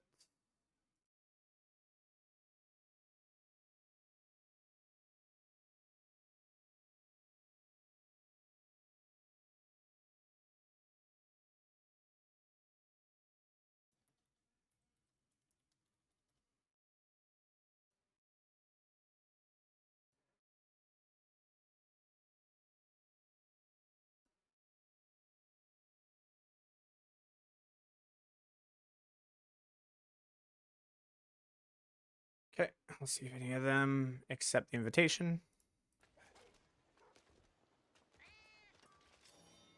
Okay. So this is the one. here.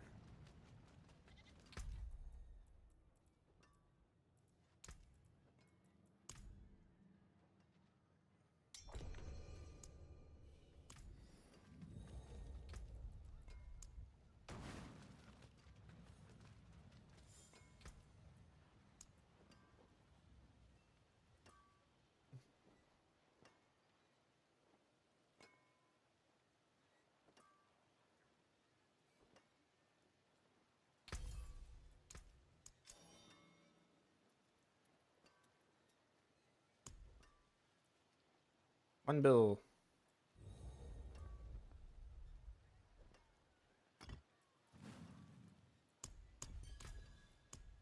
Thank you. All right, and review. I'm out. Thank you. All right. Let's just go see if we hit it. Like first try. I don't know. This will do. Okay.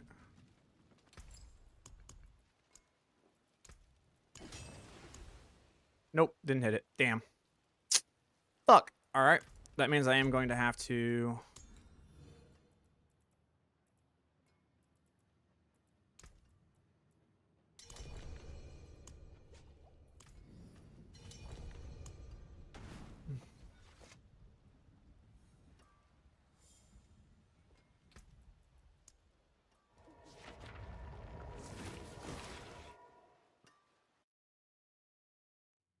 I'll just say I'm going to buy one, and if I need another, I'll buy another.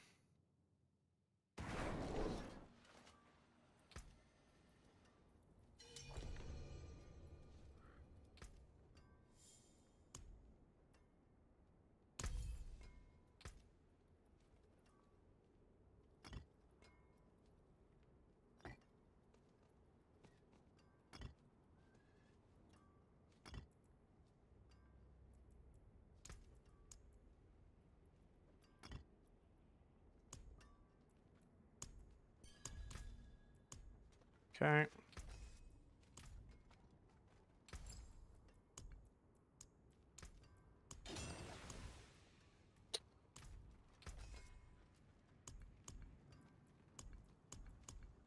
Where's it salvage?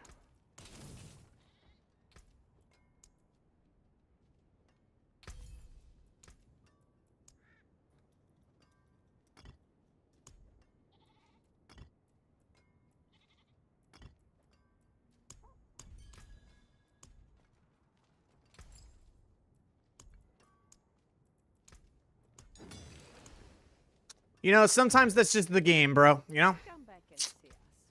Sometimes that's just how it fucking goes. I've gotten 4 Shakos, and none of them got the CDR. Sometimes it just be like that.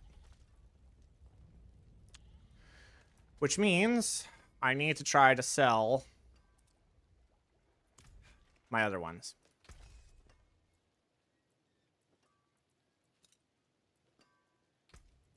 Better than starting from nothing.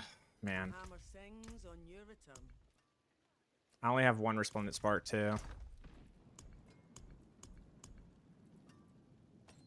Yeah, that means I actually have to farm for more. Oh, man. I actually have to sit in Belial jail, and I have to farm for more, dude.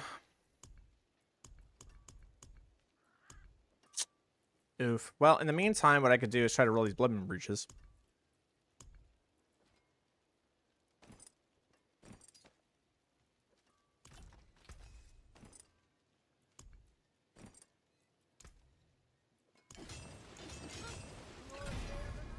See if I can double hit the crit.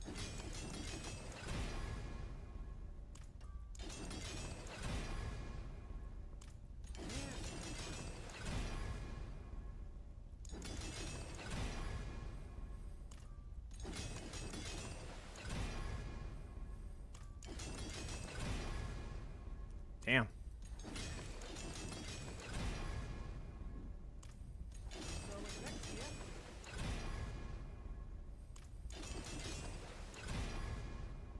Fuck me, dude.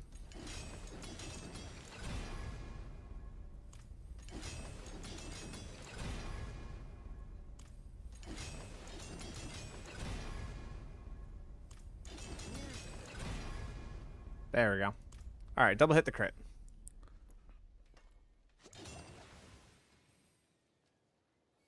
That's very nice. Okay, from there, we'll see if I need to add sockets. Good. Okay, and then we will overwrite SB speed here. This one we will equip. Okay. From here, I want to see if I have the necessary crit now. Okay. I very much do have the necessary crit. That's with these, though. If I took these off, and I put my other ones on,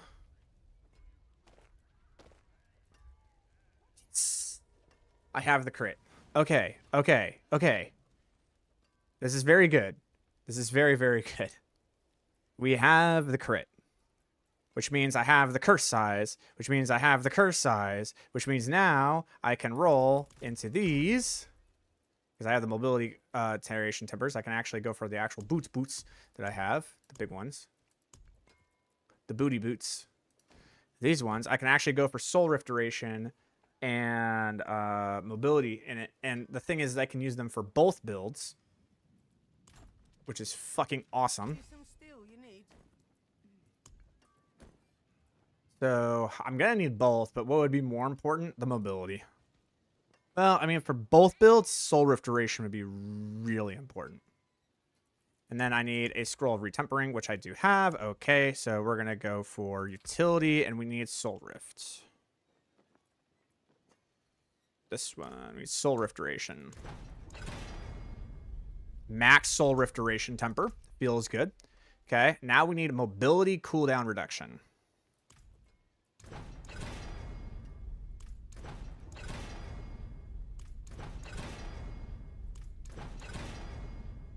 %7 will work. I will take it for right now. Cool. All right, so those are checked out.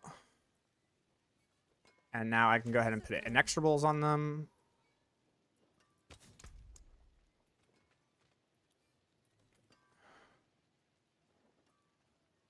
Whoops, that NX. NX. So wait, that's a good pair of boots. Put those on.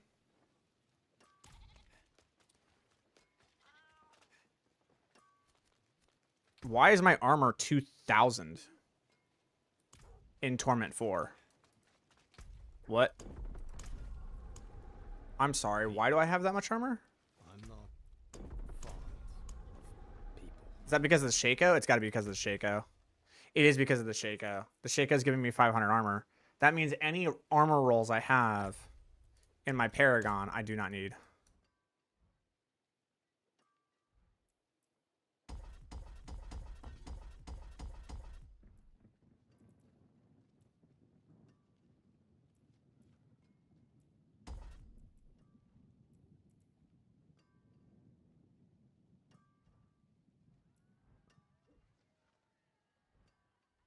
Well, that's nice.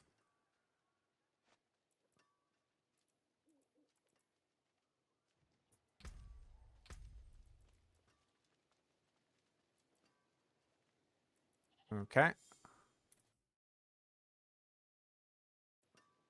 Can I ask one more thing? I want to start with Necro today. Is the Shadow Blight playable already from level 60? Don't want to play minions this season. Already have some aspects and some Ebon. As soon as you have Ebon, it is playable. You need the Blighted aspect, you need Decay aspect, and you need Ebon, and it is playable right from the get-go, yes. Okay.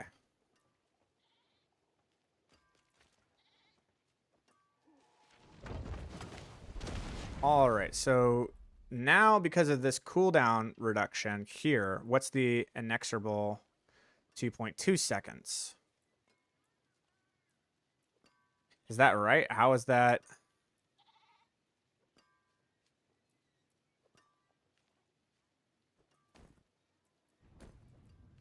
$2.37, 2.2.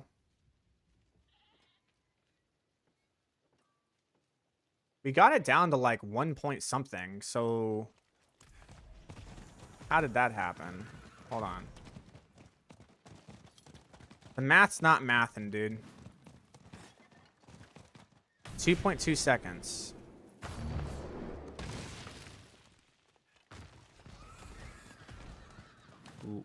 What happened?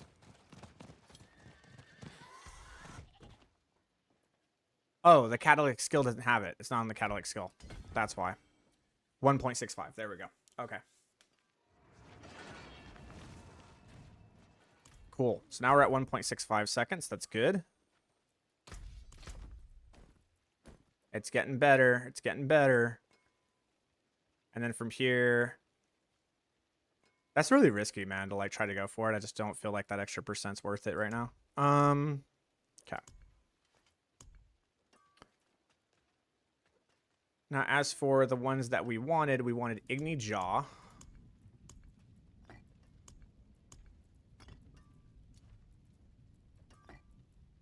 Igni Jaw, and then it was Zol and Zek. But I think, do I have the Soul Rift? I have the Soul Rift duration now, so it lasts for 10 seconds instead of 8 seconds. I still think I need to run Zek, but I want to run Eom.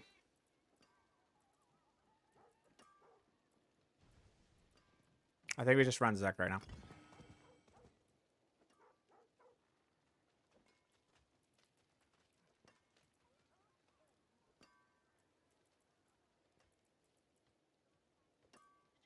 And then we want to go unsocket that. Craft emerald. One more.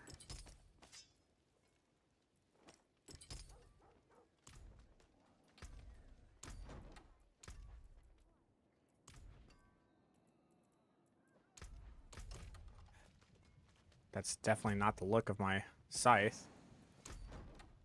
There we go.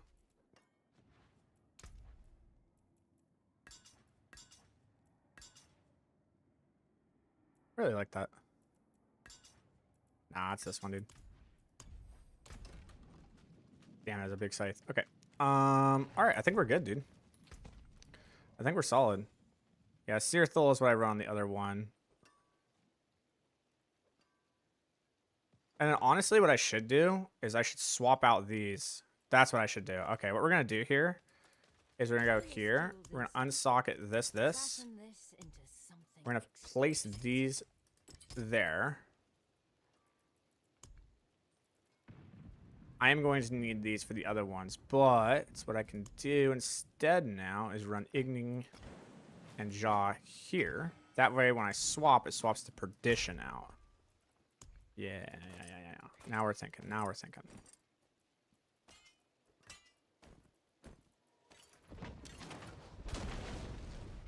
Okay. Yeah, now we're cooking, dude. So now I just need to go do that. I just need to go do an escalation protocol. Wait, I already have that. This needs to be Great Feast. Okay, you got it.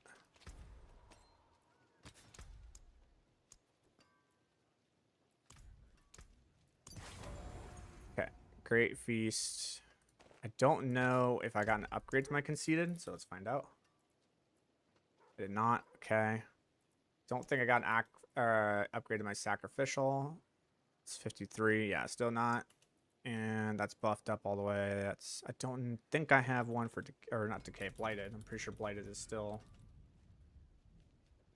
Pretty sure. Yeah, 20 out of 21. Okay. All right. Good. Okay, now we can do is we can come here and we can overwrite that one.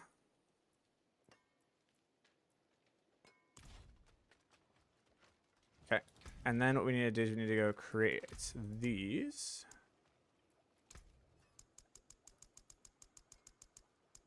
Got like 13 of these. Redo this. Okay.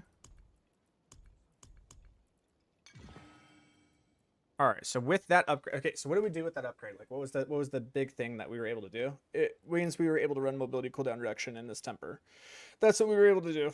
We need to now masterwork this, and I would really like to hit anything. Like, all of those are really good, but we need to masterwork this, and we can masterwork it pretty easily by just doing an escalation sigil.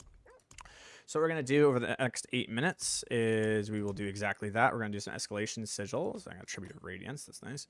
We're going to do this one. This one? Yeah, we'll do this one.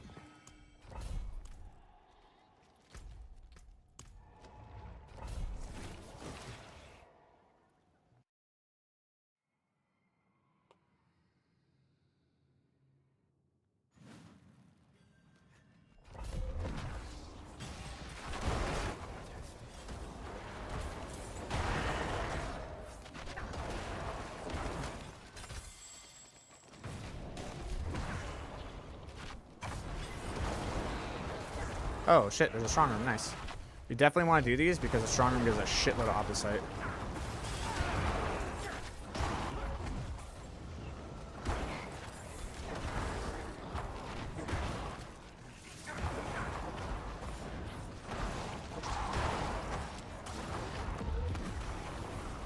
The fact I can get, like, I can actually get Inexorable Reaper's cooldown reduction down by another, like, it's going to reset damn near instantly. And when I have that, this build is going to be wild.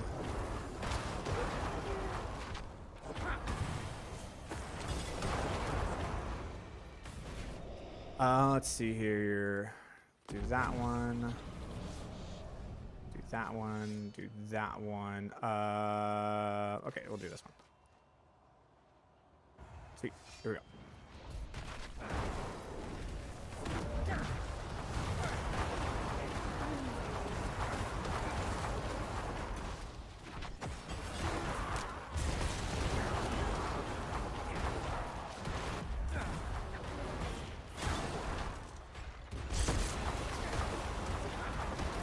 I know a lot of people want to play this. It's very fun. It's a very fun build. No, not yet. We've been working on it today, kind of maxing it. Once I have my Shaco, then I will create the guide. But I need the Shaco, which means I need to farm more Belial by myself tonight, which is, you know, sucky, but it is what it is.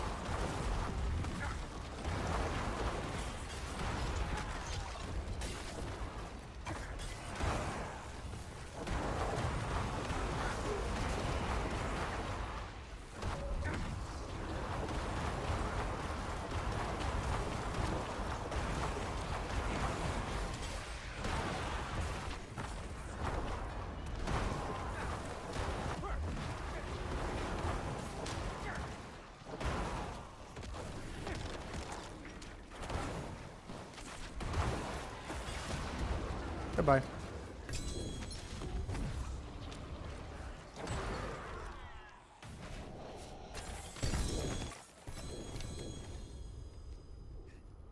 Two focuses and a escalation sigil. Love it.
Good damage.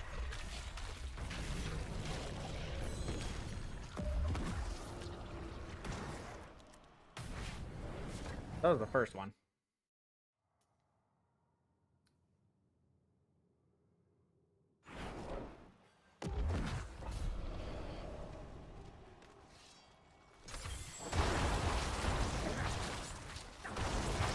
Oh, zero underpass. Okay. I love this one.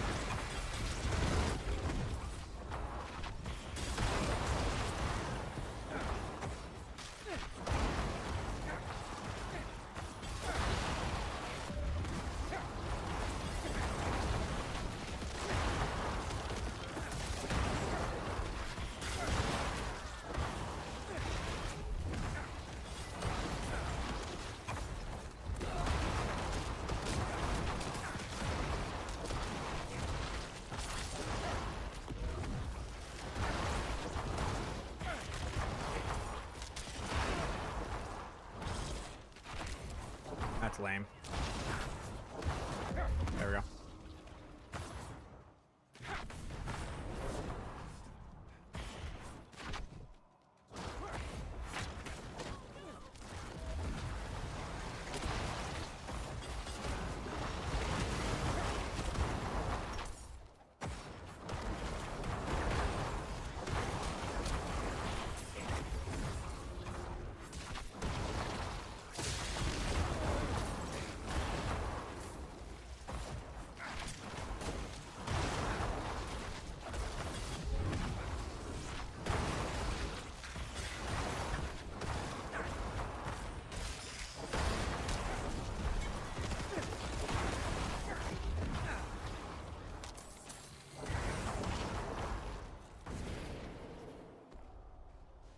Obdicite mine. Nice. See what that's about.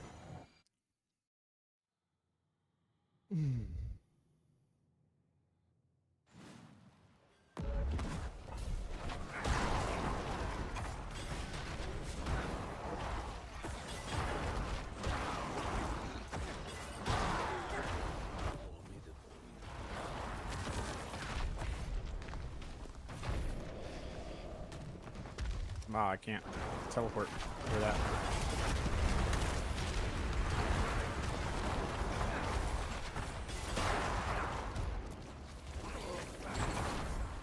I don't know what obdicite mine means.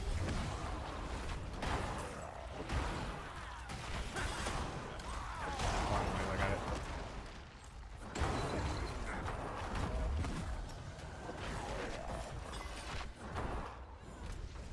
Okay. Oh, they drop additional. Okay, cool. How much additional? Yeah, pretty standard. I don't know. It's not too much.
Okay, got the mastery for that in about 3 seconds.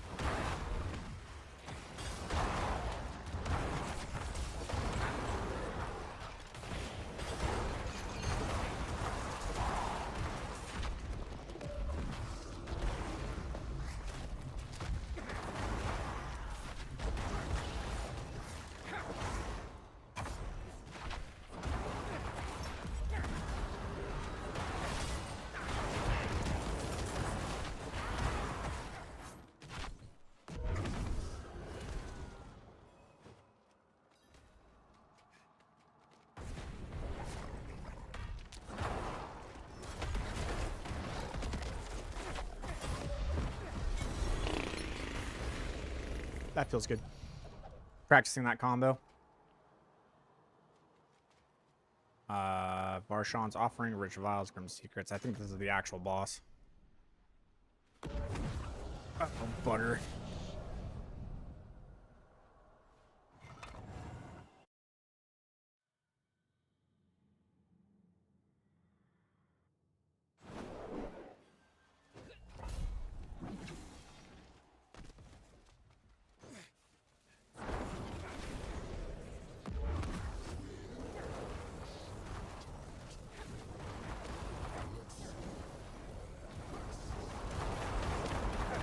So we want to use this to get his mount off. Once he's off his mount, we're going to save everything. We're going to come here. Get this online. Make sure everything's there. He's got every multiplier, and then go for it. There's the big damage. That's what we want. Oops.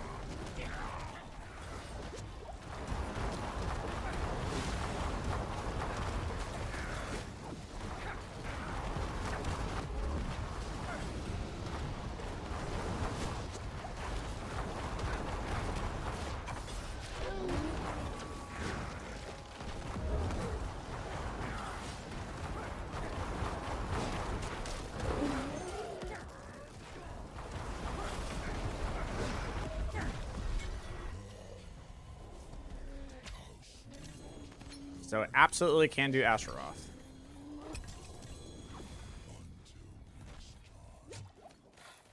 It's not the greatest at doing Astaroth, but it can. Getting really annoyed at the fact that this thing is still a thing. Even after the dungeon is done. Kind of annoying. Okay. So, we should have gotten a decent amount off the site. Only 5,000? Interesting.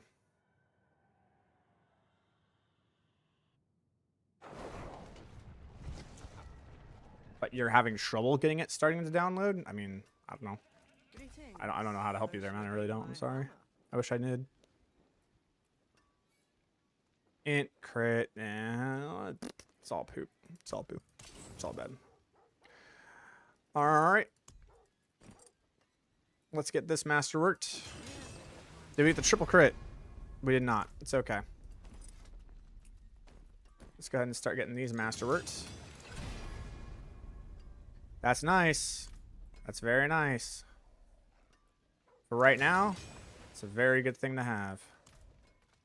1.58 seconds. Every little bit that we can get, man, is a big, big upgrade. I forge more than horseshoes. What's left you are? A hammer sings on your It's just very unfortunate that it has to be a GA pair of boots with inexorable reapers and a max roll. Inexorable reapers is a huge, like, has a range. Has a huge range.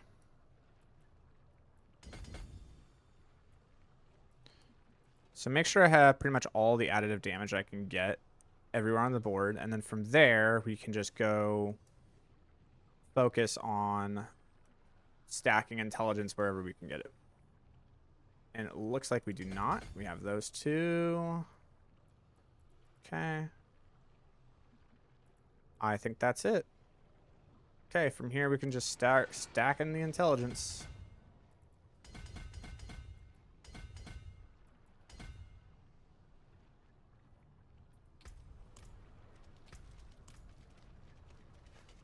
Okay, we'll do one more escalation sigil, and then that's it. I'm done for the day.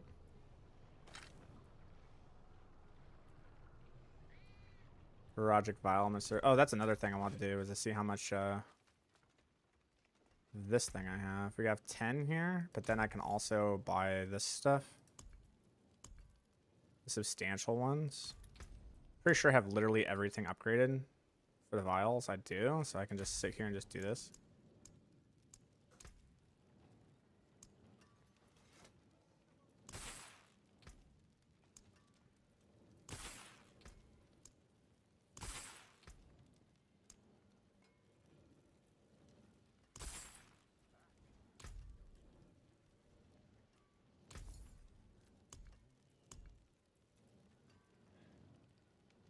Or Heroic Knowledge.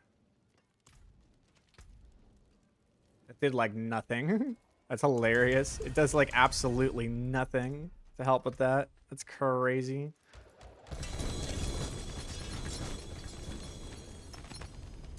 All right, hopefully we can get some boots or something, some upgrades here.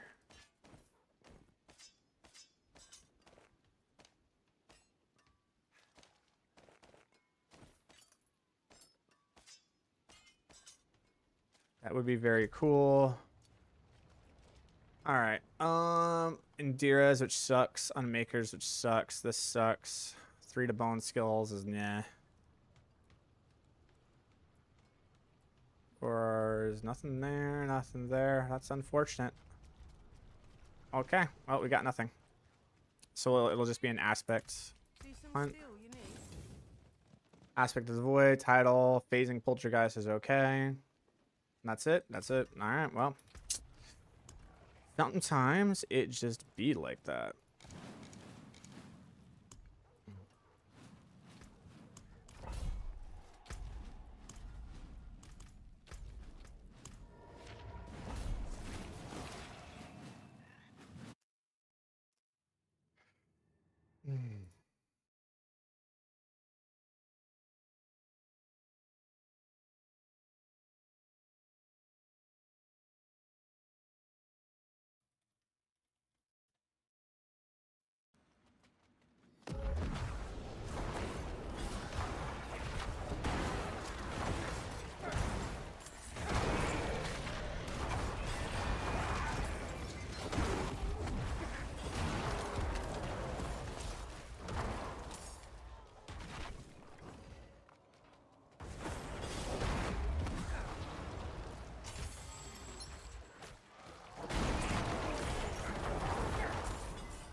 Oh, nice. See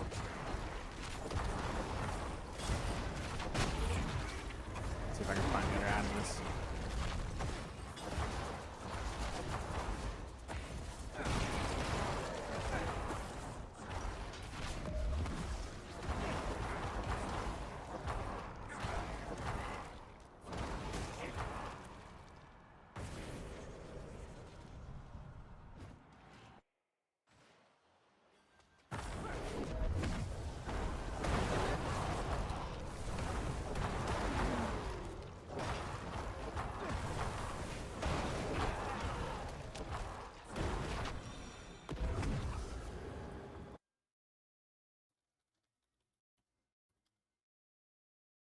One second.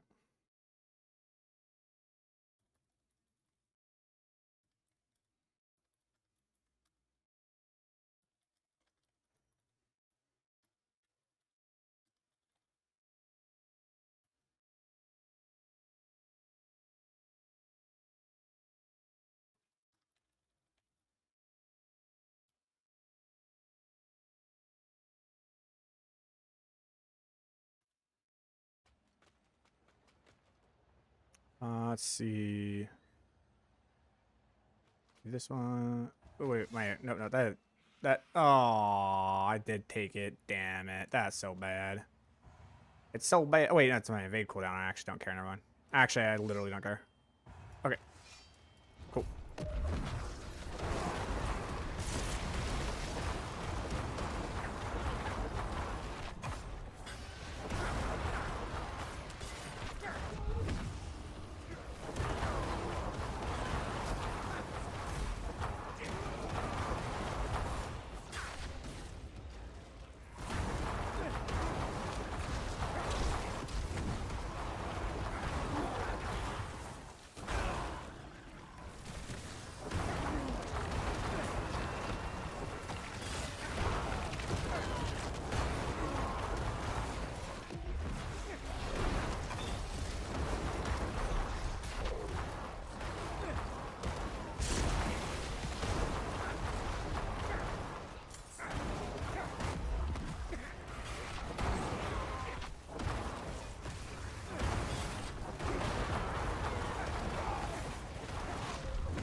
Man, if they actually get rid of the dupe play, so much stuff will be way more meaningful. No, it won't. It'll be fucking ass and you'll hate your life. If by meaningful you mean literally play this game for 30 hours a day so that you can fucking finally get one mythic, then sure. That's meaningful, I guess. This ain't fucking 1999 anymore, dude. I don't want to sit here and grind 60 fucking hours for one item. I have better things to do with my life.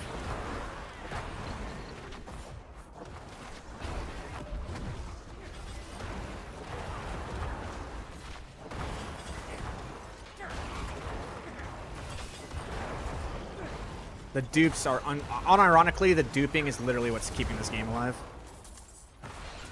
Without the duping, this game would be so dead, bro. People would not want to play it at all.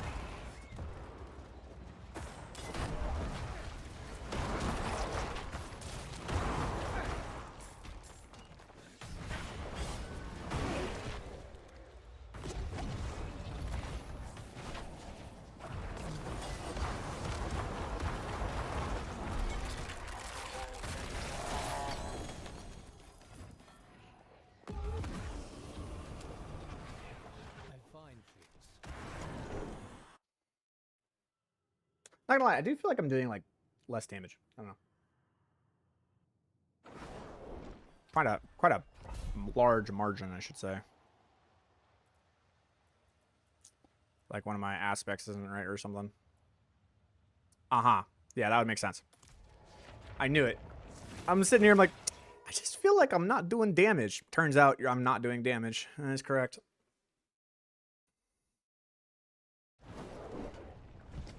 I kind of want to run Ring of Starless Skies over here, dude. I don't know if the intelligence plus vehemence is actually doing more for me here. Like, vehemence giving me ranks into my Soul Rift really guarantees the Soul Rift uptime, yes.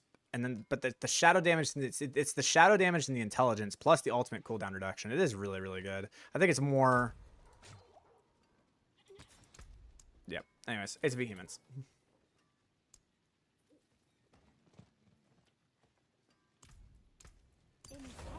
I just need to be able to upkeep the Soul Rift time that long. It's just really, really hard to do.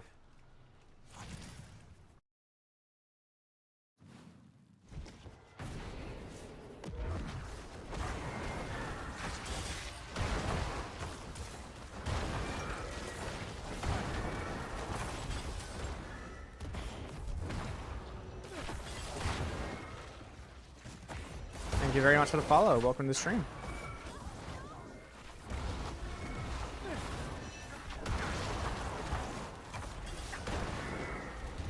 Interesting map layout.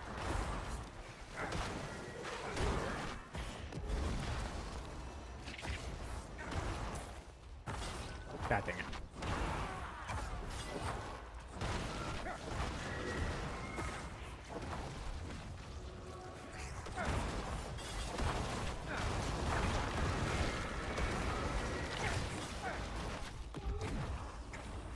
Nope. That ain't it. It's down.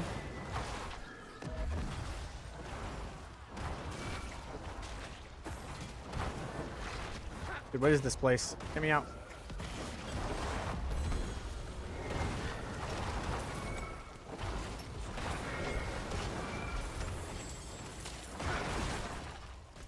Holy.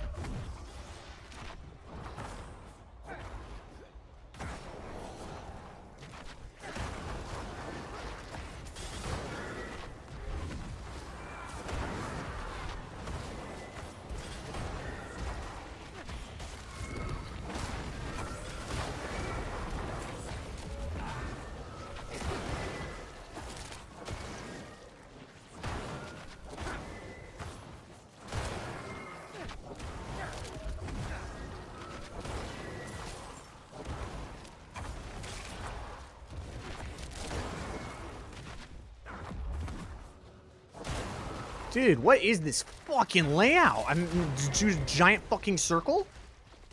Who designs this shit?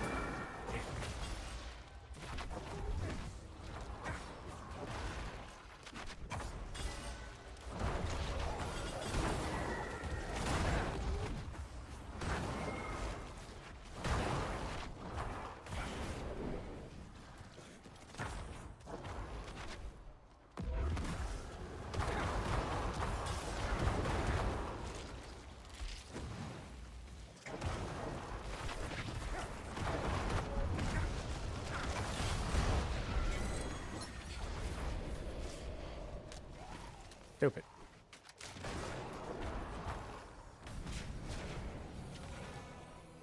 It does look like the Undercity map. It does.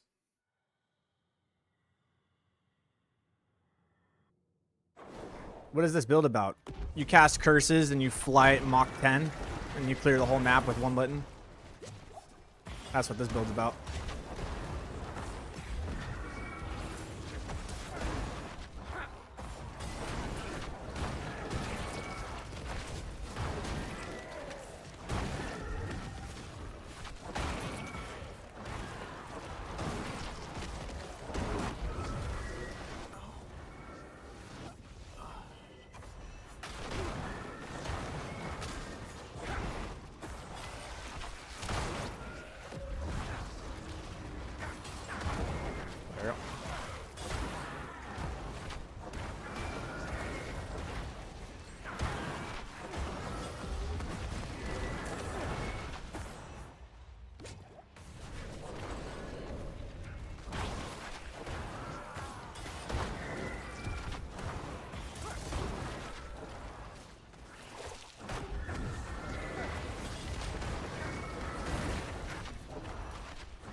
All right, this build kind of sucks against Astaroth, but I'm gonna try to make it work.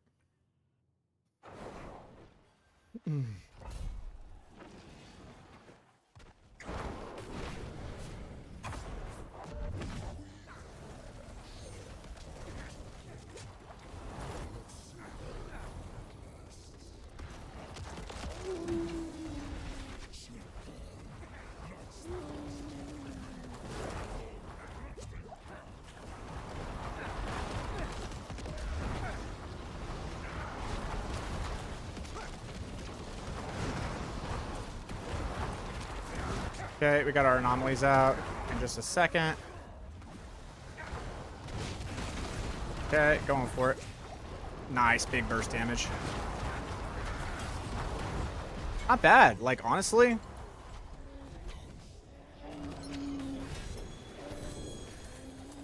For the fact that the build is so, like, capped on the damage for the movement speed and damage profiles and shit. Not bad. Let's go.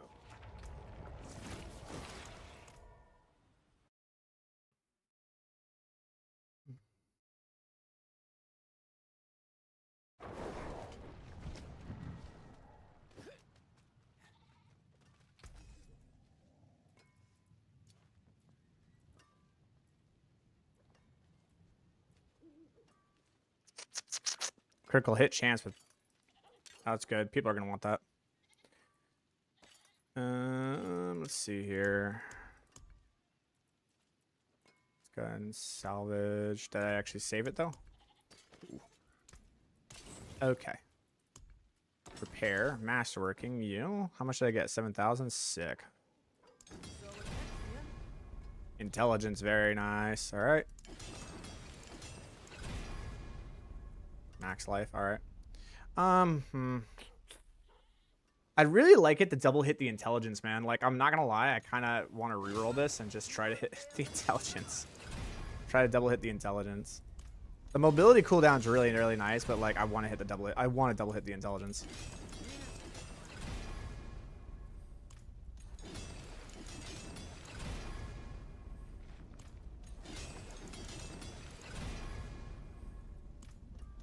Turns out, though, hitting intelligence is really hard. Never mind. First try.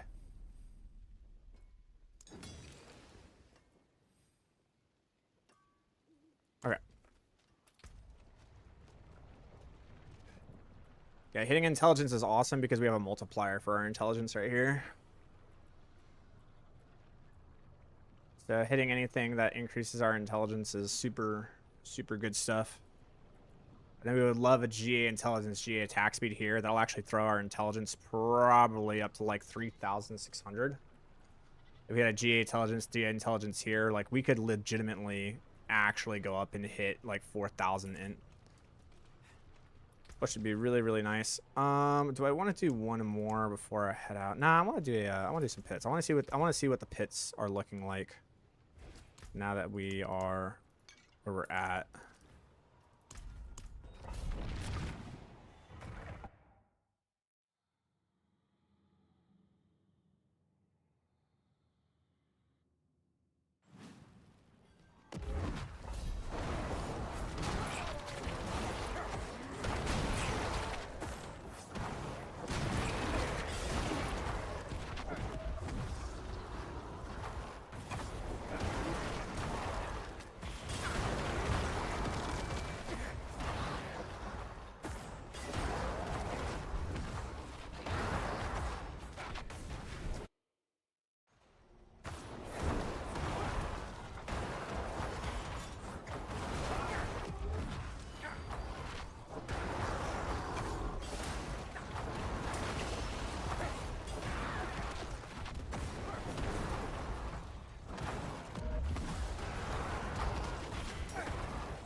Ah, unfortunate, man.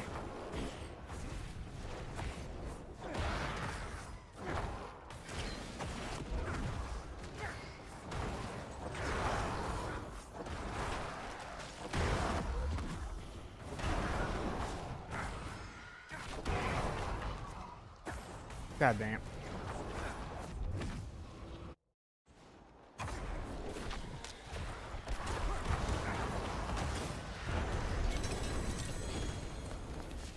It's alright. We can go faster. Really need to be, like, on top of where we decide to place those Reaper teleports. It'll get to a point to where, like, we actually use the teleport to get across specific gaps, and then we use Reapers to do everything else. Right now, I'm alternating them, which is good, but we want to actually get the Reaper cooldown so low that we don't need to do that.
Well, how fast was that?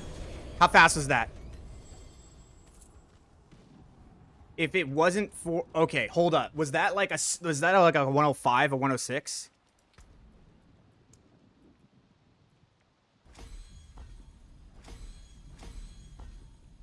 Because it was Den Mother that came down, so I kind of want to take the time out that it took Den Mother to do her little bullshit. Hold up.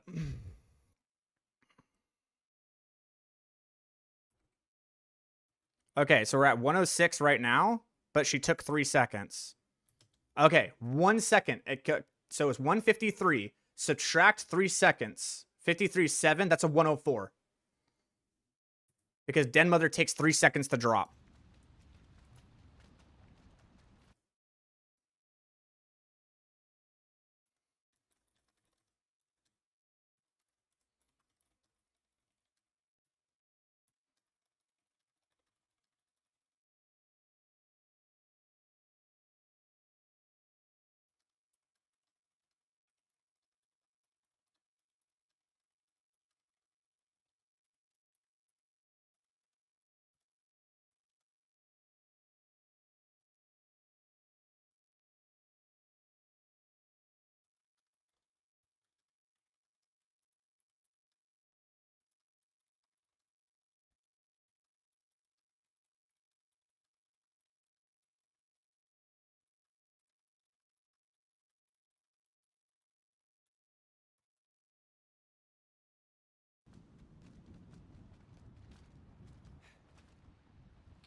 That was a good one, boys.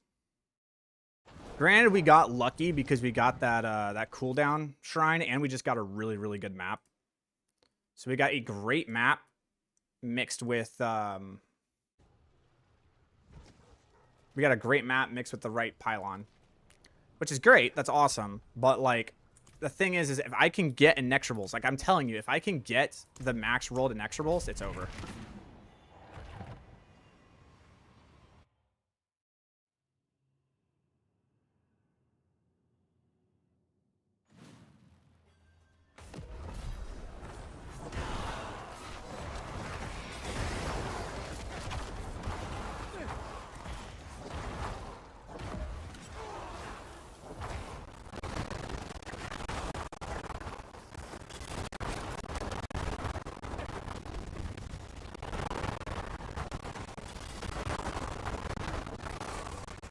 Oh my god. Oh, but we got a dead end. And a terrible map. This map sucks.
Anomalies do so much damage, dude. It's so hilarious to watch the anomalies do damage. I shouldn't be setting up like that. I should just kill the target, but like, it's still hilarious to watch the anomalies just go in and do their thing.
The game is like having a hard time keeping up with all my inputs.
Nightcrawler gameplay, Severed Dash, such a cool animation. It really is. It really is a very cool animation. All right, guys, I'm gonna do one more, and then from here we're gonna call it. I'm gonna go take care of responsibilities. I gotta go grocery shopping and cook dinner and stuff for the fam, and then I'm gonna be farming Belial later tonight to see if I can get my Shaco. And then tomorrow we'll see if we can perfect the build, get everything online, make it like look really nice and pretty. Hopefully I can get a better exonable recruits. I'd really like to get this video made by, I don't know, probably the day after tomorrow. I think that'd be cool.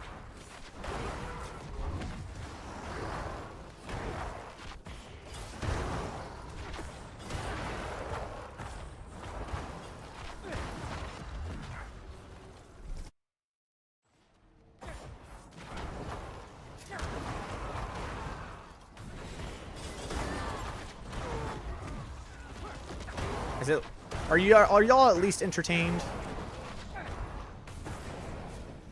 Is that not why you are here?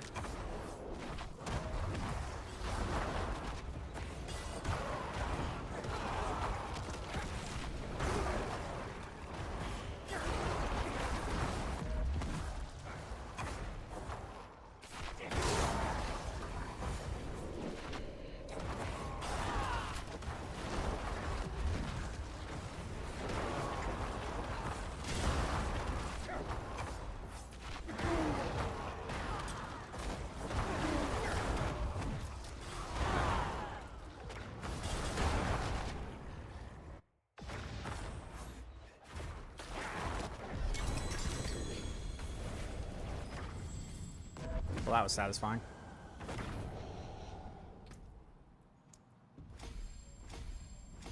That's one way to drop a boss, I guess. Let's go.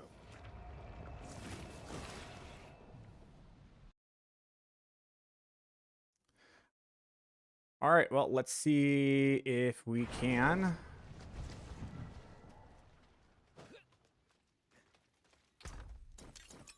See if we can land the Forbidden Exonable Reapers.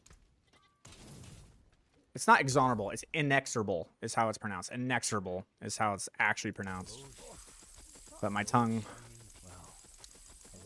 is just bleh. Alright. Nope, nope, nope. Damn.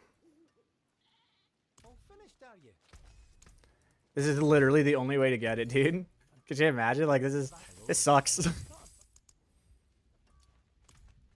But I don't know if any of them are actually good to keep, you know? Like, the actual... Not just the, damn, man, that's so rough. That is a really, really rough aspect to try to farm for. Really, really rough one. Let's see. Add a question. I didn't see it. 1 second. Do you see this build doing high pits? Hell no. Hell no. No way in hell. No way in hell is this build doing high pits. This is purely designed for Torment 4 open world speed farm content. Before you leave, would really like a real quick review on key points needed for this. Okay. Oof.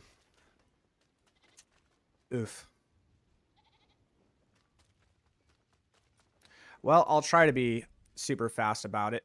I'll try to talk about it without like leaving everything, without like giving everything away, because there